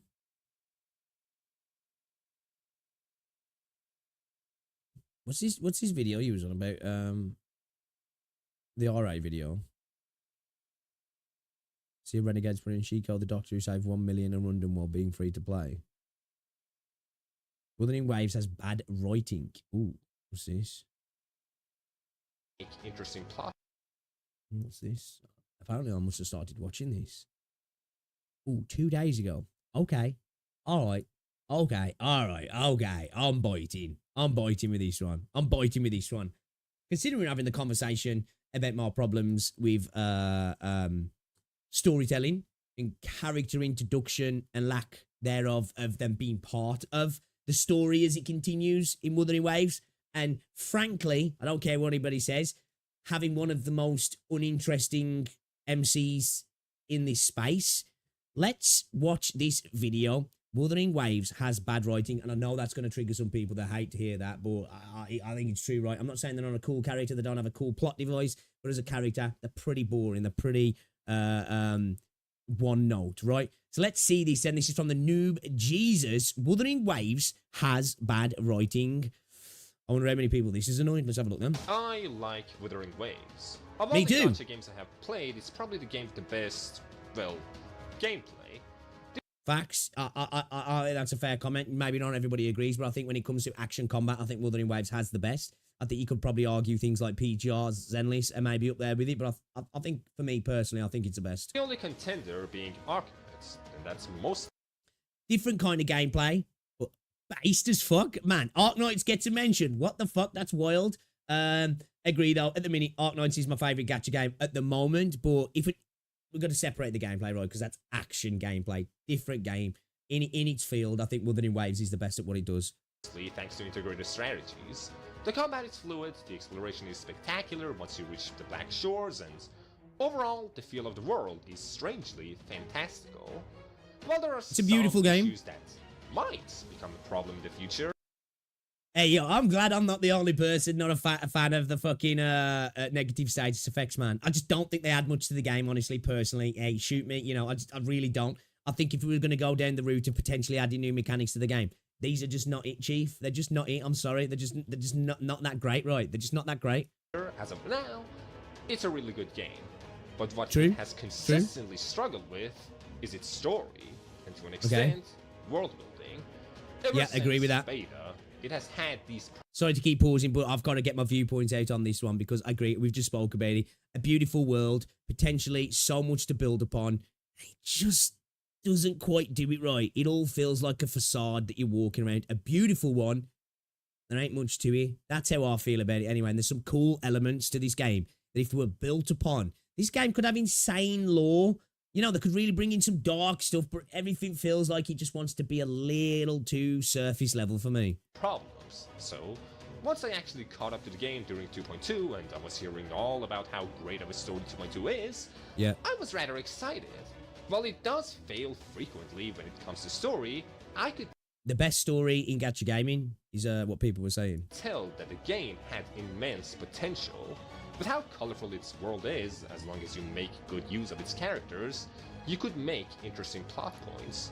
So, with that mindset, I started the 2.2 questline and it was It wasn't that interesting and was honestly more of a disappointment than anything.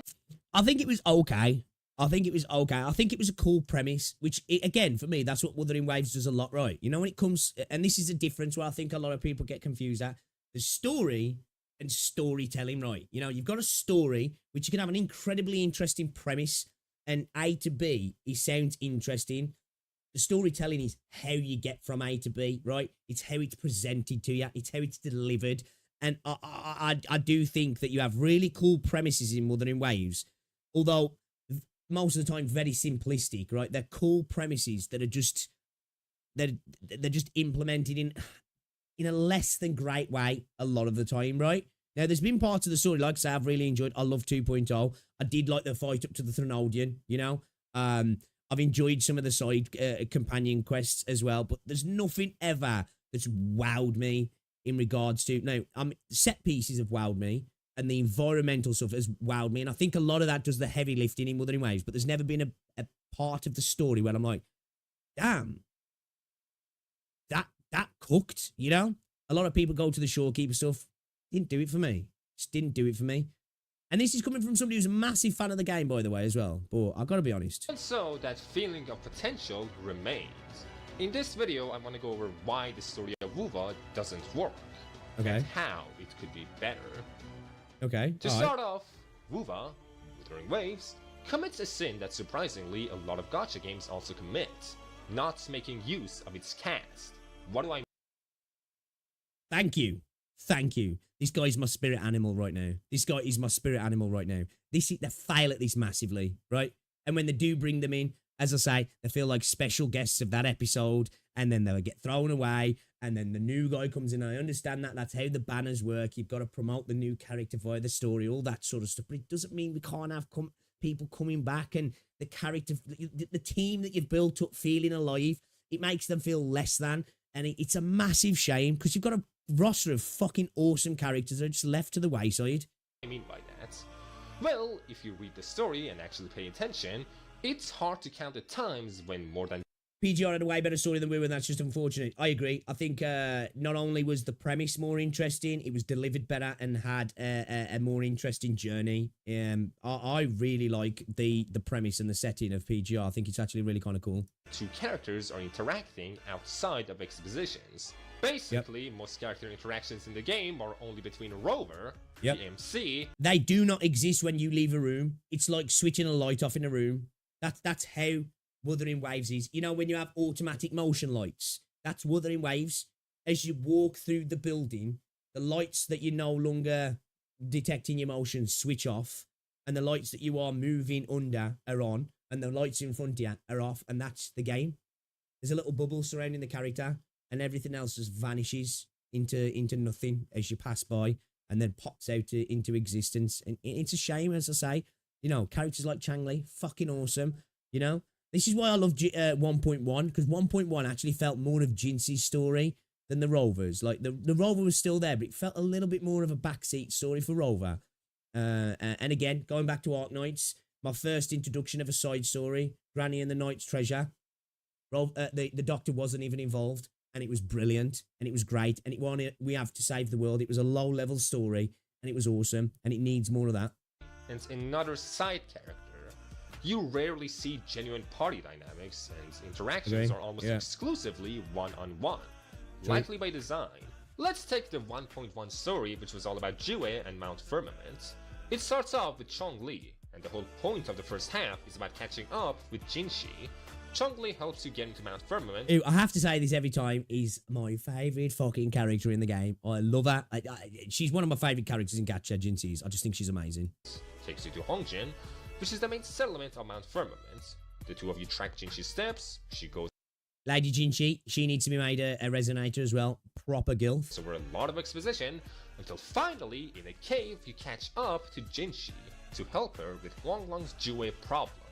The three of you group up, spend like 10 minutes together until Chongli leaves, and you do the rest of the story. That is the thing as well that the game has a problem with. Yeah, and I understand that like their updates, they can't be massive, right? I get it. But like introduce the characters prior to the patch. That's a way to like bring them in, to build the characters up so you get a bit of a connection with them. It lacks that as well, right? Is that there's less impact because you don't spend much time with the characters. My only wish for Jinshi's story is that it had more build up in earlier parts. That's fair, that's fair. But don't get me wrong, Jinshi's 1.1 story was by no means perfect. It's just when I look at it in the scale of the stories, I think it was probably my favourite. Outside of 2.0 probably. I really enjoyed 1.1. Story with just Jinshi, because Chongli has to deal with some pitiful fraxiness. Sure, there is an explanation on why she has that cutscene was cool though. That's because the writers want to separate the group, not out of necessity for the storytelling. Instead of having Jinshi and Chongli, which are close to each other, interact on screen, we only interact with them separately. Again, this is why I say I don't find the rover interesting, because it's a self-insert, and I don't have problems with self-inserts. I get it. I understand why they're there. I totally get that. But, like, I think you can have a self-insert and a character still have a bit of agency, right? I think this is a fair point. This story would have been even better if the rover just really wasn't involved and it was Changli and Jinshi doing all this, because they've got a connection together, haven't they? You know, they've been around each other for years. It would have had way more impact, them two bouncing off each other through the entire quest line, right? It just would have, right? I don't even think that's a hot take. You know, I don't know how people can argue. Although no, it's better without that. It just would have felt better, right? It would have felt better if those two was the main focal point for the entire story. Because at the end of the day, the rovers just popped up out of nowhere, right? It would be fine if this was the only time that this happened. Let's go to 2.2, which was the Imperator storyline, which is the Sentinel of Renacida, same as how Jue was the Sentinel of Huanglong. I did that this last story night. For farming pretty anyway. Much the exact same as 1.1.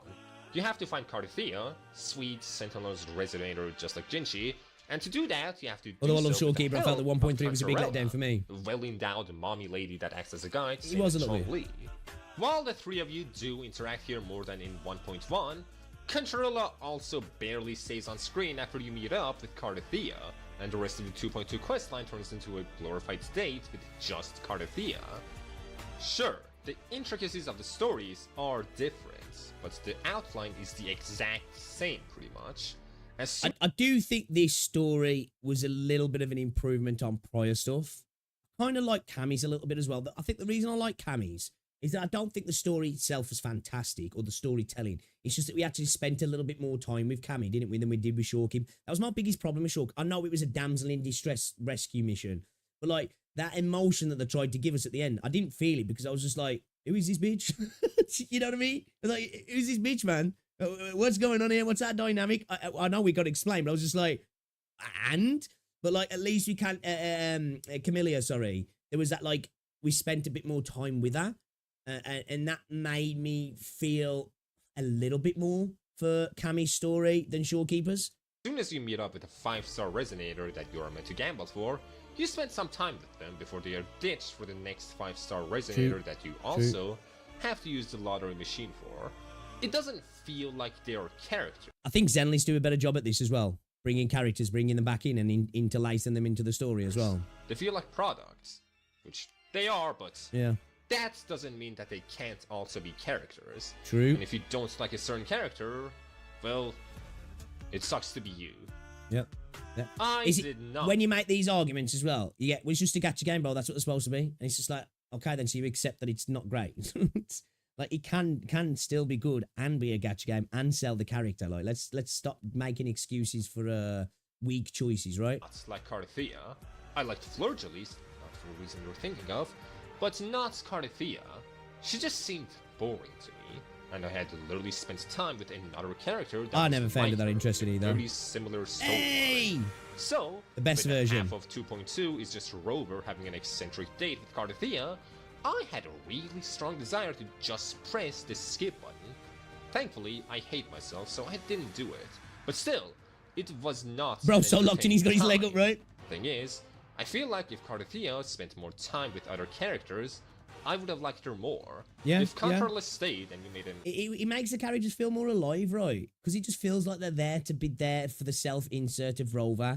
And then people will say, well, that's what it is. But then it's like, well, don't defend the storytelling then, because if that's what you want, like, fair enough, that's what you want. But, like, can we stop pretending that self-inserts are the best way to tell a story, right? I'm not saying that they can't be fun, right? You have a power trip, but after a while, it's like, okay, can I get some, like, interesting story now? I'm not 12. I'm not getting a hard on thinking everybody's, oh, man, I'm so amazing, everybody wants to touch me, you know?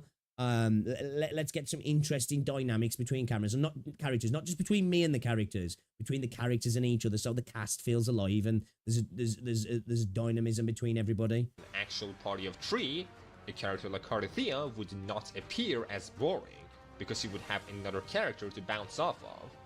One that is not Rover. Yeah. Now, I don't have any big problems with Rover.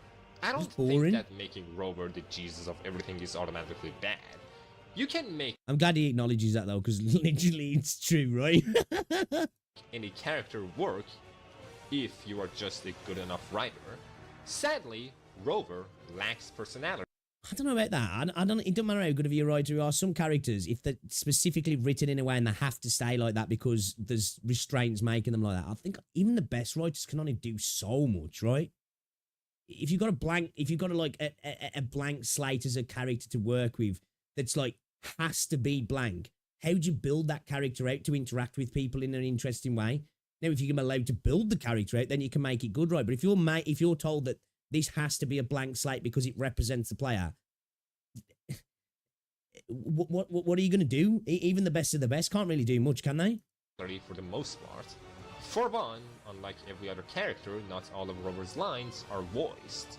This creates a jarring contrast between Rover and whatever other character he's interacting with.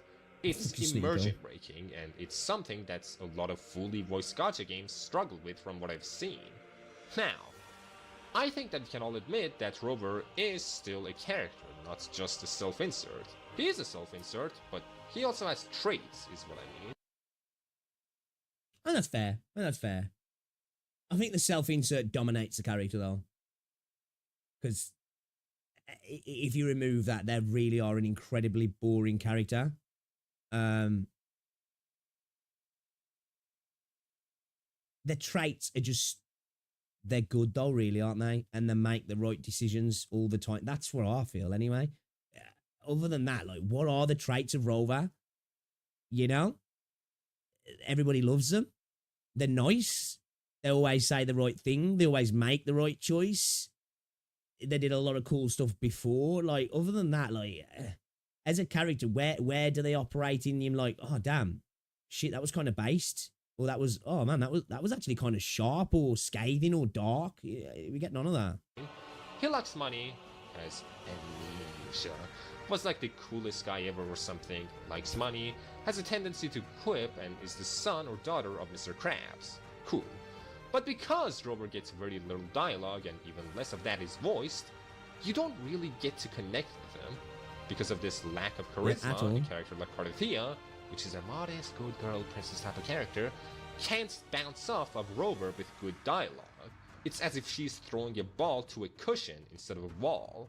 It hurts her character, and because half the story is just her character, the entire story starts feeling like a chore. Yeah, that's I agree. The worst part. I agree. It's fixable. If Wuva just focused more on real character interactions, even the bad guys seem to fucking love Rover. Tolerable. It could be genuinely fun. More than the 2.2 questline, I liked the Vault Underground storyline. In it, you get called to oversee the transfer of something into the vault as a mediator. You also have Zani with you, representing the Montellis, alongside Phoebe, representing the church. It's like, not a how cool it would it been if Xia and Yang Yang and Baiji was with us? I think it would have added so much if they were tagging along with us still through this story. And I know they were, but that's how it feels. It's like, oh no, they were part of a different game because that was that patch. This is this patch now. You've got a new crew. Because, like, I actually felt out of all the characters, they felt like they added a little bit more to the game initially. I thought they were going to be a trio that was going to, or at least Xia and Yang Yang, were going to follow us on all our adventures. And I think it would have added something as well, like, you know, of Rover bringing them along kind of thing. And I think the interactions between like Phoebe and Zani and Xia and Yang Yang, I think would have actually probably been kind of interesting. I do. To get its storyline, it has far less exposition than the main quest, and most importantly, you do it with a gang. Yeah, but the problem is right now in the story, it makes no sense for them to follow us. Didn't get to interact. I guess, yeah, but like it felt like that was going to be a big part of the story initially. But as I say, it's like. And I guess it's because the game doesn't know where it's going exactly, because one, the story was retconned, and two, it's a live service game, and three, it's a gacha game, which all kind of hamper a story in itself. You know, even though some games manage to do it better, it's something you've got to work around, right? It's a difficulty to work around. I just think it would have been interesting to bring something along. I do. It feels like, oh, this is a new chapter now. None of that matters. All that didn't even happen. That's kind of what it feels like, right? Every new introduction of a new character, like everything else, don't even matter anymore. We're on to new things now. It's a new episode, self-contained. Forget everything else that happened. Act with both Rover and Zani at the same time. She would have been another Carithia. I can tell because I didn't care about her in the fishing events. But when you allow her to interact with more than just a cushion, suddenly she's a far better character. For example, Rover's a cushion, you know. This one scene where the gang starts talking about this one painting that is covered up was pretty memorable. Due to that conversation, you learn more about Zani and Phoebe. And because Rover is just not that talkative, having an extra character around lets the writing breathe. Let's take a Rover is really that awkward person who's just, you know, antisocial, but for some reason everybody loves them still, you know? They never get involved. They never really bother to, like, reply to people's texts, but people still really like them for some reason. Like, oh, we got to bring Rover. That'll make it so much more fun when they just stand there brooding in the corner. It's great time, man. Game like FGO. In an event, let's just say Summer 5. In it, you have over 10 playable characters, plus some other characters that aren't playable, all interacting in one event. Not main story, but event. And these characters are not all connected to each other. You have Sigurd and Brynhild, which flirt like all the time. Then you have I feel called out. Hey, you know what? As I've got older, that's become me. That's my character trait now. Alongside Ilya, Rasaki, Tomoe, Senpai, and a lot more. And these characters all interact. What makes it special is that normally you would never even think of how these characters would exist in the same room. Imagine if the same happened in Wuva, where in one story you would have Jian, Jinshi, Encore, Bronze, Cantarello, and whatever other character that you can think of. Now, yes, the structure of FGO makes the happening of these interactions much more understandable. Still, it doesn't mean that they can't just make up some reason to have some... Yeah, I've been saying for this... How long have I been saying this?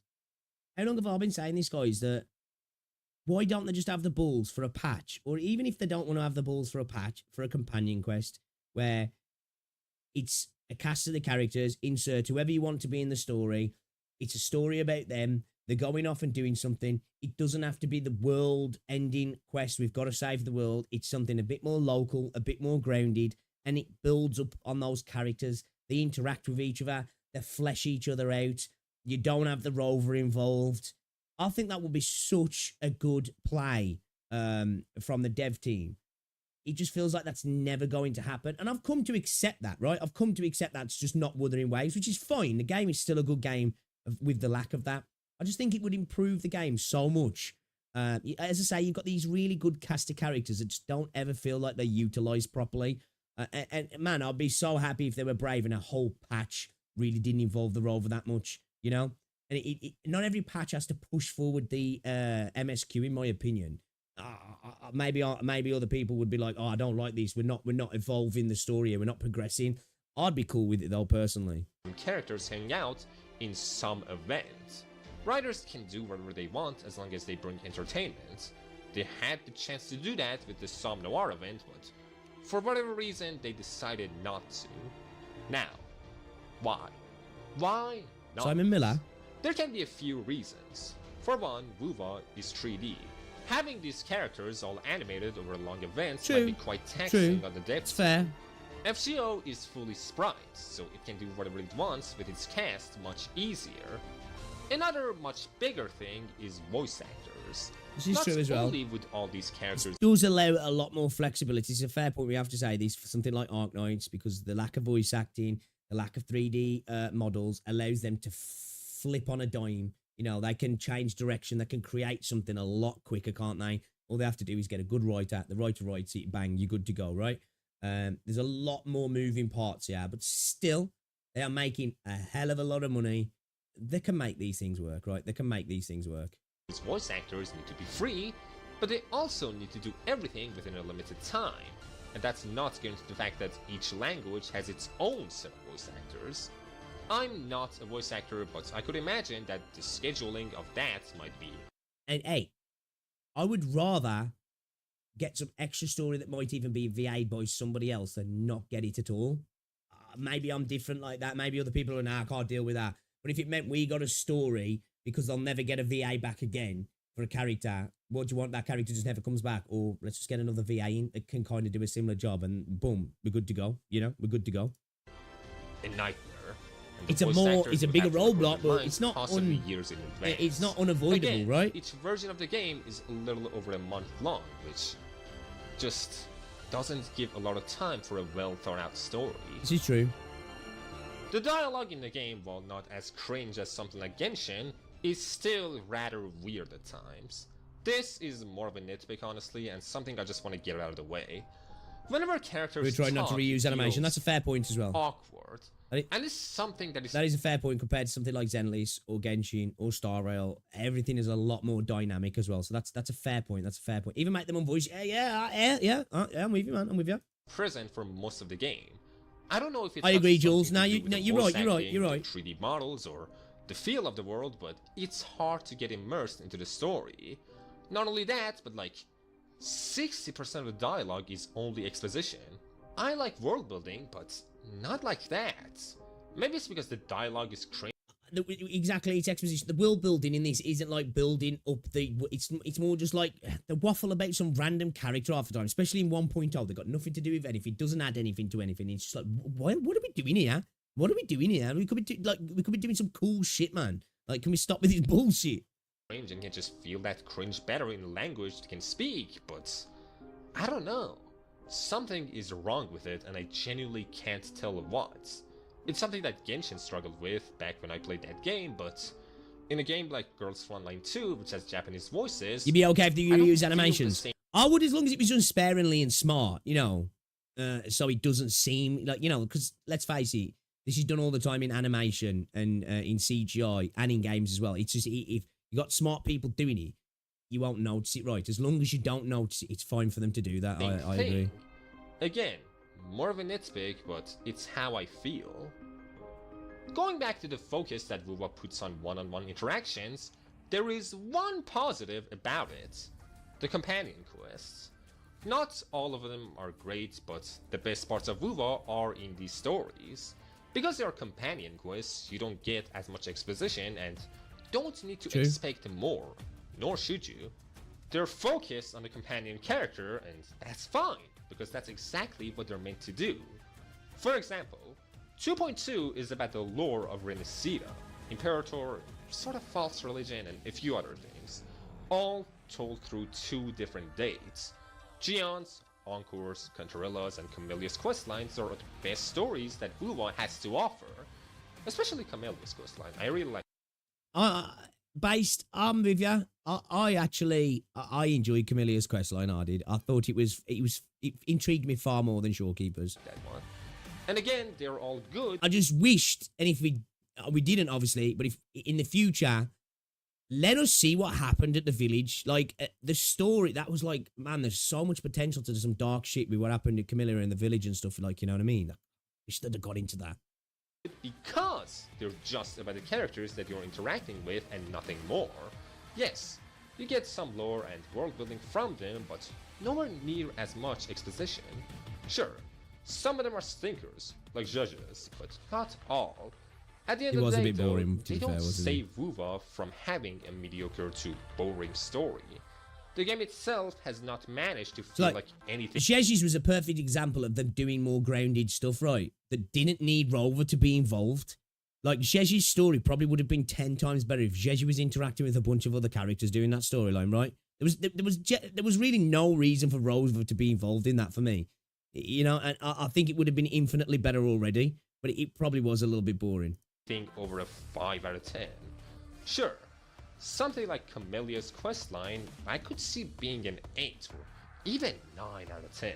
But the overall experience has been stuck at 5 out of 10 or below, which is a shame. A few ways that you could improve the overall experience is to make sure that Rover is voiced more often and giving him more lines. That in itself would make the writing of the game much more competent. You would also have to get rid of the plastic feel that a lot of characters have during the main story. Don't advertise them. Making them likable and interesting is a far better advertisement than just shoving them. You can see though, like, the expressions and the visuals on characters, how much they've improved, right? Just from seeing Sheer there coming over to Carlotta. Now I know obviously they're different. You got premium units compared to non-premium units, but you know what I mean? It's been a massive jump, hasn't it? Really, it's really impressive. Yo, Reldon, what's going on, dude? Welcome to the stream. Story scenes for exposure. Yeah, I'm gonna have a look. I'll have a look at the comments in a minute. Would be to have these gacha characters interact with other gacha characters, like, I don't know, Alto conversing with Chong-Li, or Encore playing with Roshia. You don't have to get rid of Rover for these interactions to happen. But it would be better. It would be better. And also, don't forget about characters. Just because Jinchi has gotten a full question mark story doesn't mean that you can't use her in a future story after the end of her banner. Hopefully they will do as well. I might not care about a character like Yin Lin now, but if in the future she gets to be a fun character, it's like the way I look at it, right? You got fucking Jian, right? The Emerald General, right? You've got somebody like fucking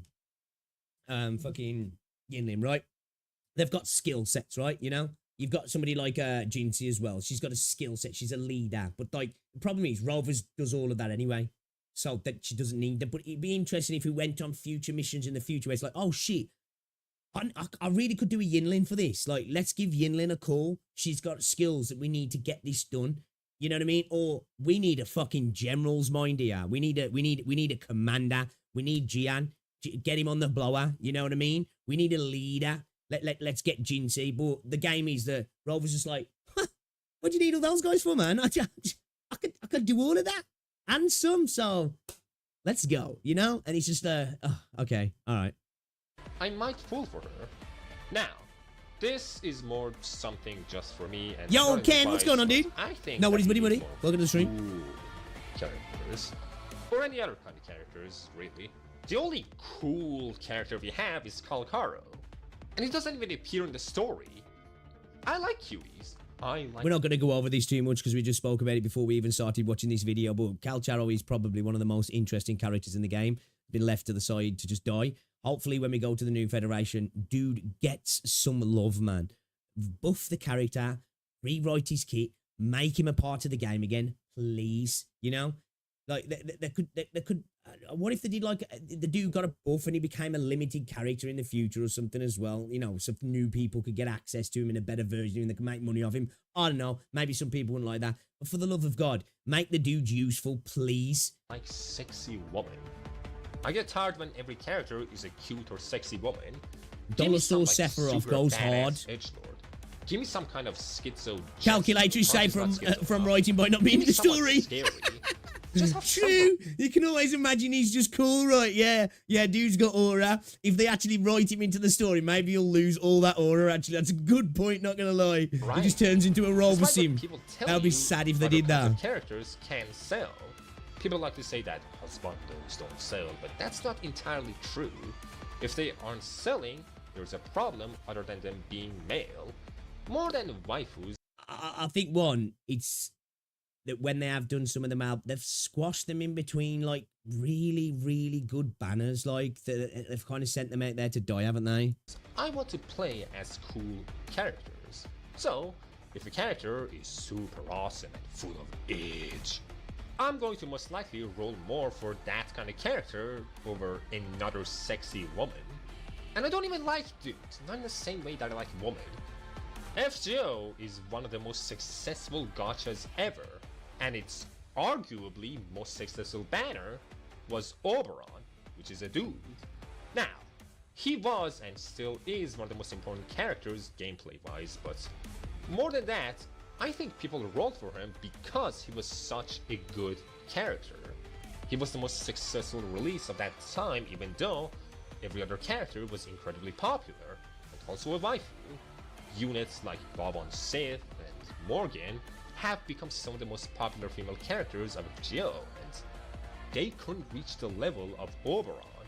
Point is, variety can help not only with sales, but also with story. And the larger point is that if you just make Kalkaru the main character of WUBA and center the story around him, the game would be a 10 out of 10. This was all just a psyop to get fucking Calculator in there. This was just a 15-minute advertisement for Calcharo at the end there. You know what? I agree with a lot of what was said in this video. Honestly, I do. As I said, I've got so much more to say about my issues with the storytelling in Wuthering Waves, and it pains me, not because I'm like, yeah, fuck that game, it sucks. I like the game and the potential that's there, and these cool characters that are really well voiced that could be so much better, right? That could be so much better, and they're just underutilized, not built upon. There's too little interaction between units.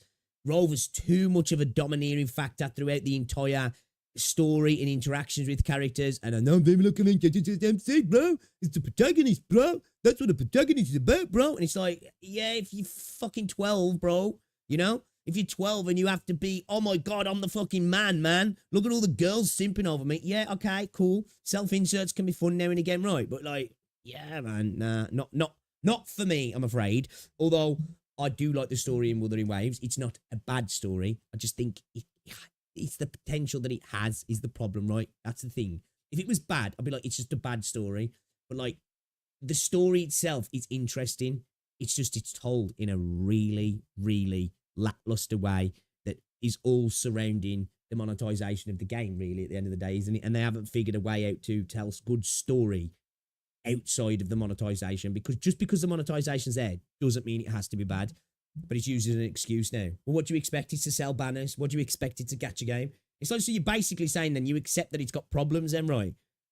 Surely you should want more that can work around this, right? They've got all this money. They've got Tencent working with them. They can do this. If they're so good, if they need all these guys in, they can do it, right? They can do it. They're just not quite doing it yet.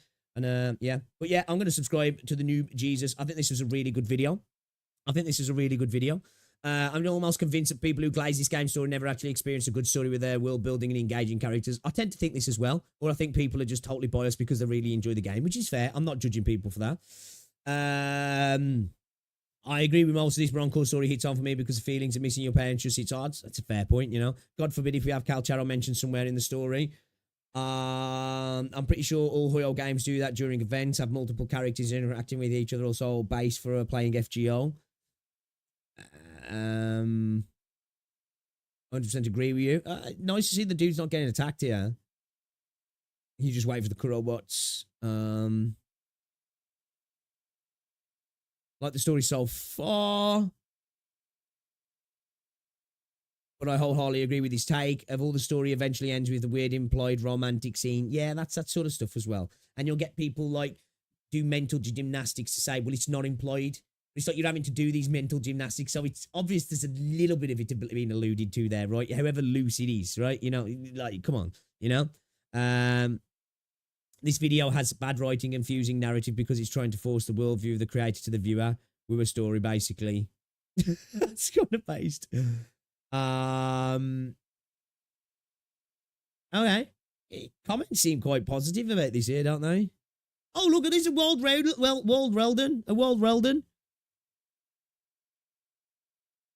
Yeah, the comments seem pretty good.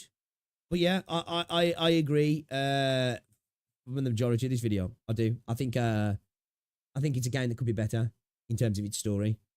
But anyway, yeah, let me know what you think in the comments. I might upload this. Let me know in the comments what you think, guys. The Rolvat is not the best MC.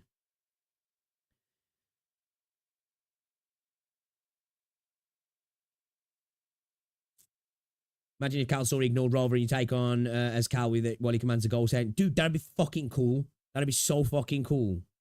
Honestly, that'd be really cool. Dude, it's like, you know where we've got the Guess Yulin, right? If he ever comes to the game, well, I don't know. We don't know what's going to happen, right? How sad will it be if he just becomes like a fawn for Rover? Because it's like, it does a disservice to the characters as well, doesn't he? Because you've got these they're supposed to be towering people in the universe. They're supposed to be these impressive characters, you know. And as soon as a Rover turns up, they're all just like, oh my God, you know, and they're just like, they lose all of the aura they once had. You know what I mean? What I don't like most about the Woo story is probably the fact that 90% of the connections Rover has with female characters feel like romantic connections. Yeah, I feel like, yeah, and the other 10% of children. Yeah, we're going to jump onto the game for a little bit. Have an Enfield short uploaded on React Smash. What's this here?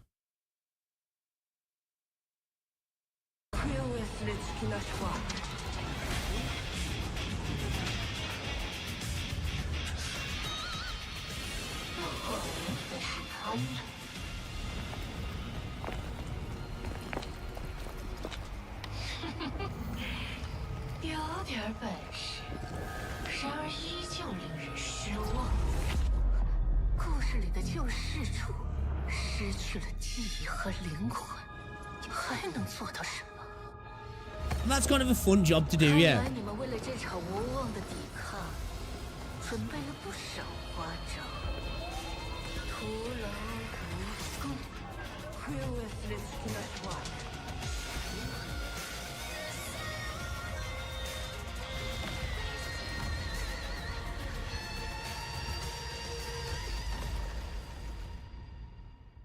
I can't wait for Enfield.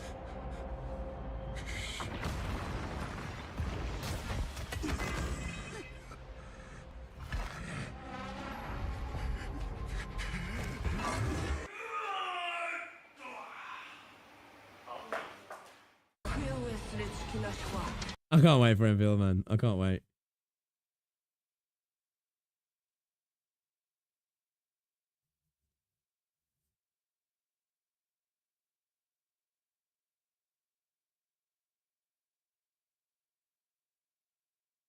Give me all the AK PVs. We watched the Do or Die. What was it? The Do or Die one.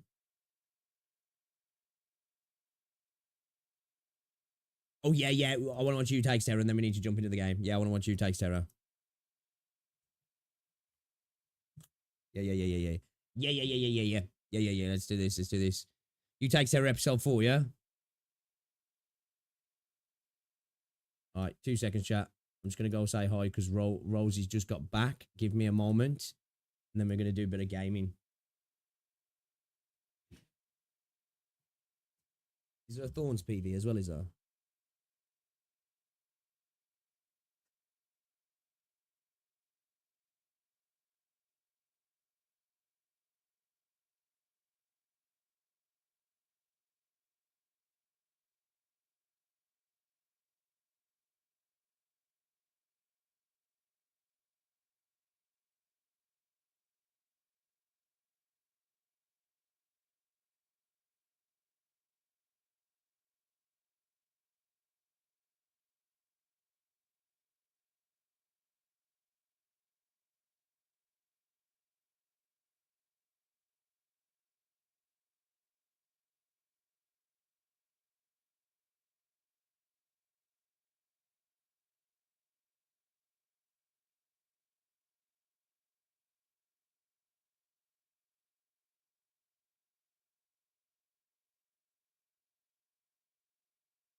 Oh, yeah, Mike. I'm Mike.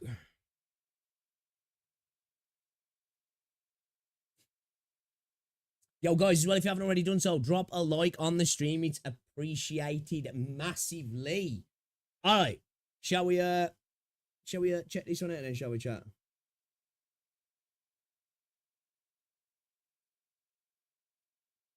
We're capping up for this one, boys. We're capping up for this one. All right. Let's have a look at this one. Let's have a look at this one. Yo, Billy Bob, what's going on, dude, man? Appreciate you. All right, then, guys. This came out 2 days ago. I'm a little bit late to it, but we've been watching the other episodes so far, and I've been having a blast with this, man. It's a light-hearted, little fun experience of terror through you officials' adventures, right? Piss off, malware bites. All right, then you take Terror episode 4, Use Guide to Getting Fed, NYE edition. All right, let's have a look then. I'm looking forward to it. The other episodes have been great.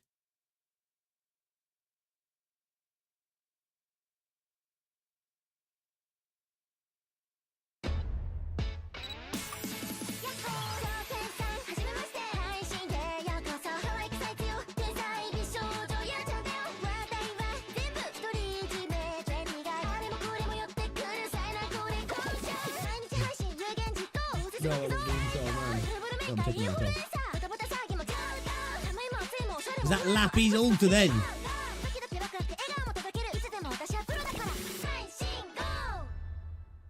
Oh, let's go.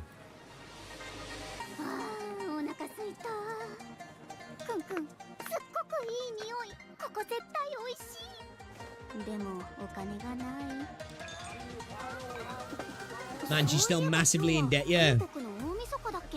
みんなで集まってご飯を食べる日。せっかくだし突撃ただ飯チャレンジの動画作ろっかな。すぐ思いつくなんてやっぱりゆうちゃん大天才。はーい、こんにちは、ゆうちゃんだよ。みんなで団らんする日だね。よかったら Man, she wants to be careful she don't turn into Johnny Somali, man, I'm telling you.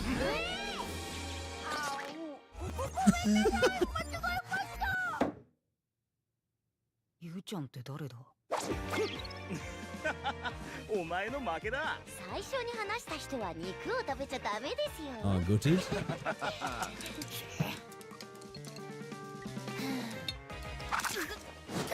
ルールは守らなきゃ。いただきまー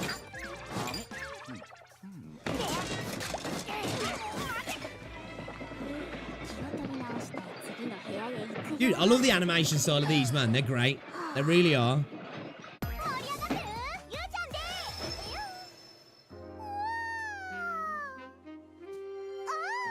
Definitely the wrong room to walk into.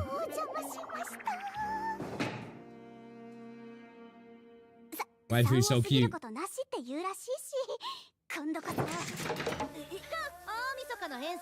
Holy, is that lipstick? 見上げた上官じゃないの。スーお嬢様はそこまで打たれ弱かったか。ポッカーロ、そっちのスーじゃないわよ。やれ。 I love the fact that they're arguing. 大晦日ですよ。落ち着いて食べませんか。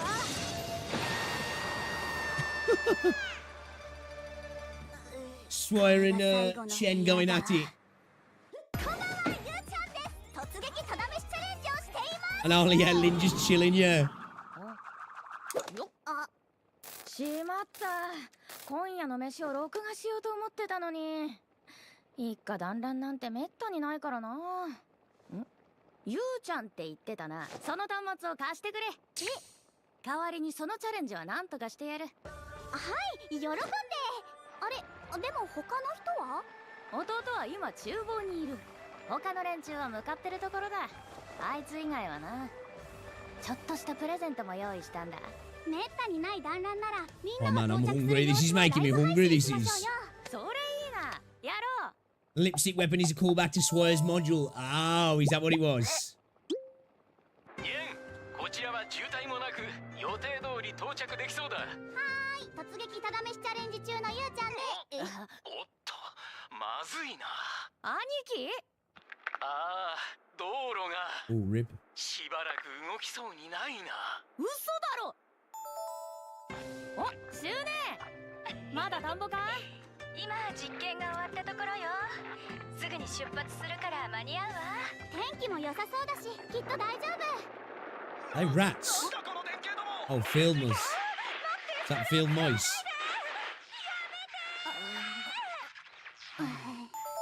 リンネもうすぐ着くよ。リンネ待ってたぜ。お届け物です。酒は届いたけど、どこにいるんだよ、リンネ。大晦日だから And that's a big ass barrel of fucking wine. だが問題はないさ。かの坂亀あらば。我とまみえるに似たり。たく本当に。結局誰一人来やしないってか。Was that she already smashed? ただこの私の名が付けられた醜いものに我慢できなかっただけよ。私が手作りしたんだぞ。どこが醜いってんだよ。芸術の素養がない人とは話をしたくないわ。Boorishly minded, you know. ひとまず乾杯しませんか。団らんを祝して。せーの。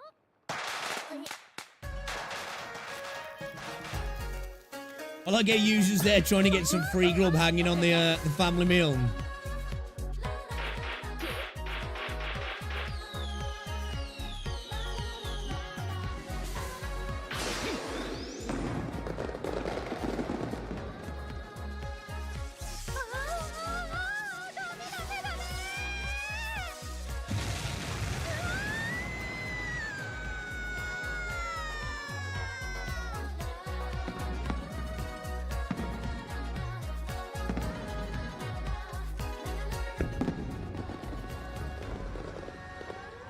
今年も集まれなかったが、みんな元気そうでよかったよ。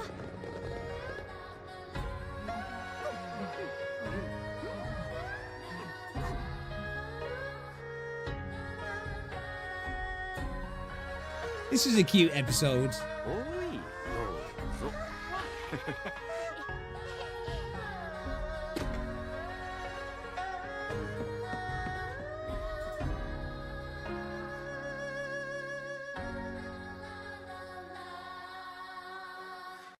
That was a cute episode. I see, like, you know, they do a good story of a good job of building out the world anyway in the game, right? But like these adds to it. It's just a supplemental to the rest of all the world building. You know, these little additions to see characters doing things in their life, like normal day activities. You know, everyday activities. And again, for a chibi style of animation, it's really, really nice. It's really well animated. I keep saying, you know, we know they're LARPing as a game developer, right? But it's really impressive. Really, really impressive. It's nice stuff. This is. I really like this. I'm glad you guys pointed this out to me because I've been enjoying every episode so far, actually.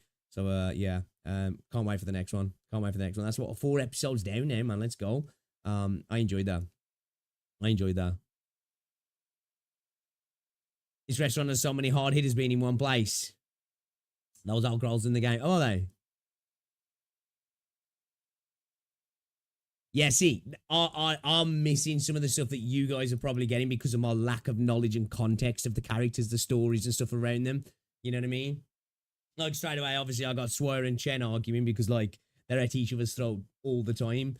So that's one that I was like, hey, I understand that one. You know, it's like Captain America. Like, I understand that joke. Yeah, I really like it. I do really like it. You know, this is a thing that I think more games should do, really. More games should do this sort of stuff.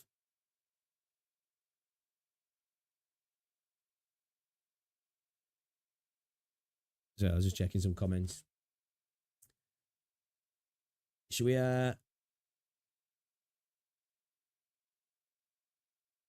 There's a lot of reference to in-game, which is amazing. Right, yes, relics. Oh, are they? Okay, that's cool. That's actually pretty cool.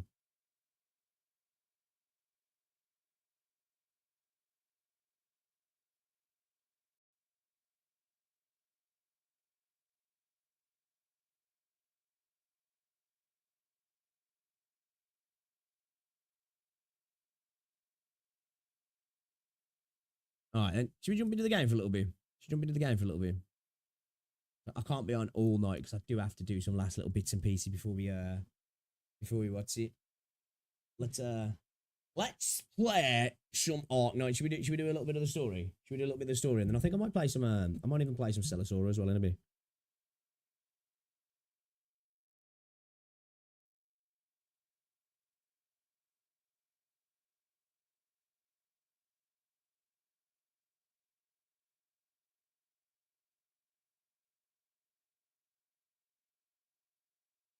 Archive tutorials.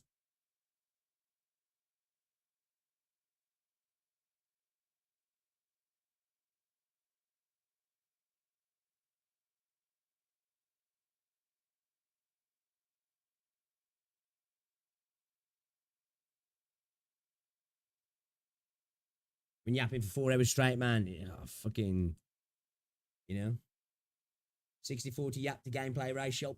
Perfect. 80-20, yeah, it's probably like 90-10, not really, I think, you know what I mean?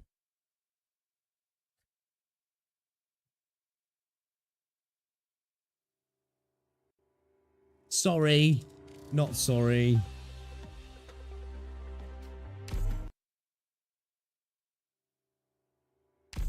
I need to sort out my profile for BlueStacks, actually, because I've logged in on mobile now. I think it's stuff for my BlueStacks, what's it? Here's a carnival costume. Put it on. We'll sort that after. To be fair though, I'm not gonna lie, Google Play Games been running smooth as butter now. It's been nice. I'm Vanilla, trainee operator from Blacksteel. Yo, double pump shotgun, what's going on? You, Doctor. Here's the thing, you should just be yapping and playing.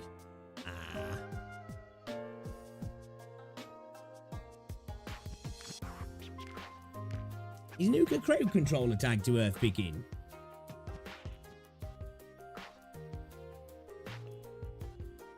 That's what happens when a 46-year-old streams.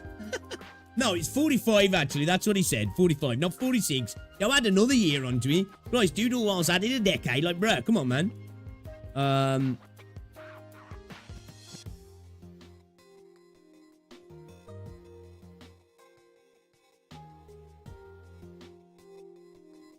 Doesn't give every... Oh, okay. Above 4 stars. Ah, whatever. Then we'll do that then. I'm Melenta. Man, just imagine if you could do this in Wuthering Waves. You know? Just get free units like this every day.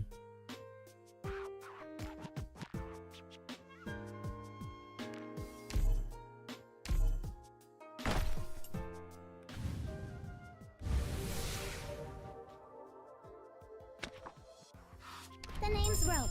Nice to meet you. Oh, here's your ID card. No, our RA tutorial. We can maybe watch them now. I just want to get a little bit of gaming done.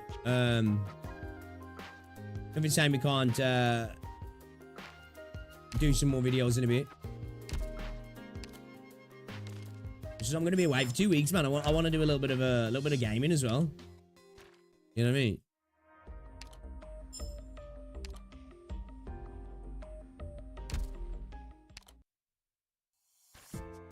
Go get some credits. Let's go get some credits. I think I'm going to top up on Zenith Zero as well. I think I might grab the 50 quid top up, guys, before I go away. And then I'll have 50 quid on the account for when I get back. And plus, I'll have the bonus will be back as well.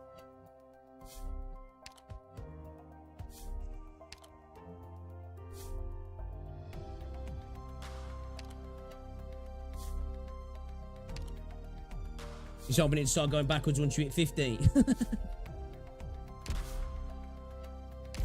Yeah, we'll have a look at these. We'll have a look at these archive tutorials as well. Yeah, we will. We'll do it. Here's a carnival costume. I'm down. Put it on. She's max, yeah. Is rope good? I think I've used rope a little bit. Yeah. Right. Was it rope? No, it was Cliff Art, wasn't he? Actually, no. I think I did use rope in a stage, I think, where you got to use her. Like it was just rope. No, what was it now? What was that now? It was rope shore in another unit. It was for something specific, actually. I forgot what it was for, though. I need to sort my base out as well, chat. I need to sort my base out. Yeah, we'll do some farming as well once probably once the stream's finished. I'm gonna use all my sanity on This environment is quite suitable for research. I'll sort these out in a bit. Alright. Actually, let's quickly do this. And then we'll sort the rest of my base out in a bit. Wait for the credits.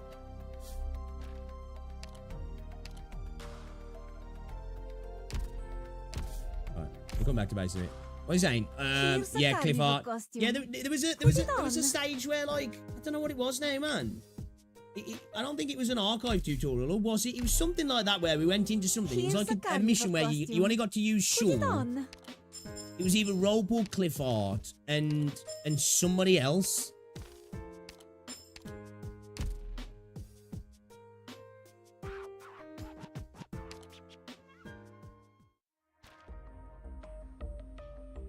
I forgot which one it was. Not gonna lie.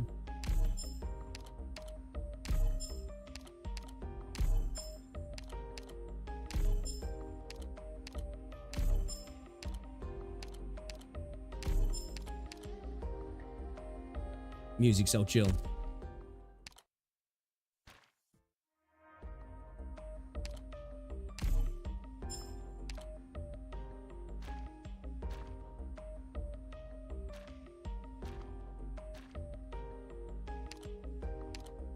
Might get the monthly pass when I'm back off holiday as well.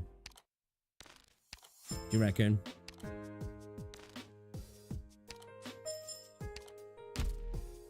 Who was that speaking in German saying something about research? I ain't got a clue. So what I'm looking at, what was it? Archives and what?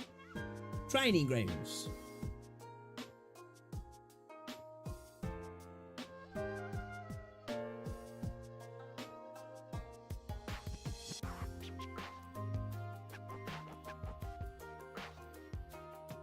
He's up for Crown Slayer bullying. So I know enemy targeting works. You get 200 pop. Okay. What's he's gonna give us, like, priority and, like, last placed and... I'm listening. I'm listening. The exercise is about to begin. Why am I the only one here? The enemy targeting introduction exercise will now commence. Do I have to get hit in this one? I'll try my best to survive then. 200 smackaroo. I love cruise, I do.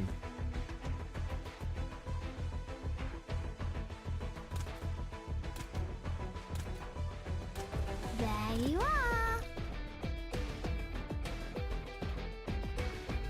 Yeah, this OSC is kind of slapping you. Not gonna lie.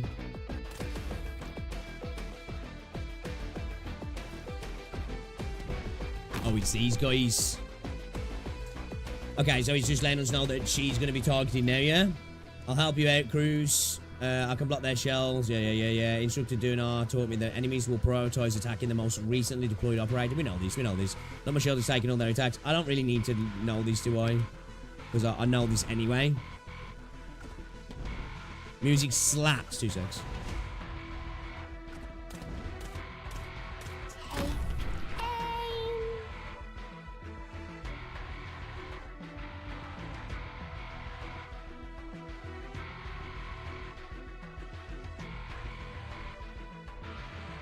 Rosie just bought me a Snickers. Let's go. There's some extra explanation later. Okay. Let me heal you all. Okay. Careful, the enemies will attack you. True. Got a bit of an AoE as well, yeah. Leave it to me. Okay. I can draw the enemy's attention and attacks. Stop defending. Will increase likelihood of being targeted by enemies. Okay, so she's got a taunt, yeah? Okay. What units have I got that have got taunt?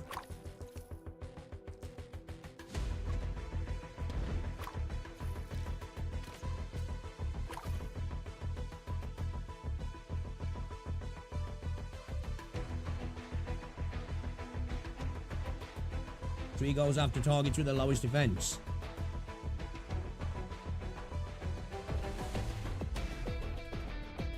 Okay. It's okay. It's curable. Oh, this is where gravel comes in, yeah? Let me take care of it. Sure you're a good spot. Meat shield. Operation Meat Shield. Medicine here. Please, take it. Virgon.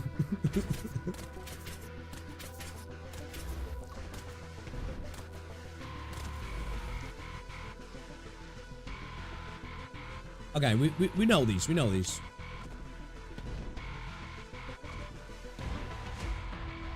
Now, support squad's here. Okay. Doctor, it's now your turn to take command. Give it a try. We'll be counting on you then.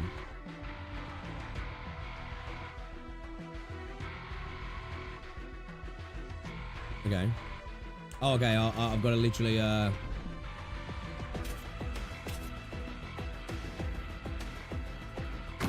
to fight. I fucked up already, right?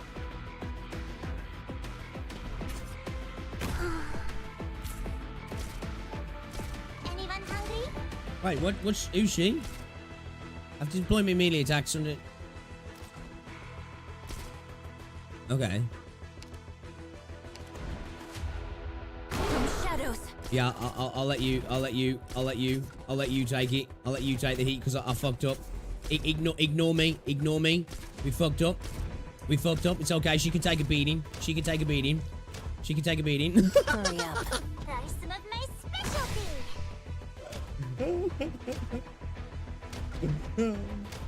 It's okay.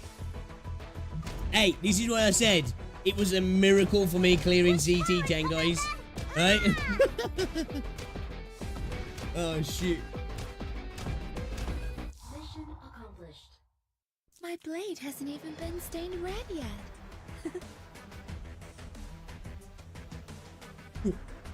Rosie interrupted me with Snickers, man. I've got Snickers on the brain. Okay, allied targeting. I will protect everyone. Right. Okay, what's this mean specifically? Add target introductory exercise when they begin.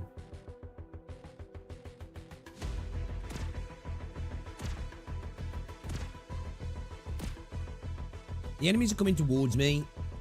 Relax, they won't make it past here. I will prioritize enemies closest to the objective point. Most units do that anyway, yeah, unless they've got a specific thing, right? I learnt that on the... Which event was it now? I mean, I forgot which event it was now. Where, like, I was worrying about putting range units in because you attacked, you got attacked straight back. But people's like, no, you'll be fine because they'll go after the ones closest to the blue box, which I was like, oh, okay, I didn't know that. Leave the bottom lane to us.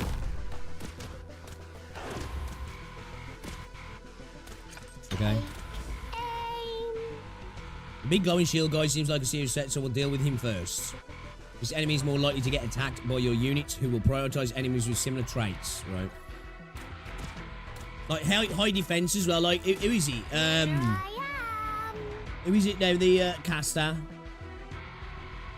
who goes after units with the highest defense. I forgot his fucking name now. I mean, so focused on that guy. He seems to have missed a few enemies rushing over. They're just some average nobodies. I can handle them all.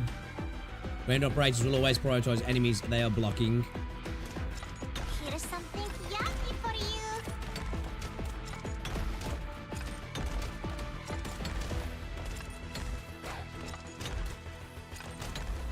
No need to. Pro skill, dude. Range expands and range attacks no longer deal reduced damage. Attacks deal 120. Oh.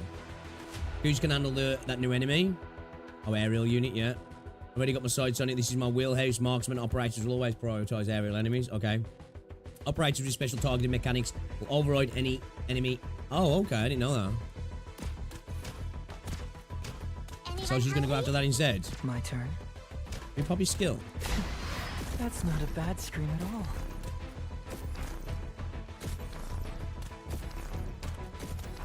Here I am. Oh, these fellas super fast. The glowing shield guy is coming closer too, and I need to take him out first. Oh no. Even when fighting on the ground tiles, high ground operators will not prioritize enemies they are blocking. Instead, they'll attack the enemies in their range based on other target weather. Even when fighting on ground tiles, high ground operators will not prioritize enemies they are blocking. Instead, they'll attack the enemies in their range based on the other target. Okay. So if it's got like so like, if its priority was like an aerial target, it'd go for that then, is that what it's saying? Steward, that's it. That's his name, Steward. Yeah. Can someone help me out? Steward's good, yeah, because he'll prioritize him, yeah? Please come help. Be careful, don't let that glowing shield guy eat up all your firepower.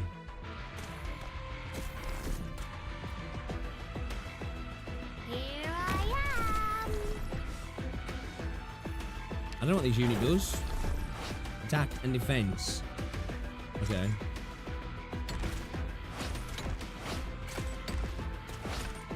That's my specialty. No. I felt like the tutorials are always going to trick me, man.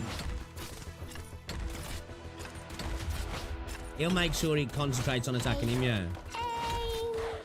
Yes? Let fragrance revive your mind. Probably would have been better putting her in front of Seward, yeah.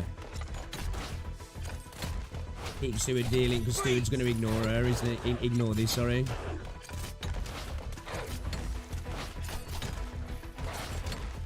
Right, it'll be okay. Like, we probably would have been, yeah. Would we have been better just dropping her in front of Steward?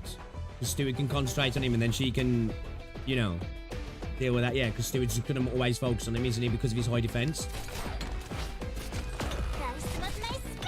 Right? No need to rush, does it hurt?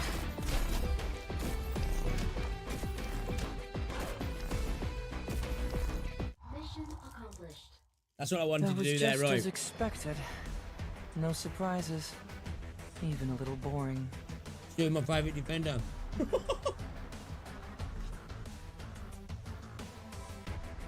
Just put Steward behind the ring. There's a ring and one in the middle. What's that? A clear is a clear. Even when you're ignoring what he's telling you to do. The exercise is about to begin. The attack speed introductory exercise will now begin. Okay. Who the fuck's this? Sheathe my weapon for the time being? Then Natural my blocked enemies. sword. Attack plus 35. Here I am.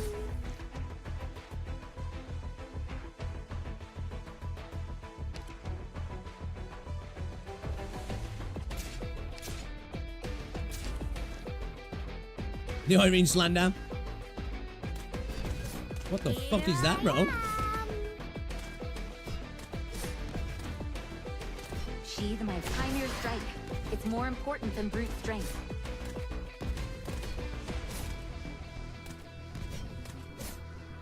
Here I am. Hurry up. Oh, should be buffing her attack speed, yeah. I forgot that does that. Hurry up. Even the dead can't save you. New enemy spotted seems hard to deal with. What the hell is that? That's a mirror that needs to be hit a certain number of times to defeat. Your attack will not matter here. Okay. Colt and I both have slow attack speed with larger attack intervals, so it's a little hard to take it down. It's alright, I'm here to help. My attack speed is fast, so this will be a piece of cake. My skill lets me do a follow-up attack to deal extra instance of damage without affecting my regular attack speed or attack interval. This is why we love Cruise, yeah.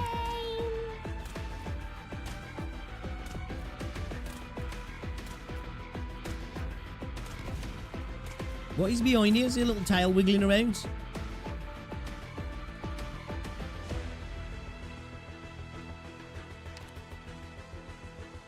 Or is that Swire? Enemy spotted on the other side, not good. Requesting backup. My attack speed is slightly slow, but it's fine. Once I activate my skill, my attack speed will increase. My attack speed is very fast. Once I activate my skill, my attack interval will decrease, increasing my attack speed. Okay, Okay, so they both get quicker. Taking on the decreasing attack intervals and increasing attack speed basically have the same effect, but increasing the frequency of attacks. Okay. Doctor, select and deploy the operators most suited for helping us.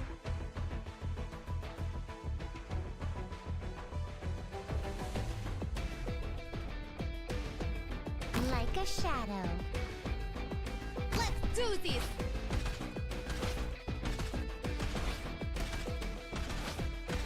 They both do the same, yeah, it's just worded differently, right? Right. I thought it was Swire. It kind of looked like her at first, not gonna lie.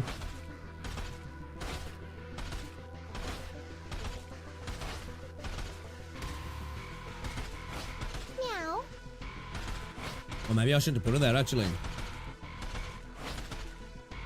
Maybe I should have put her. I didn't think we was going to get one of those mirror. Rip Swire. Meow. Careful, kittens. Don't lose your mittens.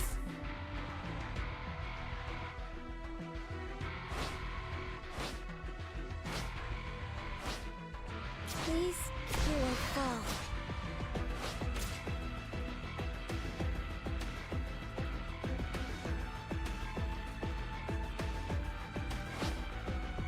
Peacocky. Peacocky. She's just gonna deal with that on her own. I was gonna put her back over here. I wanted to put her over here, but we don't even need to, do we? She like clicking as her animation. Oh, that comes out of them. Oh, I didn't even notice that last time. That comes out of them. We might be cooked here. We might actually be cooked. We might actually be cooked. Chat. Cookage. We might actually be cookaged.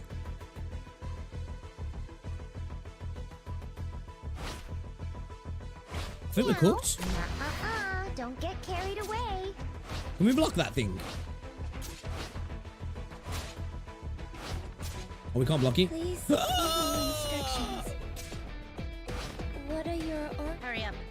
No, no, no, no, no, no, no, no, no. Oh, shit. Okay, we should have just kept her there, yeah. I thought we could have pulled her back. I didn't realise that I was going to come out of that. Okay, all right, cool. Okay, okay. Come on. Right. Okay. So, what are we doing these for? Other than, like, obviously, I don't know how to play the game. Is evident, but is he just for the Arundum, these? Is that the deal?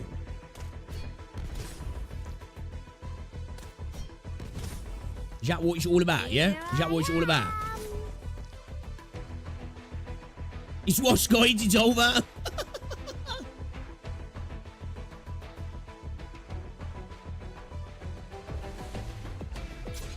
Clears ZT10 and goes on to fail tutorial stage. Oh, shit. There you are.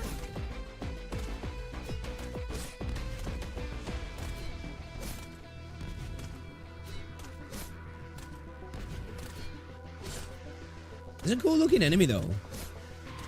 There you are. Doctor, I'm in position. What are you waiting? Even the dead can't. You're staring at my eye patch. It reveals a lot.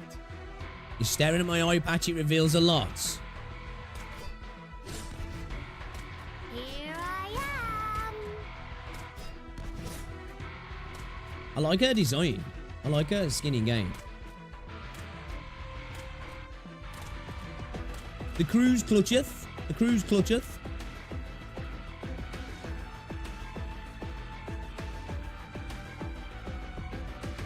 Like a shadow. I'm like, should I actually put that unit there?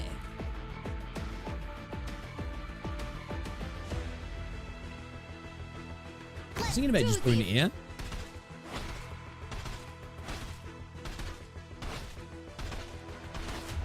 Well, we won't pull it this time. Let's just skip the dialogue. That's why late stage I struggled. You get caught on the red search shop.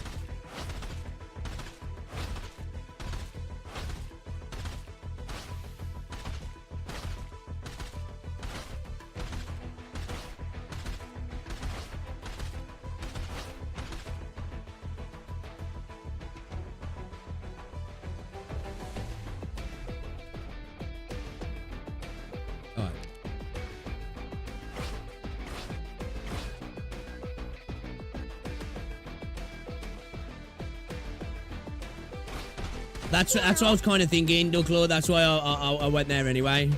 Careful, kittens. Don't lose your mittens.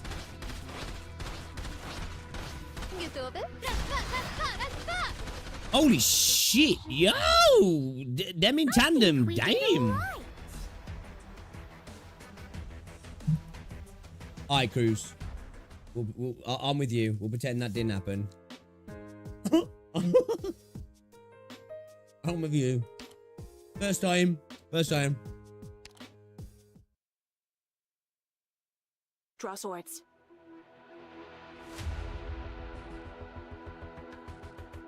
Negative status. Oh no! Spectral frazzle incoming. What's these things like slow and stuff? This enemy's moving so stealthily, Texas won't be able to block him. Okay. I have to try our best to defeat him first. Who's this?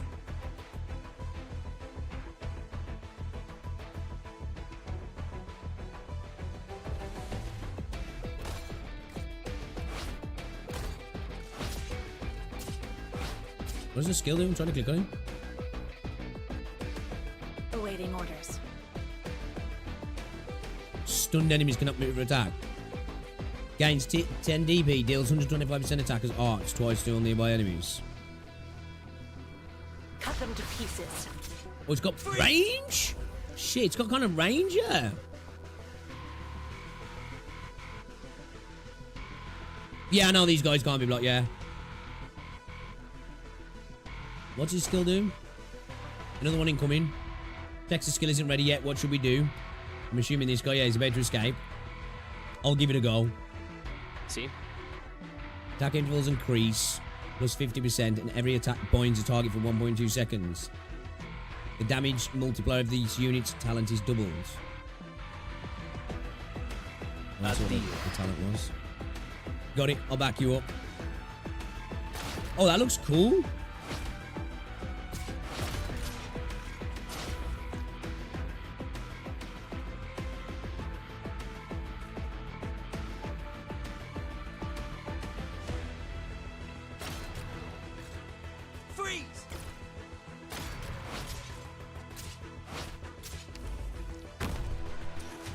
Who's that?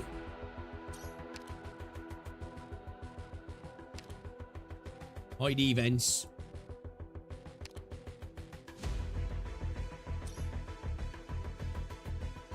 What's she be doing there? What's she be doing? Down you go.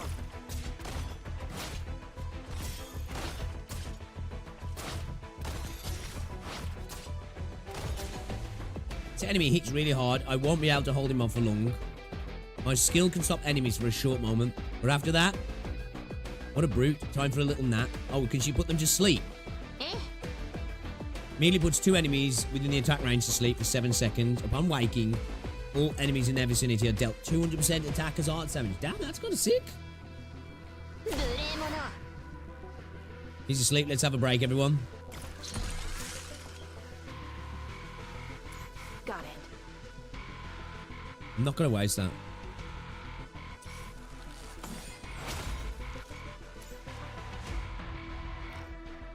What the fuck? When in low altitude hovering state, cannot be blocked and can only be targeted by anti-air attacks. Loses low altitude hovering after being inflicted with stun or sleep. Okay, so we need to pop the. You enemy spotted on 11. We need to pop Texas's. What's it? Yeah. Okay. Oh, stun him like there. Got it. Cut them to pieces. Ha!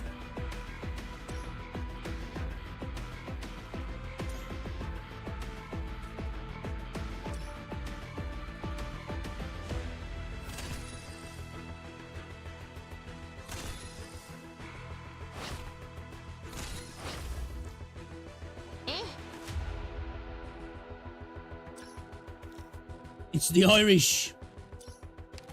Uses overload against a target, greatly increasing attack speed and causing every attack to deal physical damage and stun the target for a short duration. Okay, so increase attack speed. It causes physical damage and stun. We want to put him to sleep then, yeah. Who the fuck is this? Sun stops moving or attacking. Bind stops moving. Sleep stops moving or attacking, but you can't damage them either. Yeah, so it's sleep and... Sleep we can't, can we? We can't attack them when they're asleep, yeah?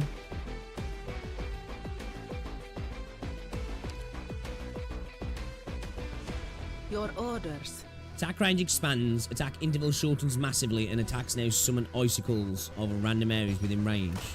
When the icicles fall, all enemies in the area are inflicted with cold for 1 second and dealt 65% of Santala's attacks are damage.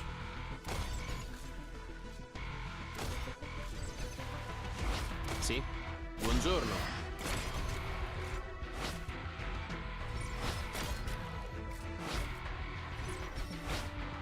Down you go. Can't seem to use my skill. This enemy is immune to sleep. Some enemies are resistant to some negative status, so the corresponding skills won't work on them. Perhaps we can try inflicting cold instead. Your orders. Okay, so it expands attack range, shortens massively, attack interval. So faster, bigger. So when it's cold for 1 second, well, does that slow him? Or is it... No, I'm thinking... Is it freeze I'm thinking of? When it stacks the freeze. Okay. Red Santella can inflict cold with her skill. Enemies inflicted with cold will slow down. Oh, there we go. It's literally at the top of the screen now. When multiple instances of cold inflicted, it will cause the enemy to be frozen. Yeah, okay, so it's basically what I'm saying. The wild wind plunders your worth. Down you go. Yo, that's kind of cool, that is. Yo, she's got a sick. What's her name? Santala. Your orders. Santala. I like her. Morning, Ms. Anyway, Doctor, we all trust you, so please take command. Got it. Why did I do that? Do you have need of me? I wanted to click to see the range. Why did I do that? Cruise altar. Forgot to read the 2 previous sites of X explanations. Which ones? Which ones? I wanted to check the fucking range on these boxy things. Don't be a freak.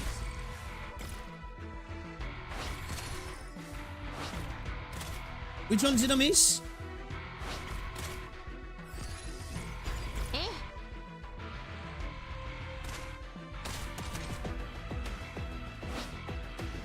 Sounds like I'm trying to slow them, yeah? Doctor, please, come to your senses. Freeze!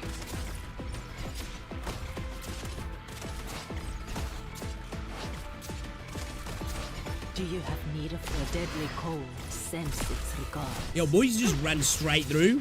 Okay, let's start again. I wanted to check the range, man, and I don't know why. I thought clicking on the skill would check the range. Like, I've been playing the game long enough to know that's not the case, right? Let's begin. Alright, let's go again.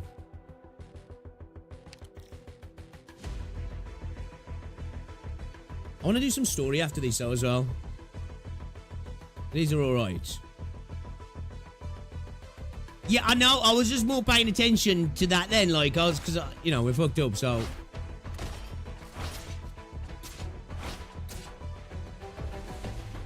Awaiting orders. It's kind of jarring that you can't select stuff until it tells you to select stuff. Down you go.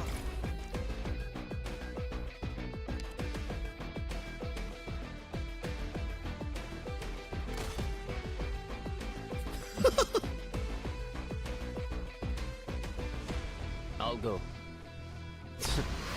I do like this unit as well. This unit seems kind of interesting.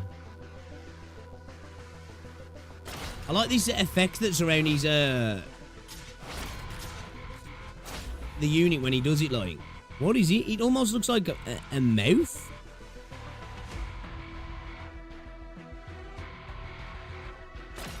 Secret technique, tunnel vision, right? It's underrated, man. Underrated. I'm telling you. People don't get it. You're not ready?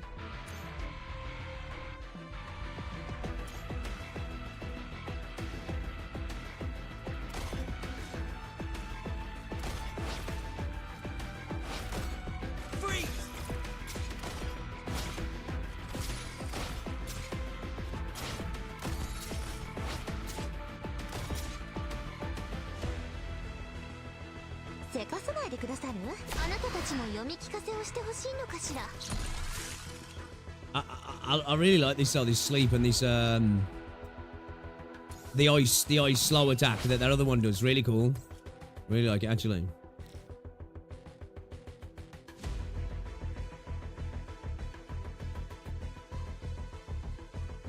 Yeah, what is the range on these now? Let me remember.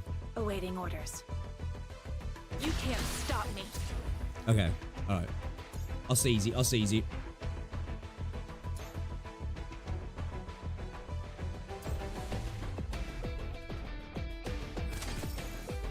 Damn, that clapped him. Bro's a bitch. Bro's a bitch.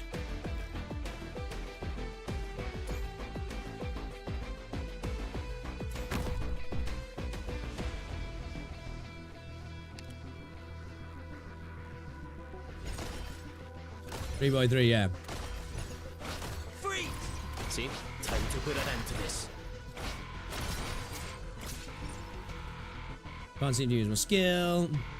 Your orders. The wild won't plunge. Chill him out a bit then, shall we? Chill out, mate. Chill out. Freeze!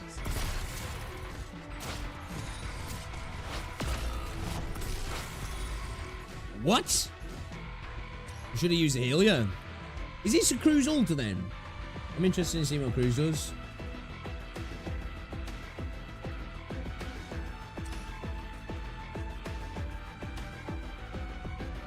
She gains camouflage. Don't make any more noise.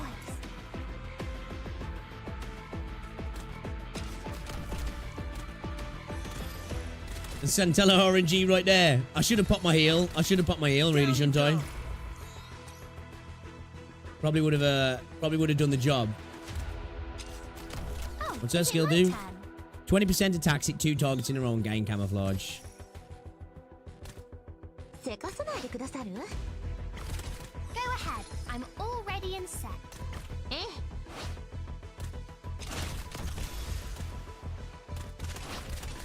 Freeze!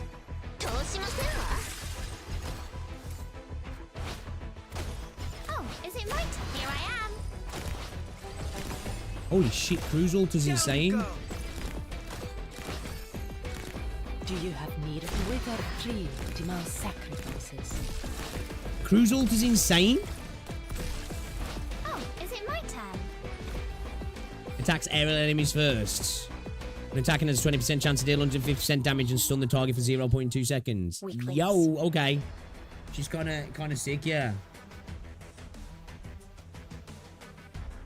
Yeah, Texas is like, I'm done, man. I'm done. How many of these have we got? We just got these few left, yeah? Because should we come back to these? Because I do want to do some more story, or should we just finish them all? Let's finish them all, fuck it. I do want to do some more story, though, man. It's not even her best skill. Yeah, she's nice, man. I like it. I like her design as well, actually. The exercise is about to begin. Oh, okay. We got a bunch of pullers over here. Push and pull introductory exercise when they begin. Stage 1, 0 weight. 0 weight, not a problem after. Let's focus on the task together. Not a problem at all. No problemo. Has she got her auto on? Out of the way! Out of the way! Out of the way! Out of the way! So it's a manual skill that's on, yeah?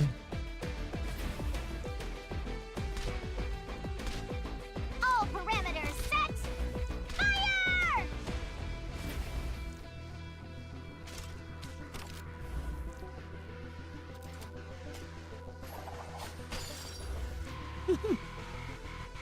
What's her skill do now? I mean, it drags up to 3 enemies, that's it. That was easy. 1 weight. More enemies incoming.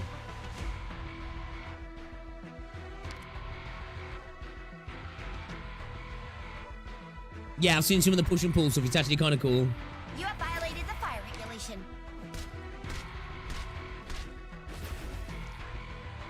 Oh, she clapped him as well. Oh, this enemy's too heavy for me to pull into the hole. A slight drag is better suited against enemies with 0 weight. Watch me do it. I don't really do straight up fights. Moderate drag will be able to pull enemies with 1 weight into the target position. The next attack deals 130% of physical attack to its enemy target and drags its unit towards it moderately. Once I have you, you're not getting away. Oh, is it just a manual skill? Okay. I mean auto skill, sorry. Weight 2. It's getting even harder. Everyone get ready. Why is she saying it all in one word?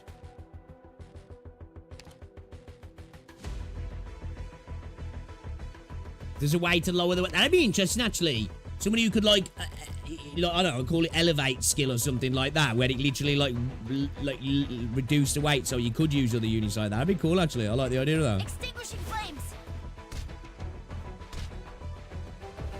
Is it because she speaks super fast?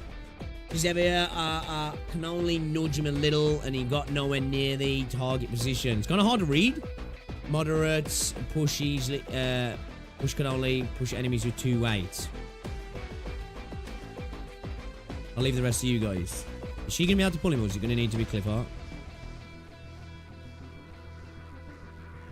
There's 2 units. Oh, okay. Okay. There is units that can do that. Oh, shit. Okay. That's sick then. I'll take it back then. My grappling hook's stuck. Sorry for tripping you. I'll take it back then. This is going to be up to cliff art, yeah. He's getting away. Oh, Ormond and I can't manage to rein him in. Over here? Isn't your drag strength about the same as mine, though? I just have to pull 1 tile back into this hole, right? Leave it to me. My hook never misses. She can pull 3 units, yeah. You did it. Stage 4, weight 3. Who the fuck are these guys? We made it. Leave the big guys to us. Here we go. Push forward immediately and targets closest enemy in frontal line. Knocks back all enemies nearby, significantly dealing 210% of attack physical. Minus 24 for 5 seconds. Can attack all blocked enemies. 40% physical dodge. Enforcing. Greatly within range, greatly in the direction this unit is facing. Additionally, stunning them for 2.5 seconds. The stun duration is increased to 4 seconds if the target collides with the high ground. If the target collides with another enemy, the enemy will also be stunned for 2. That's kind of cool. I'll do my best. Launches a net forward, dragging all enemies caught within it towards the unit, significantly dealing 200% attack as arts damage and slowing them for 3.5 seconds. Oh, these are big boys, yeah.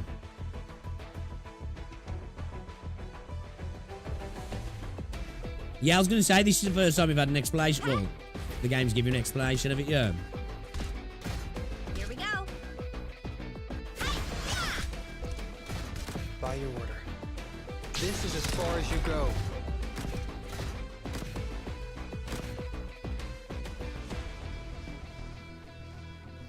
Sheesh!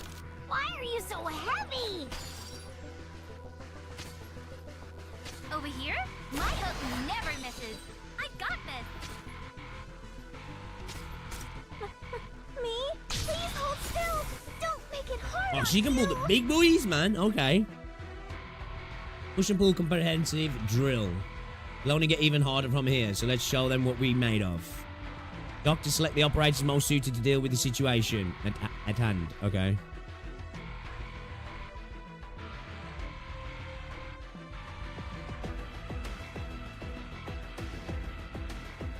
Alright, sure can deal with him. Clifford. No, she can deal with him, yeah. Out of the way! Out of the way!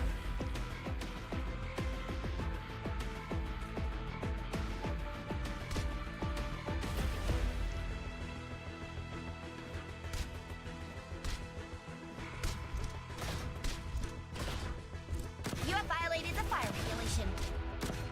She sure push him straight across then.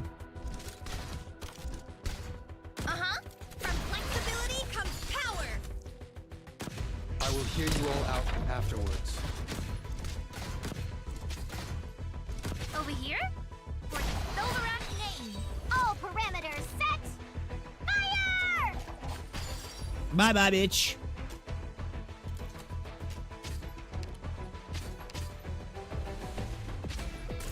I'll do my claw hook standing by.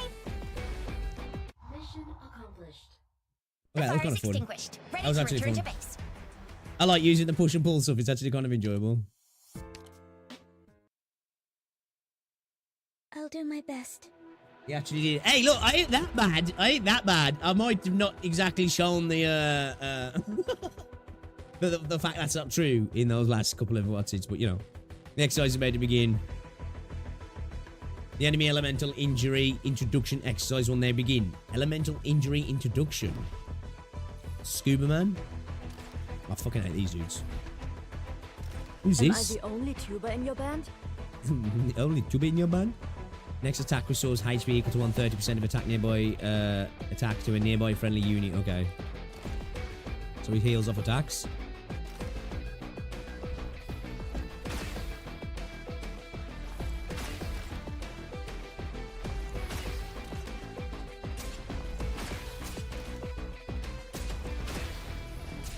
Yes? Oh, is this the elemental injury here? Stay calm, my friends. Ouch, I think my defense went down. Operator Melantha has just been inflicted with corrosion damage. She immediately took a huge amount of physical damage and also has her defense permanently reduced. Okay. It seems like the defense reduction from corrosion can be stacked. No worries, whenever under the burst effect of elemental injury, you gain resistance to any future elemental injury. You can check which type of elemental injury has been inflicted on any operator from the elemental symbol below them. If they are infected with multiple types, the most severe one will be displayed. Activate my skill to help Melantha. I just did. So I went a little bit preemptively. That seems like that'll be a pain in the ass to deal with.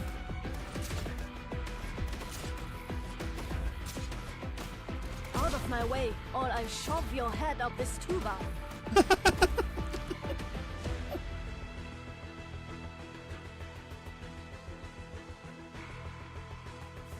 Okay. What the fuck? I'm on fire. The enemy caster seems to be hitting harder now. The operator baseline has just been inflicted with burn damage. He immediately took a huge amount of arch damage and also is his resistance temporarily reduced.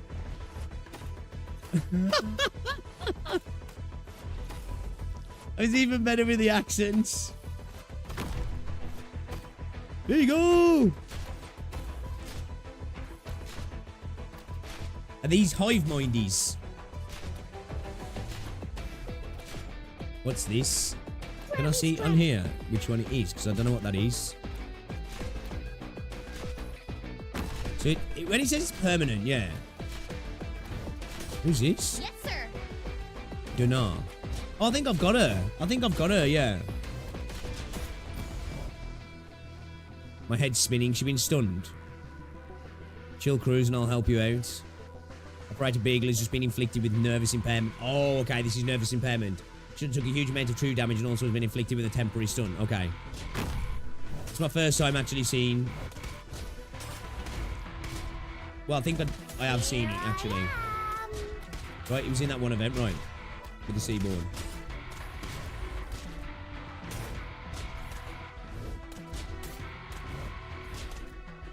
Hive mind calls.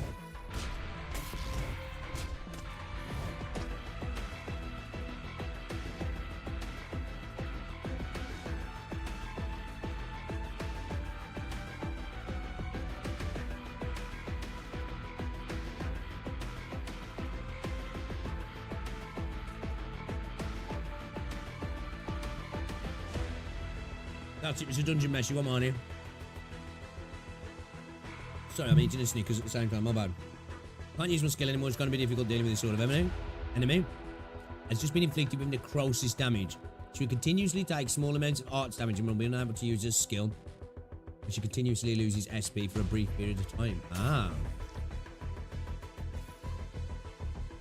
Well, that's a bitch. Here I am. We're casting back up. A necrosis damage dealing enemy like the last one showed up again. Let me help you. I'm a wandering medic who can alleviate some of your elemental injury. Whenever I heal you, so I can help you fend off enemies that deal elemental damage.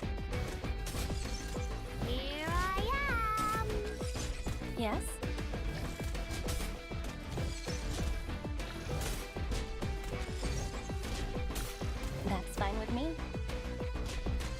stay calm, my friend. How long till she gets her SP back? She gonna be able to do it now? What is her skill? Attack plus 20%.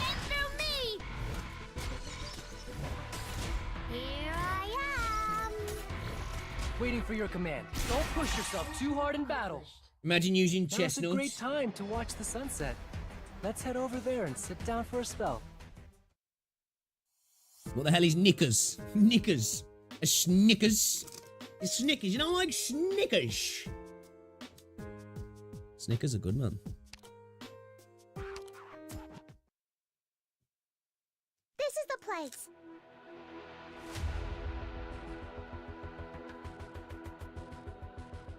Okay.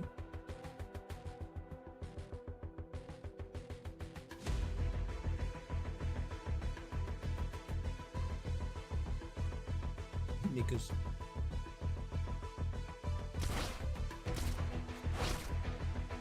I'll show them what I can do.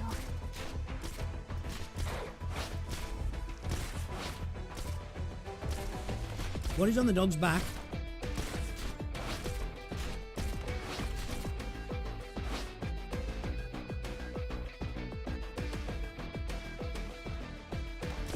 You'll pay for that.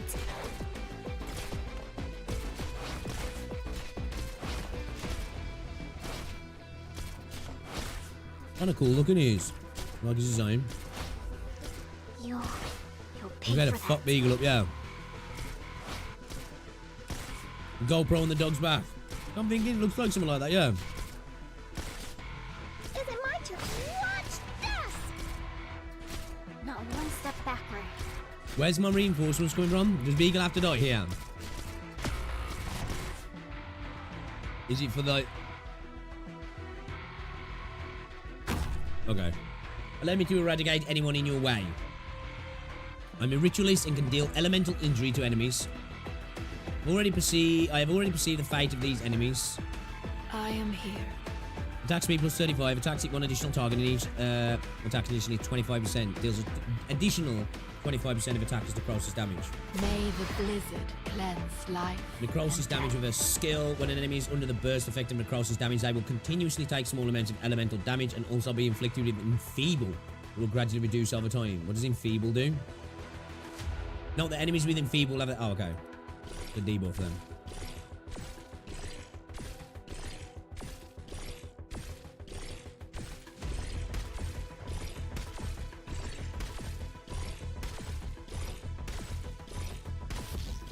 Whatever you say. So many weaknesses.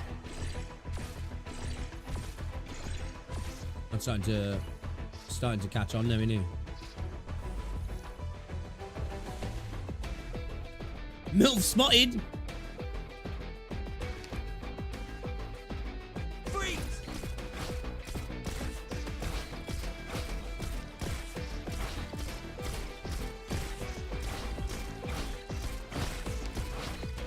Down you go!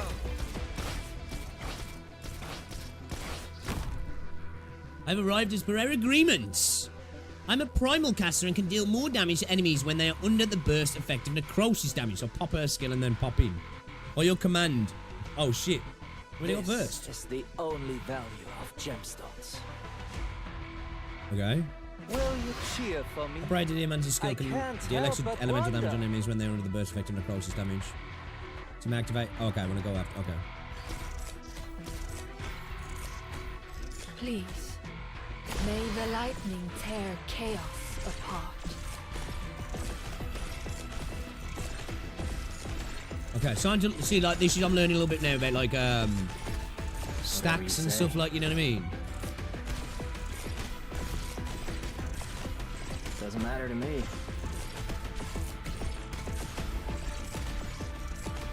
Okay. Oh, that's cool.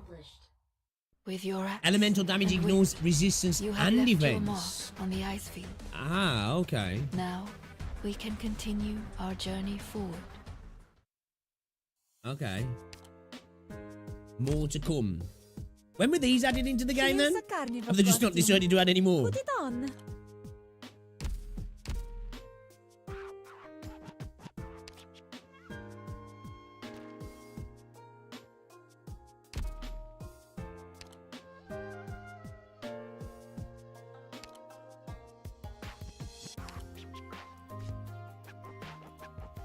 Ooh.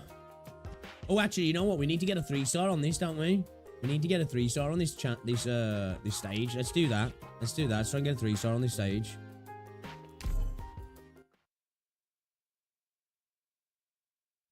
Within this year. Okay, so kind of new then, yeah?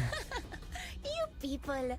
I don't think I'll even remember your faces after this one. Anyway, let's just get started. Mm-hmm.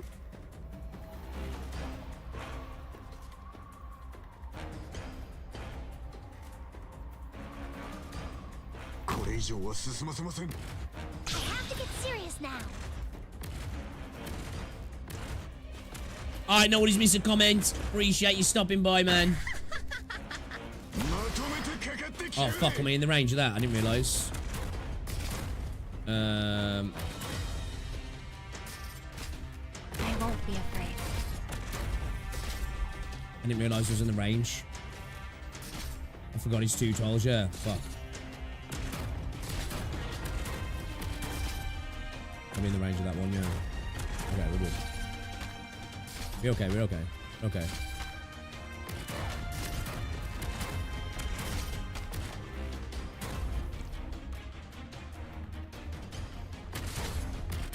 Fuck. Yeah, I keep fucking this stage up, man. Defeat? Maybe putting Lappy one forward would have been better there. That's just the end of Act 1. Let's get rid of them spitters. Pix laughs at recommended levels, right? Yeah, put Myrtle down there just to get some DP, right? I'm thinking maybe just put Lappy down here to get rid of this one spider, actually, and then we'll concentrate on dealing with this stuff over there.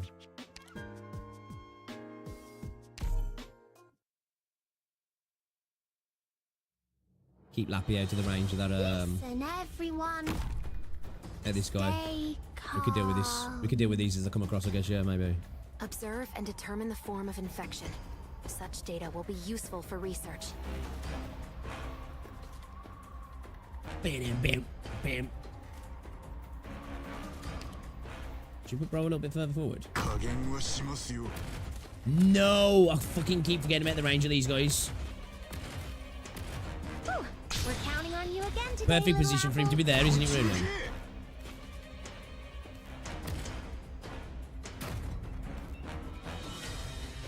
I can't remember where I put her before. Did I put her running here like this? It just don't feel right, man. You know, it just don't feel right putting her there. Sorry. I'm trying to think now, because we had that run where it was almost done, yeah. It was almost... Oh, thank you. Nice one. Appreciate that. Yeah, yeah, yeah. Let me change mental skill. Let me change mental skill. I keep forgetting, man. I keep forgetting. No, we're on skill 1, yeah.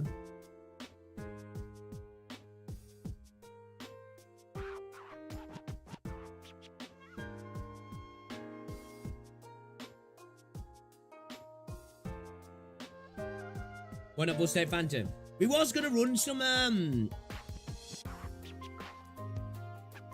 whatchamacallit, some distractions for those two at the back. I was gonna do that before, wasn't I? But we could do, really. Hold on, I'm trying to try some first, and then we'll maybe fetch him out. Listen, everyone. Not usually being slow to charge. We're fighting you guys. Then please do your best this job, or I'll be real bored.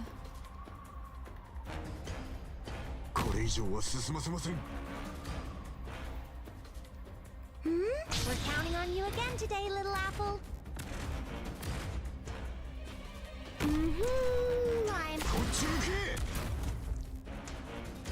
I won't be afraid. Here I am.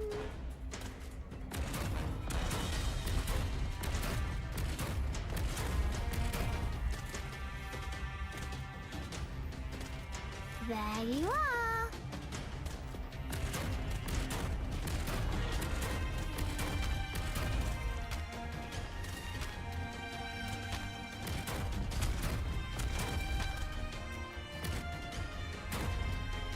There you are. We're counting on you again. Man, I today, keep fucking this up, little man. apple. I just couldn't even... I thought Cruz might deal with that then. Yeah, I think I might whip out a fast redeploy. I want to try a couple of different things here before I do, because I've got some ideas. I want to kind of give a try, but because we only leaked once last time, didn't we? Or was it twice? You people, I don't think I'll even remember your faces after this one. Anyway, let's just get started. But again, she's still in range there, isn't she?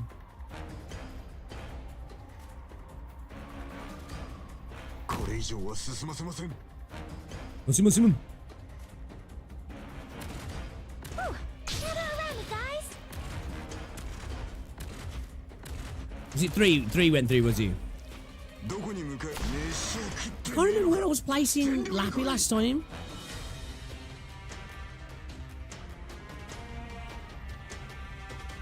Solid positioning.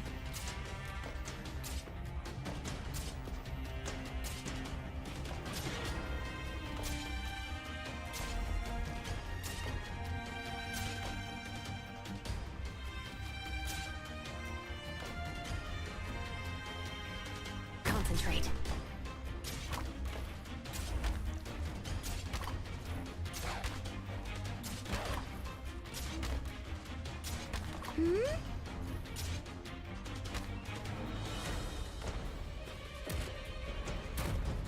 Yeah, I haven't thought this through at all.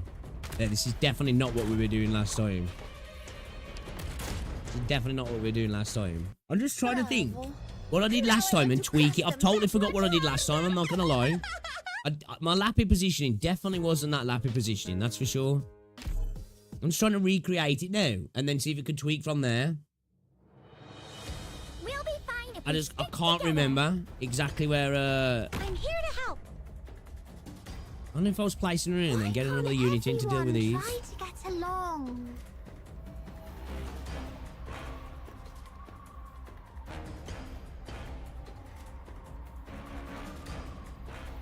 Forgot what their range is as well now. Is their range 2 tiles ahead of them?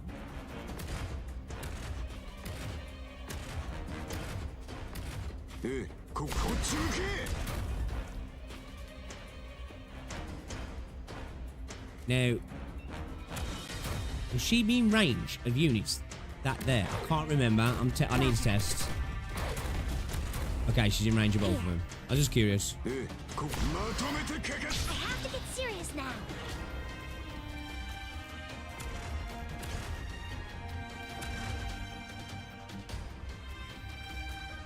She'll be in range of them as well, yeah. Come in. I'm ready to fight. Concentrate. That's some of my specialty.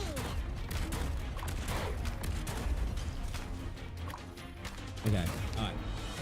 I think we might use a fast redeploy. I'm just trying to figure it. I might need to watch a video because I really am. Nah, I didn't get the free star, did I? So I can't do the auto clear. I'm just trying to really think about where I put them. Because, like, we clapped to the early stage and then we just, like, we got overwhelmed a little bit. I can't remember exactly where my Lappy drop was, though. I don't know if I was coming in with Lappy here and then maybe putting mountain here, and then Lappy was hitting this one with her range here, wasn't she? We was leaving these ones, I think, maybe. Can't remember. I think that's what we did, yeah. I think Lappy was in that little corner, if I remember right. I'm just trying to get an idea of what I did last time. Do be careful. I'm pretty sure that's what I did, yeah. I'm here to help. We're fighting you guys. Then please do your best this job, or I'll be really bored. I think we're mounting there. Lappy here. She tagged this thing. We're counting on you again today, little apple. I think we did that with Lappy.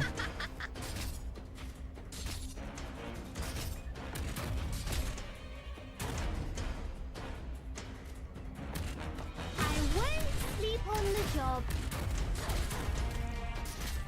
Here I am.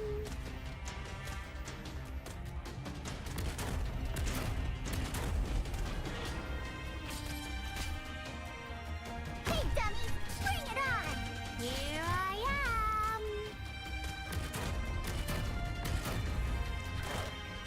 Need to get rid of these dudes, I don't know. Whew. We're counting on you again today, little apple. There you are.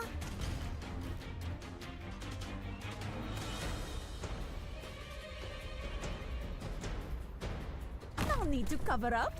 That wasn't a good play. That was a bad play. That was a bad play. I still can't remember exactly what I did, man.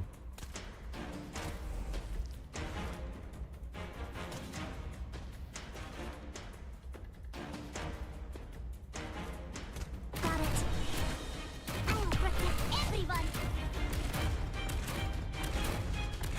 That is some of my specialty.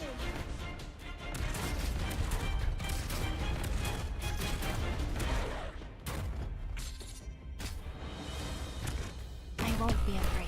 Oh, too slow. Counting on you again. Should I get hesitating? I can watch my previous stream. Yeah. I'm just trying to think exactly like... I'm trying to replay my old stage. Like, I'm not... Obviously, I want to clear this restart, but I'm just trying to think exactly what I did there and then fix what I went wrong with last time. Like, I know I had Ascalon over here when I think about it. I'm pretty sure Mountain and Lappy and Myrtle was where they are. But then to clear these guys off, I came in with Cruz, I think. And then, like, I think I just had somebody healing Cruz to tank the damage or something. You know what I mean? I think that's what I was doing.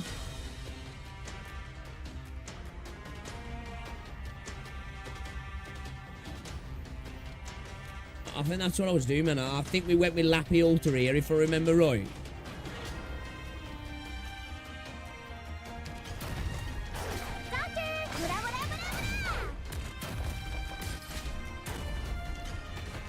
I got this. Focus elsewhere.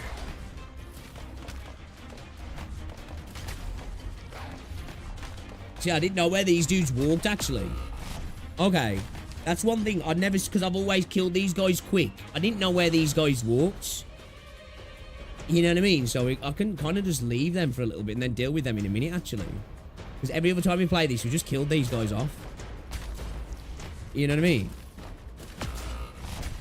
You'll have to try harder than that. That's my Follow me into the shadows. Stay calm. We're counting on you again Okay. today, little Alright, apple. okay. Alright, we'll leave them a second then. We need to clear them off. We probably better clear them off early, but I want to try something as well, yeah. We're leaving them in there a little minute.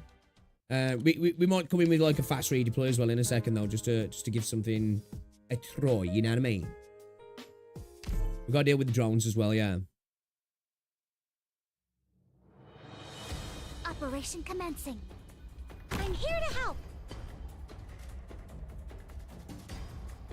敵です。皆さん、手加減無用です。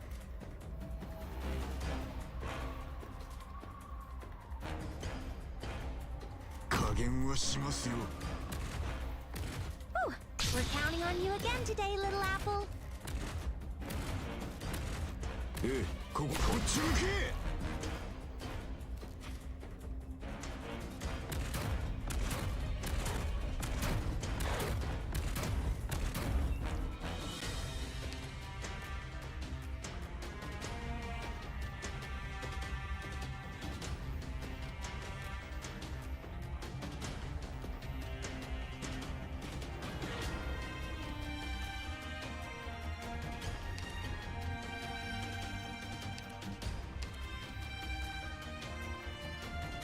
So this is a battlefield. I won't sleep on the job. Big dummies, bring it on! Take aim. Put her right to the heel, though, haven't I? That's fine with me. Yeah, I was done. Why did I do that? So I don't know where I did that. Honestly. I will protect everyone. Gather around, guys. That is some of my specialty.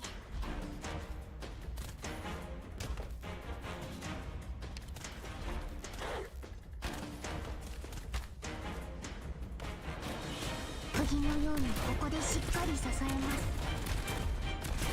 Take aim.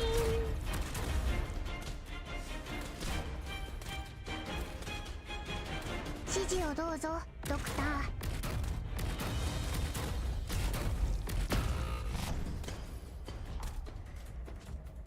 There you are. There you are. Positioning. Don't ask me what I'm doing here, chat. Don't ask me what I'm doing. I'm making a mess of things. That's what I'm doing. I'm too busy trying to think about what I did before. You know what I mean? And I'm doing dumb shit. Okay, let's just get rid of those two casters, yeah, and then we'll go on to it. Like, we'll go on to it.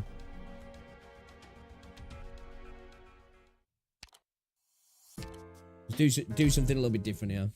Let's just try and clear the stage now. I'm trying to recreate what I did, but I can't remember what I did. Honestly, everyone. I know I did something over here with Lappy and then Ascalon and that, and worked quite well with just those units on their own. You know what I mean? We cleared these off. I'm not scared. I'm pretty sure we I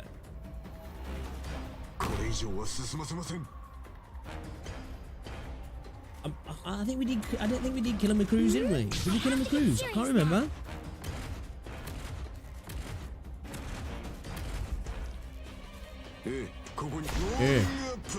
Yeah.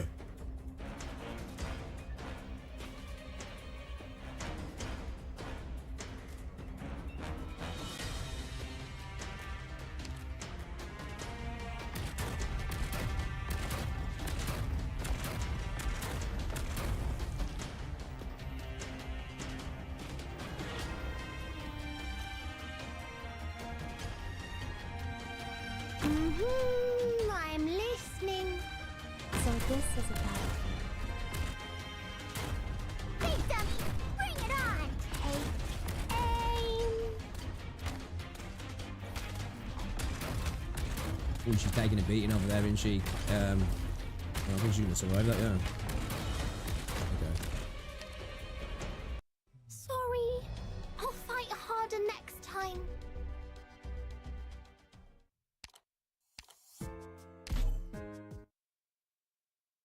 I think I might play the middle a little bit. And let's see. Let me see what I can do with ignoring these guys as well. I'm just curious if we can tank it. Like, I know there's definitely things I could be doing better here, but I'm curious about what we can do with these guys if we can ignore them and kind of deal with this over here and let them come on. You know what I mean? And deal with it over here, kind of thing. So I think we potentially can. Right, bring Lappy in over here, right? Get rid of this fucking thing. Maybe put Lappy Ultra over here.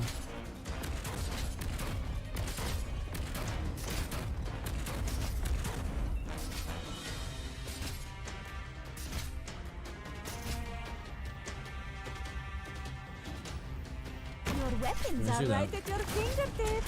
Why wait? And I'm thinking maybe we bring Ascalon in.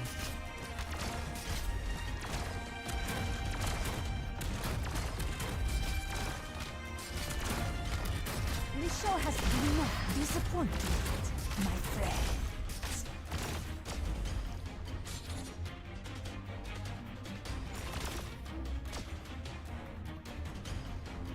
Whew! Get around it, guys!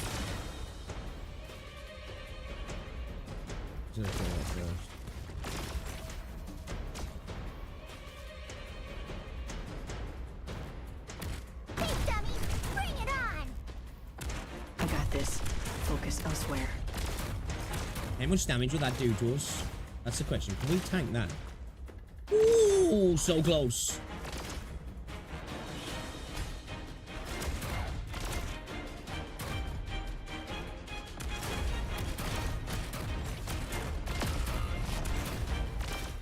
I'm ready to fight!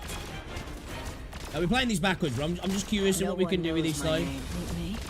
Meet your death. Nice, nice, nice.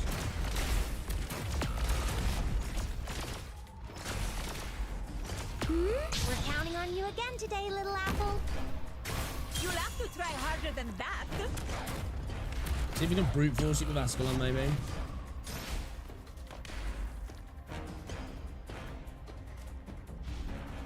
Concentrate. Yeah, I don't think that's gonna play off work, is he? She's getting tagged from there as well, yeah. I won't sleep on the job. No. No. Yeah, it's a mess. It's a mess.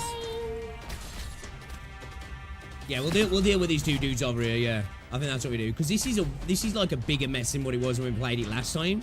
It's like we were kind of strolling through the early to mid game last time, and then struggling with that end game a little bit there. I don't know if we bring in another ranged operator as well. I think I'm gonna bring in. Alright, we'll switch it up there. We'll actually change tactics altogether. Do we keep point cone in there? I think we do, yeah. Maybe drop Amia, man.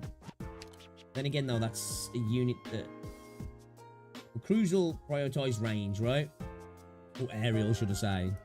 I'm thinking maybe drop Amia and bring in Phantom, maybe, or Gravel, maybe. Actually, we better off with Phantom or. Yeah, I got Lappy to silence the spiders. It's just positioning where I'm putting her there. It's not great, right? Slappy can deal with aerial stuff as well if she's not being overwhelmed, right? Gummy, ready to go. Would we be better off having Phantom, actually, because then we can drop his clone as well, but they're not going to stay alive, are they? You know, they're not really going to stay alive, are they? And then we can maybe... Or we could have... Yeah, we could maybe have a going for the spiders, but I feel like... I don't know if that's a bit of a waste. I don't know if it's a bit of a waste. How can we go off? Fucking,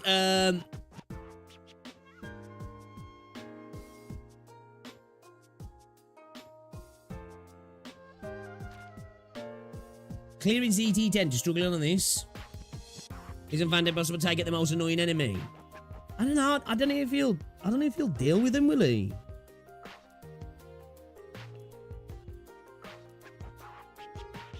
I don't know if he'll deal with them.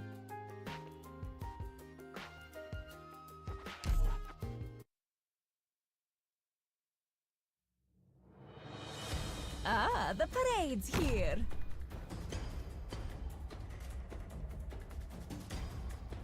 Why can't everyone try to get along? Dude, I love Mountains VA. Ooh, I have to get serious now.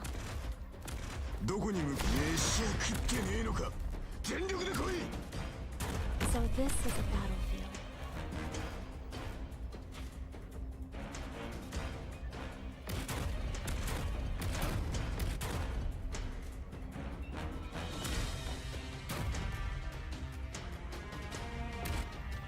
I won't sleep on the job.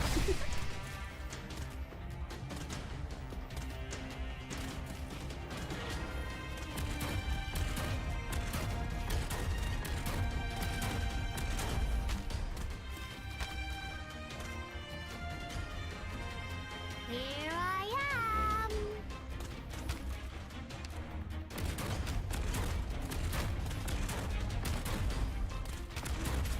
Ooh, almost gather around me, guys. There you are. Hey, dummy, bring it on. Come on, chin up.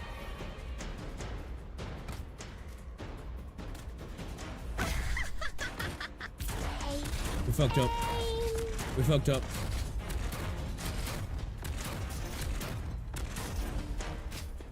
Stay calm. Might be savable, might be savable. Might be savable.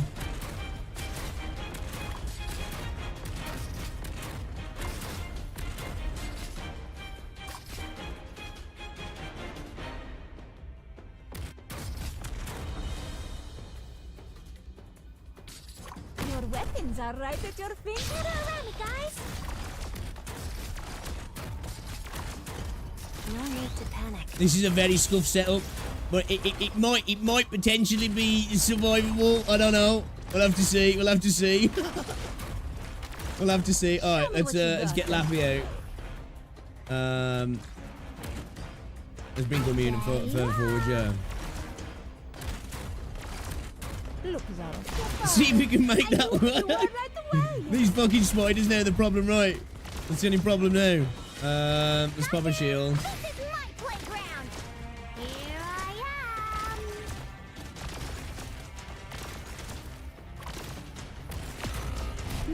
I have to get serious now. No one can see me. There you are.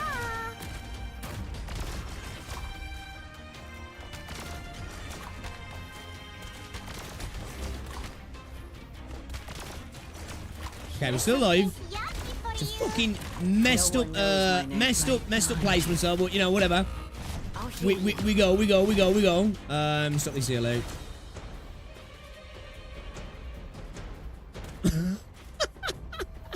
This is so bad.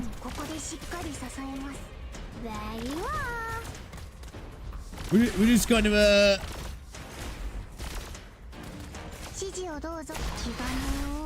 hanging in there. We've made our moves. We gotta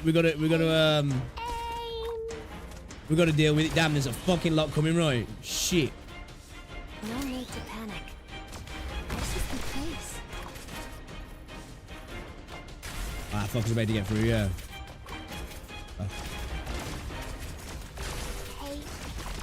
Okay, yeah, this is not the way.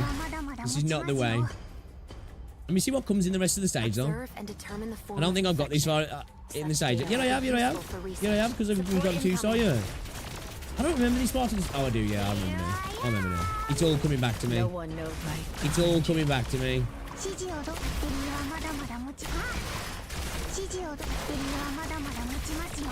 All coming back to me, chat.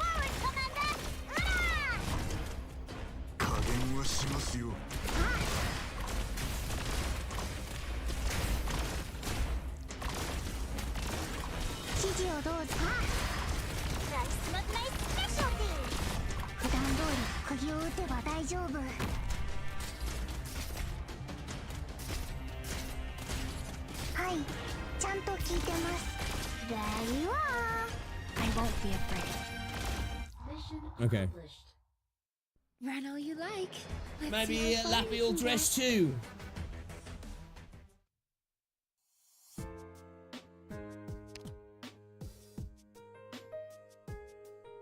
Is there a reason you use Lapland Ultra S1? Actually, S2 is a good skill, and S1 is a bit heavily carried by Ascalon. Yeah, Ascalon's good on this stage, actually.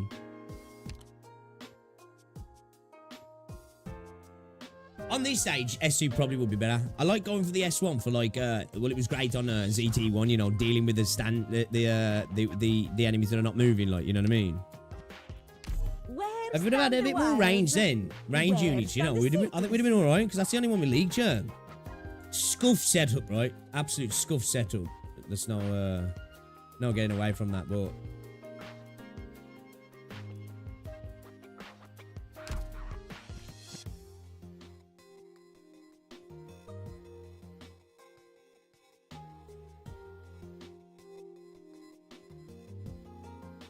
We just need to get Lappy in here, don't we? And then get somebody else to distract those the casters at the left hand side.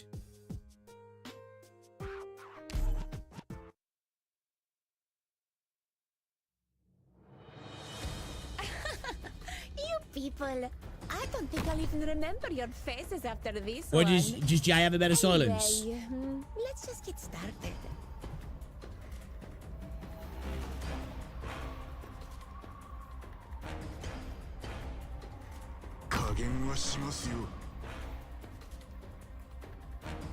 Ooh, gather around me, guys.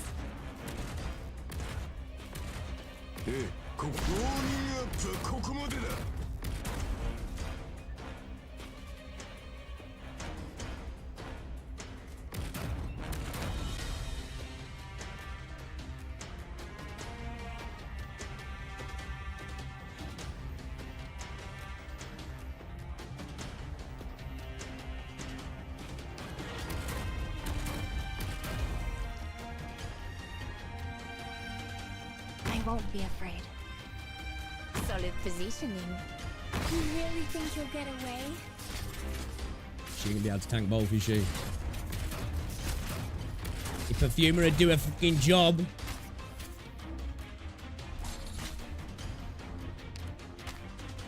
I won't sleep on the job.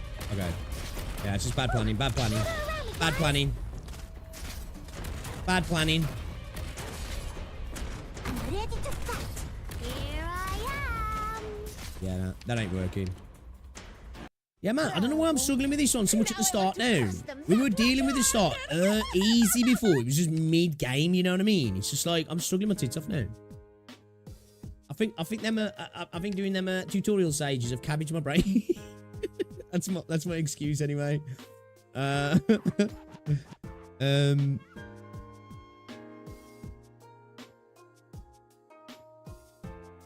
Should we maybe bring your boy Phantom in maybe? I don't know if to drop Pinecone. Rather than trying to brute force it, should we just pick those guys off? Because brute forcing's just not working, is he? Pinecone's kind of slapping, all right. I want to keep Cruz as well for the range ones. Maybe drop Gummy, maybe? Do you reckon we could get away with dropping Gummy? Let's try getting away with dropping Gummy. Let's bring in Bro. I got lots of friends here. Yeah, let's try that. Let's try that. We'll maybe give it a tweak. Neither is Jay. Holy shit. Ah, the parade's here. Holy shit, they want to operating the new Thorn TV. He's speaking full Spanish as an ninja. Neither is Jay, and he doesn't have to have the DP for Jay. Merchant's a pre-module kind of problem. Bring Vandam and kill him instead of trying to tank Arts with a physical shield. You try putting Pinecone instead of Cruz there. Yeah, Pinecone's too goated, man. I'm here to help. Engaging. Go. これ以上は進ませません。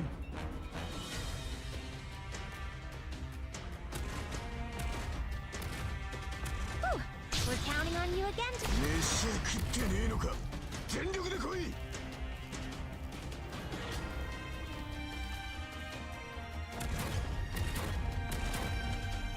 I won't sleep on the job. Guilty will be punished. Is Bro capable of dealing with them?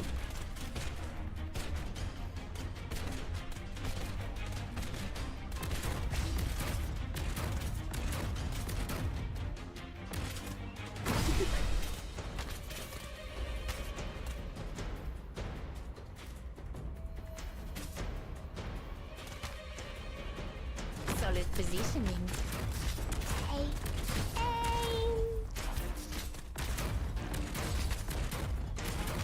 Whew, almost dozed off. Oh, that's good. It's good for sure. We're counting on you again today, little apple.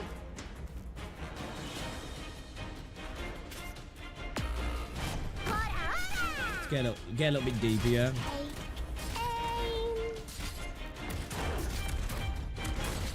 Yeah, like Your weapons are right at he was your on about doing fingertips. Phantom and Gravel last time, or either or both. But yeah, I kind of still wanted to try and see if I could brute it, but obviously no. Obviously not. We're not built like that. We're not built like that. You know what I mean? We need to be smart. We need to be smart. Right. Okay. Can you do it?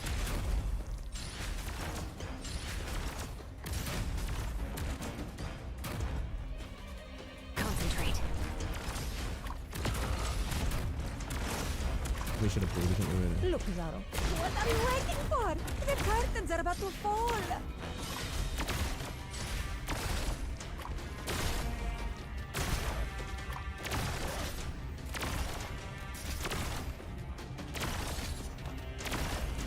Support incoming.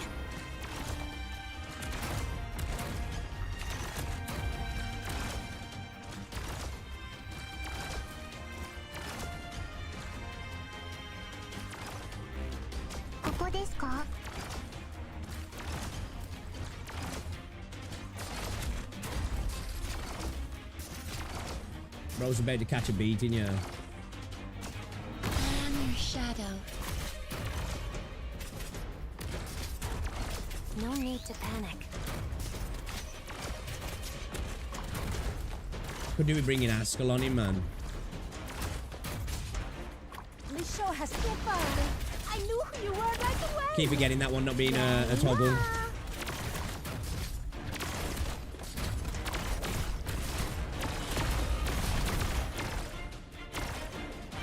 Come on, shake quasi tesoro. There you are. Oh, we should have the drone, yeah. Hi. バッテリーはまだまだI know持ち it's ますよ strong for him. No one knows you stepped into my domain. Dude, I love Ascalon, man.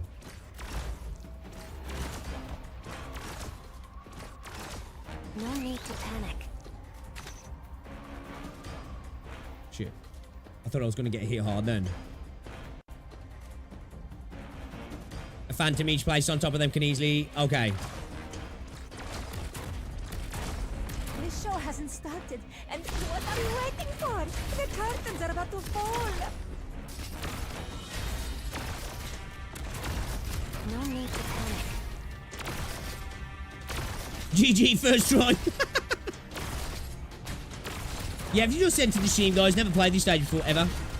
Never played it before, ever. We just got on. Just got on.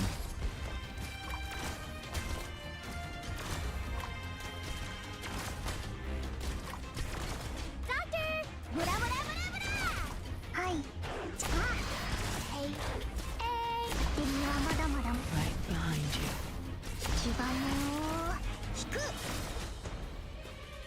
Come on, Sherry, quasi tesoro. So this is a battlefield. Ooh, this might get dicey, yeah. Look, Zaro, no disappointment, my friend. No, it should be alright. Ascalon's coming in clutch, yeah. Ascalon's just putting in the work. Putting in that work. Alright, let's go. I just wanted to try and see if we could get away without using any fast redeploys, which we could have, right? We could have with some better planning. Because like, I just can't remember exactly what I did last time. Like, don't get me wrong, we leaked, right? We leaked. So obviously we only got a 2-star, but we cleared. Do you know what I mean? So it's like, I'm just trying to remember exactly what I did. I know we did a healer combo here, taking these guys out. Right? Wasted a lot of time and deployment points on it. I can't remember if I put Lappy here to just take out this one and we tanked the damage from this one and then we readjusted Lappy. I can't remember exactly what we did. You know? I think brute force and E1 units don't mix. This is true. E1 clears at this stage and he planning to work. Yeah, you're not wrong. You're not wrong at all. I think it was heavy. So yeah, I can't remember. I'm gonna have to look back. Honestly. Do you know what I might do as well when I'm on the flight? I don't know. I'm looking at some stuff to download and that. I might download some of my old videos and just try and have a little look at some of my old stuff what I'm doing. You know what I mean? So for a bit of backseating. Honestly, I didn't even see. I'm not gonna lie, Blue. If you was backseating there and I missed it, man, I was kind of locked in there. Really, I wasn't paying attention to chat too much, if I'm honest. Yeah, I don't mind guys pointing stuff out. The only thing I don't mind people saying, oh, dude, try different skill. Maybe try this unit, that unit. That's fine for me, because I guess you could argue it's backseating. It's not the kind of backseating that bothers me. Because this is a type of game. Somebody saying, unless it's like Wishadell, somebody saying, try using this unit. It's not like, okay, now the stage is cleared, really, for the most part. The backseating I don't like. You know, when someone's like, oh, put that unit here and then put this unit next to him and then do this and basically like one-to-one the stage. Like, that's when I'm like, all right, you know, that's when I'm like, okay, all right, I don't want you to clear the stage for me. You leak the drone from, yeah, pretty much. I mean, Ascalon should be able to be the DPS. Yes, I've downloaded it on phone, yeah, Eldon, yeah, so I'm gonna just use logos, right? Just wish it delete. Yeah, I'm gonna play a little bit while I'm away as well. I need to check with my my Hoyo stuff what my email is and that to make sure I get it downloaded and get the right account. So I can do a bit of Zenlist as well, just so I can get my logins.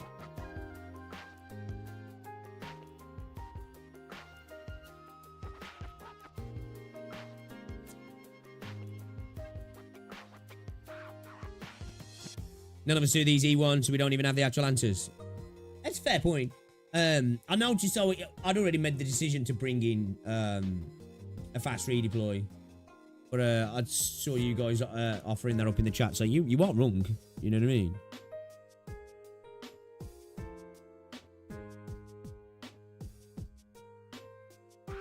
Yeah, I'm gonna have a look when I get off stream. So I'm gonna have a look. I'm gonna have a look at my my deets and then get ZTZ installed just for the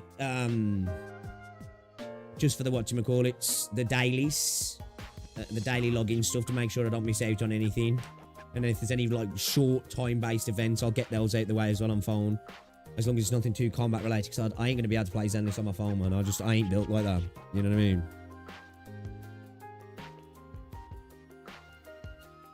I used to clear with E1s, but that was four years ago.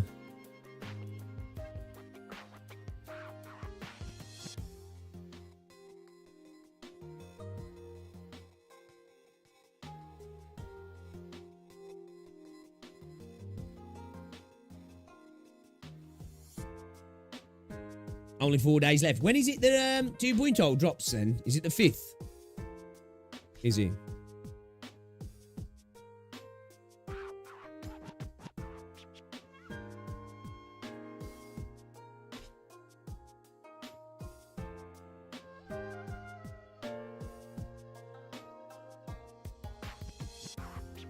That bit though, mobile controller's actually really well built.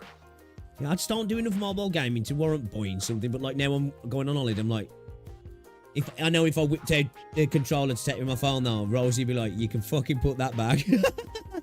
You know? So yeah.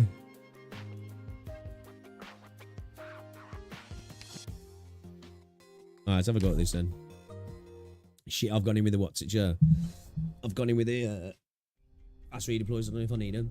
All of the reunion teams I could reach have pulled out. That's a lot of people. It's incredible. Like a river. It'll be a river out there in the wilderness. A river of refugees. There's Ursus and Lungmanites out there, infected and ordinary folk alike. No matter what they came with, they're leaving empty-handed. They thought there was a place that would take them. Now they know there's never anywhere they could have gone. This river won't flow forever. He sounds so sad. You picked that up from Big Daddy. No wonder. Anyone would get sentimental at a time like this. If Big Daddy was here, we would have won the fight, and it wouldn't have come to this. Huh? Who's Big Daddy? It's the luck of the draw. No use thinking about things now, how things could have been. Get ready. I'll go talk it over with the Phantom Crossbowman. Don't rush me. It's not like I don't know. Hurry up already. Quit screwing around. Pretty choked up too. Are you sure?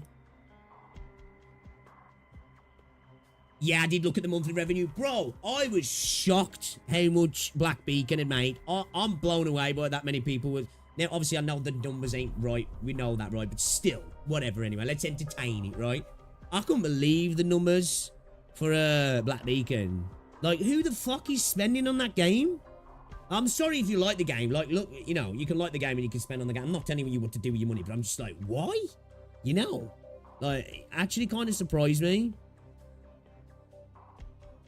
Now, don't get me wrong, I'm expecting it to continue to go down, I guess. I was shocked. I thought it was going to be sub 500k, I did.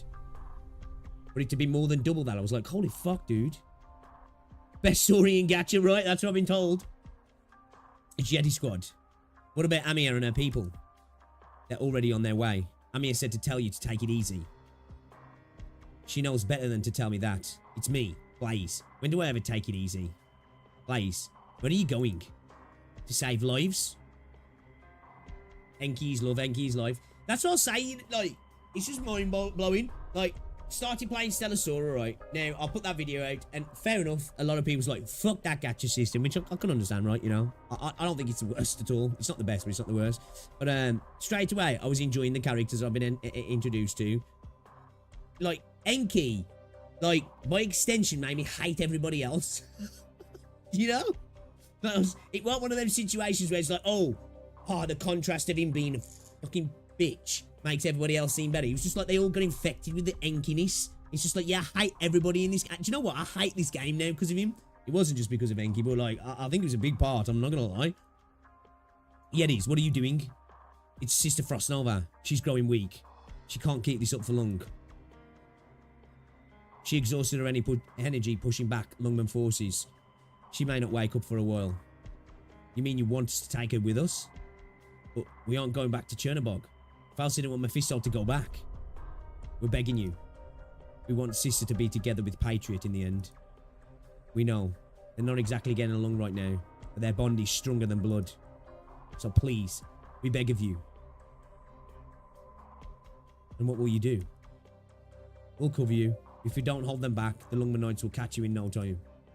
Once you're all far enough away from Lungmen that you're no longer a threat to them, they'll give up the chase. That means you guys will live by the sword, die by the sword. We're okay with dying in battle. The future that Sister Frostnova spoke of is still a ways away, but we don't need to see it for ourselves. We owe you our lives. That's nothing. You're saving our sister. We will do what you ask of us, I swear it. Take these arm guards and put on this protective suit. Before, our sister is far too cold for you. She's so light. The arts have emptied her body. Easy now. Easy. Don't wake her. Look at her. How softly she sleeps. Goodbye, sister. Man, see? Again, I hate to keep shitting on with her at the minute. But like, the intricacies and the nuances and the expansion of all the different groups, whether it be you think they're the good guys or the bad guys off the bat, is so much more intriguing and interesting than Wuthering Waves. Honestly, like, man, Arknight's story, I don't get the, like, well, it's not even a hot take. You know, if Arknight's story was portrayed in the, like, the Zenly Zone Zero's way, or the Wuthering Waves way, or, like, you know, any of the higher production, like, games in regards to that stuff, people would glaze the story out. Like, I know this story gets glazed anyway, but I mean, over the whole, gacha space. Do you know what I mean? Like, because this story's already, like, I've only got to chapter 6. This story cooks Wuthering Waves. You know? It's way better. It's way better. Like, it's more diverse and nuanced than Zenly Zone Zeroes as well. I think I prefer I'm going to say it as well. I think I prefer ZZZ storytelling. Well, I definitely do than Wuthering Waves, which I know is a hot take. People will be like, oh, you can't say that. We'll be waiting for you. All right, then. Let's move on. It's us that's moving on. We'll meet again, Yetis. Not too soon, I hope.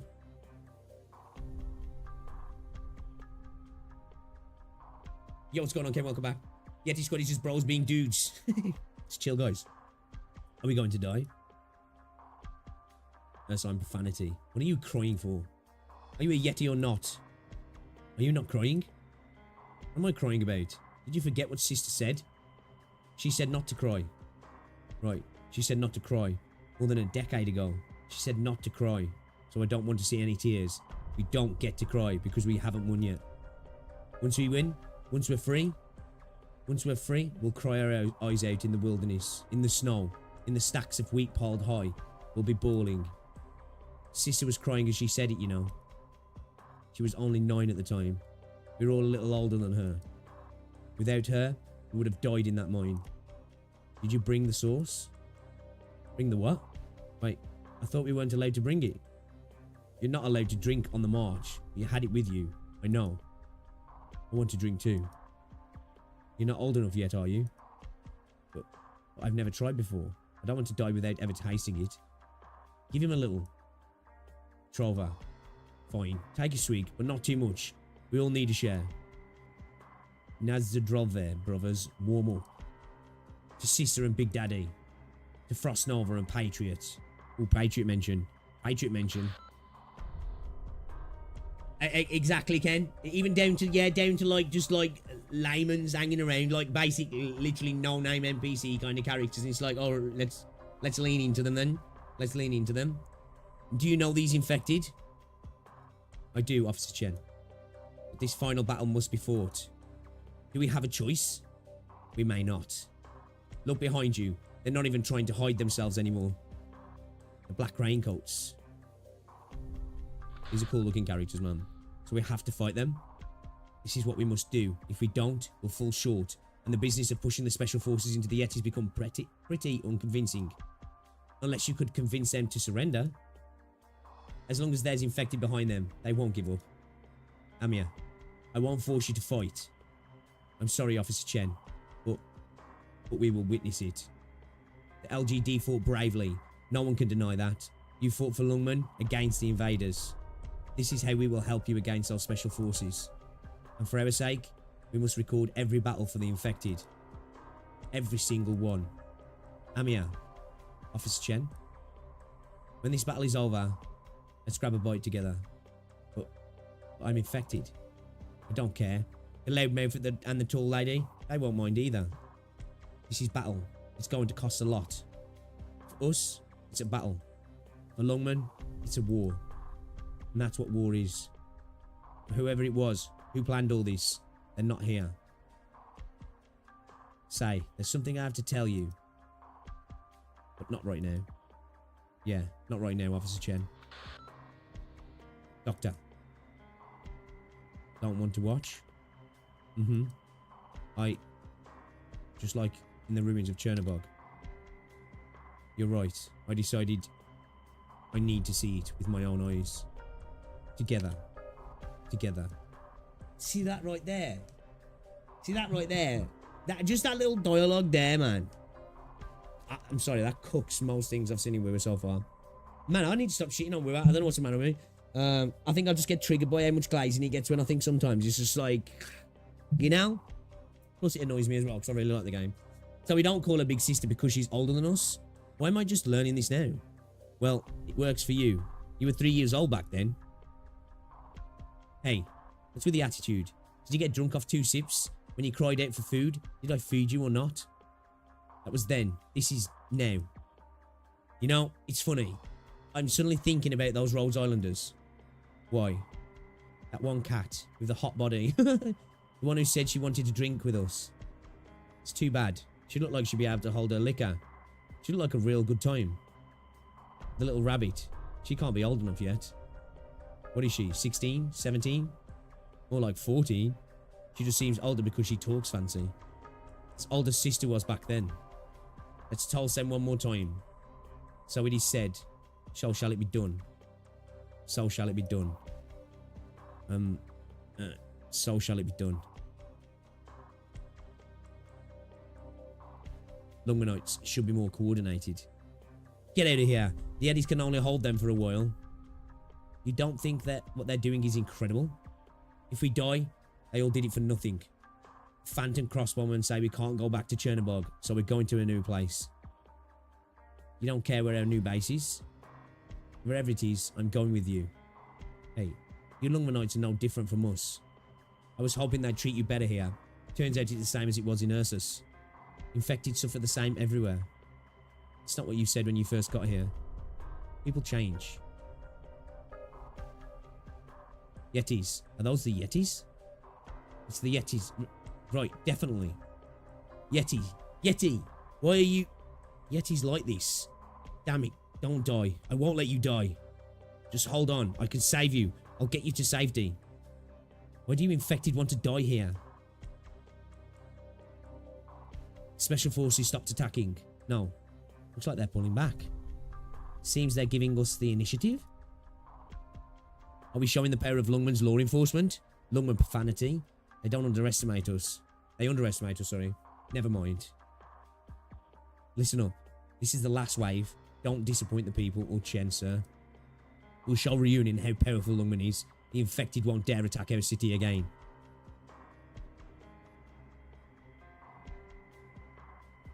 Huh.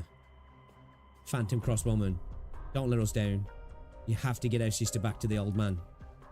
She's running out of time. She should spend it with him. We don't have much time ourselves, eh? Ready? Ready. Let's give back our lives. Let's show them what the squad trained by Uldrocker's T, Ursa's greatest soldier and led by its coldest nightmare, can do. The last of Sisters Originium Arts. Frost Originium, ready to loose. Nesty, we're coming. Yetis! Snake!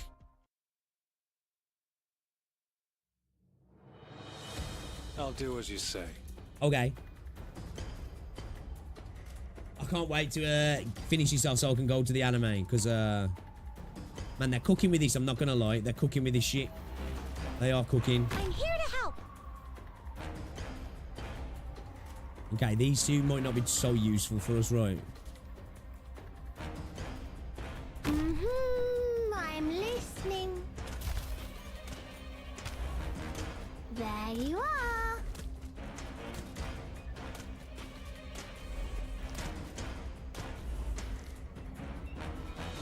Gather around it, guys! Here I am!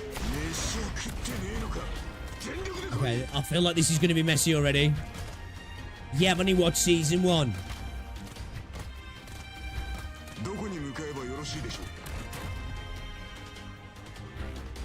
Solid positioning.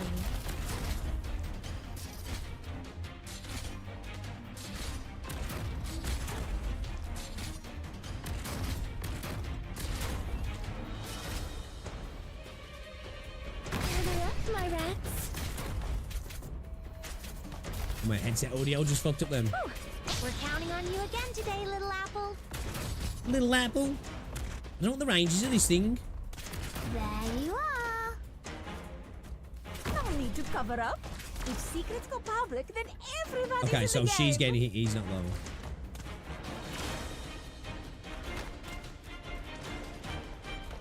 Guilty will be punished.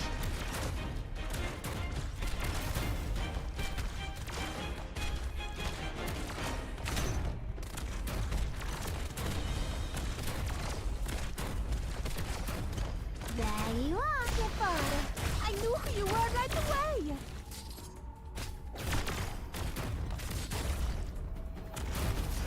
Oh, she just inflict fear then. Stay calm. Okay, my order deployment's a bit scuffed here.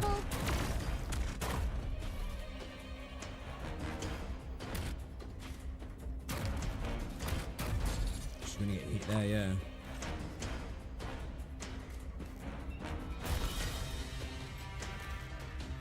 I got this.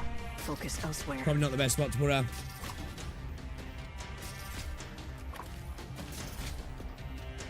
Can you do it?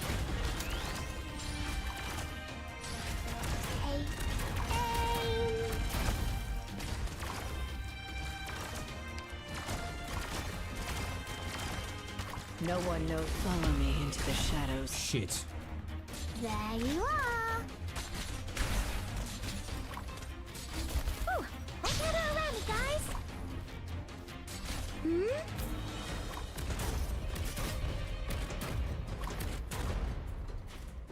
Sure. Take aim. Lots of Spideys. I'll hear you. ここですか?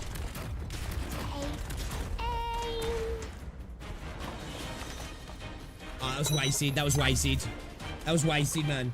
I need to, she's gonna come in useful then, maybe, yeah? This is my playground.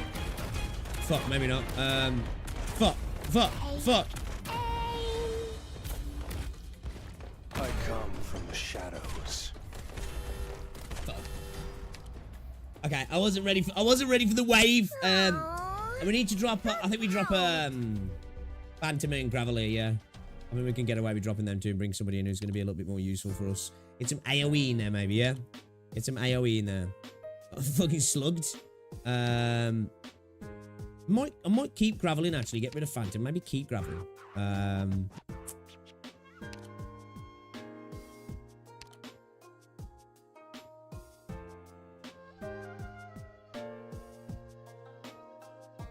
We'd better having Ascalon down the bottom, wouldn't we? If you could bring in somebody like, maybe like, I don't know. Could we bring in Poppercar, maybe?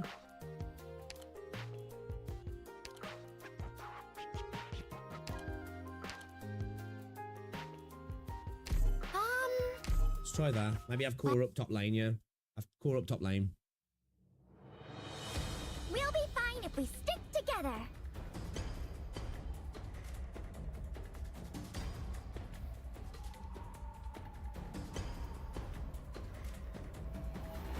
Good scenery here, Doctor. Do you know what? I'd probably be better in putting Myrtle down here, wouldn't I?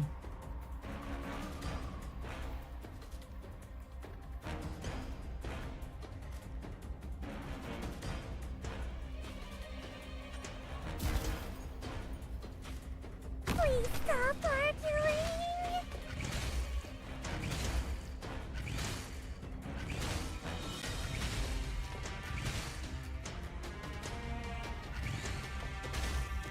I'm listening. I have to get serious now.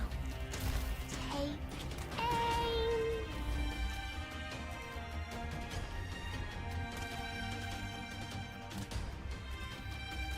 これ以上は進ませません。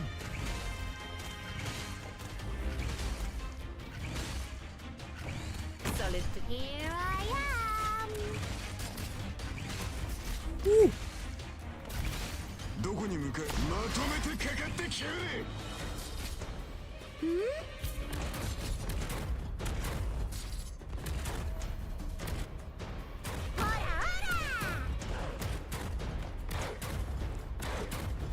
Or build Lessing.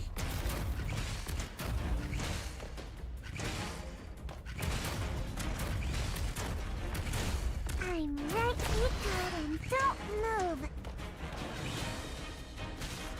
Let's take it slow. So this is about. Oh no.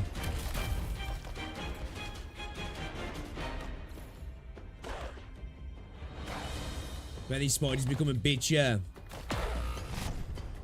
Fuck. I am your shadow. Okay, maybe. Damn, we're struggling hard with this time. Okay, all right. Let's not do that. Aww, struck out. I forgot what Lessing's deal is now. What's Lessing's deal?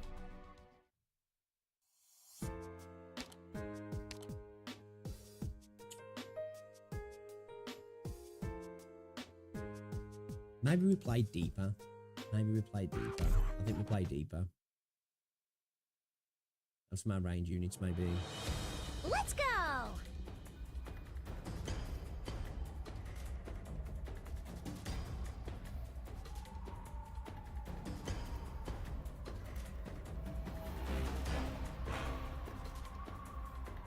Good scenery here, Doctor.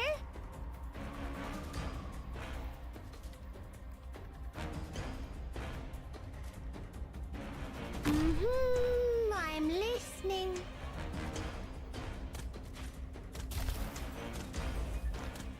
Take aim. I have to get serious now.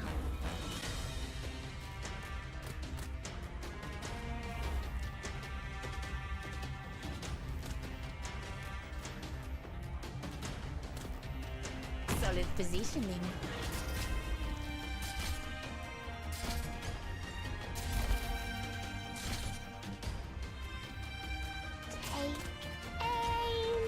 No one can see me.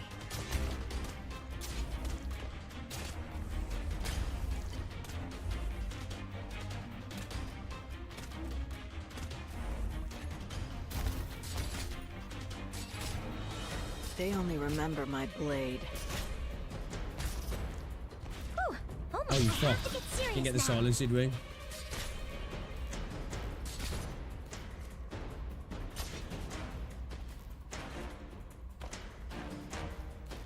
There you are. This is the place. Hey, dummy, bring it on. Just try me. Take aim.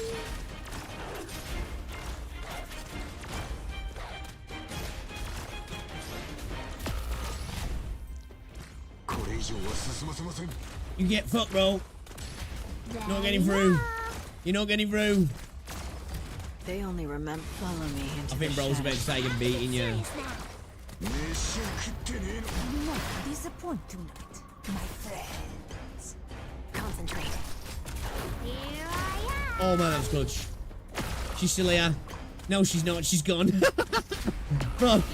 Damn, bro. This is a mess. This is a mess. Ascalon putting in dirty work though up there. Not gonna lie. I mean, down there. Deploying.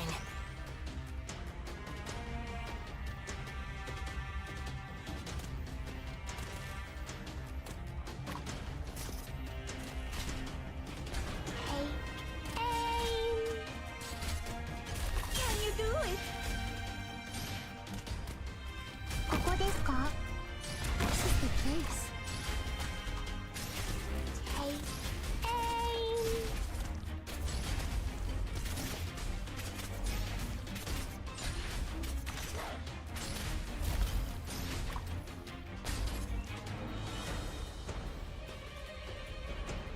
Yeah, I haven't E2 yet now still. We're still cooking E1s. We're still cooking I wouldn't say cooking. We're scraping by. Right, we're scraping by. No one knows. Follow me into the shadows. Oh shit, bro.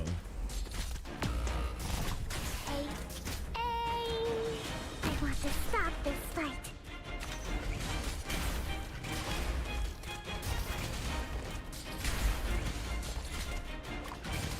There you are.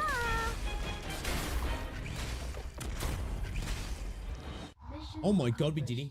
I thought I was fucked then. I thought I was getting swept at the top then. Honestly, I was that locked in then I didn't even realise how many minutes left. I thought how did we not get man? Papa Car came in clutch. I was expecting us to get overwhelmed at the top lane then. Holy shit. Okay.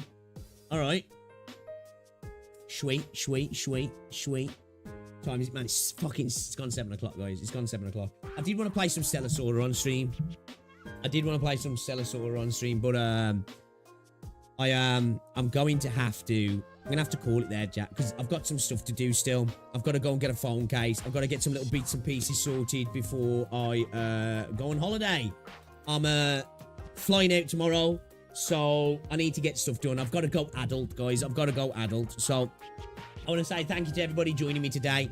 I won't see you for 2 weeks, chat. No streams for 2 weeks, so keep me in mind. Check out the videos that go up over the next 2 weeks, guys. I'd really appreciate that.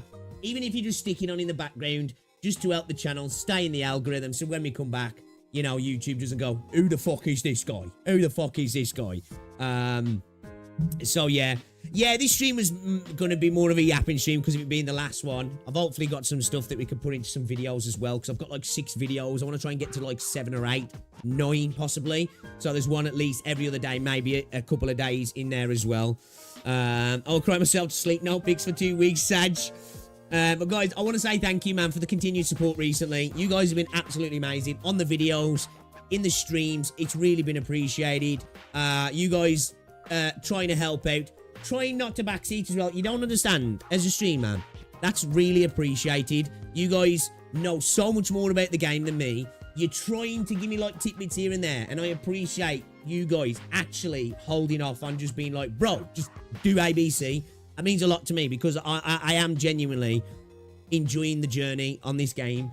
Yeah, I just want to say thank you to everybody who's been watching my videos as well, whether it be news, reacts, whatever it's been, slot content. I do appreciate it, guys. Comes back with an full E2 squad, a little grinding on stream. Nah, no E2s until we have to. No E2s until we have to. When we're back, guys, we're going to be doing some integrated strategy streams. There'll be an integrated strategy video going up Tuesday, so look out for that. A bunch of other videos I've got already uploaded, ready to go. They're just ready to go. I've got my phone with me, so I can share them in Discord to let you know they're live. Like I say, any likes, comments, all that sort of stuff. It's massively appreciated, guys, just to help get it out there. We'll be doing a Theatre of Restart when I'm back. Obviously, we'll be doing Zenly Zone Zero 2.0. We'll be catching up on Wuthering Waves as well. We're going to be doing... we're going to check out that mirroring game. We're going to be doing a bunch of stuff, basically, guys, when we come back. But yeah, definitely, we'll start doing some more of the, I guess, the difficult content. We'll start doing some IS runs, learning that. And yeah, hopefully, there's plenty of news to come back to and new stuff to talk about when I'm back as well, guys. Thank you very much, Justin. I appreciate that. So yeah, guys, I'll go tomorrow. And then I think I'm back on, like, the 17th, I think.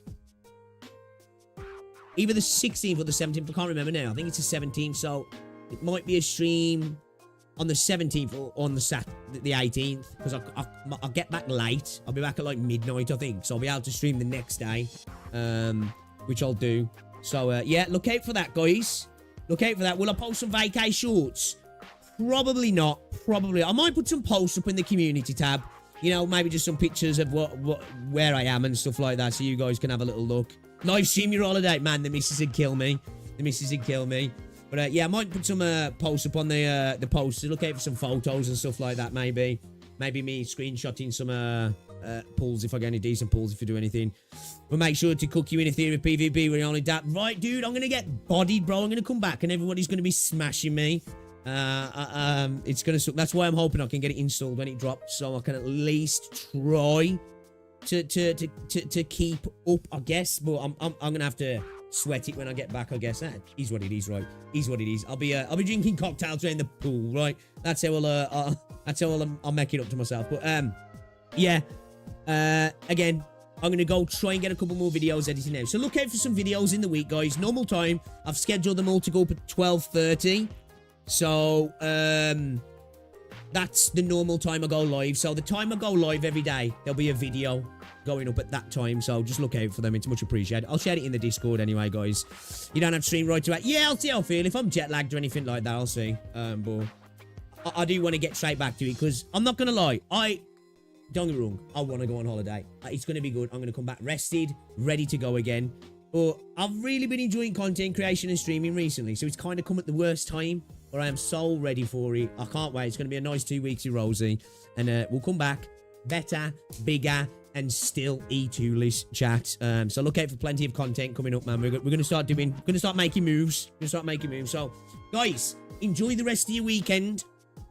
I'll probably have a video going up tomorrow as well, but the video for the IS Tuesday, and yeah, I'll see you when I get back, guys. Okay, I'll probably post in the Discord as well. You'll see me popping up in the Discord throughout the week when I've got 5 minutes to chill. So yeah, I'll come say hi in the Discord as well. If you haven't joined the Discord, guys, join the Discord.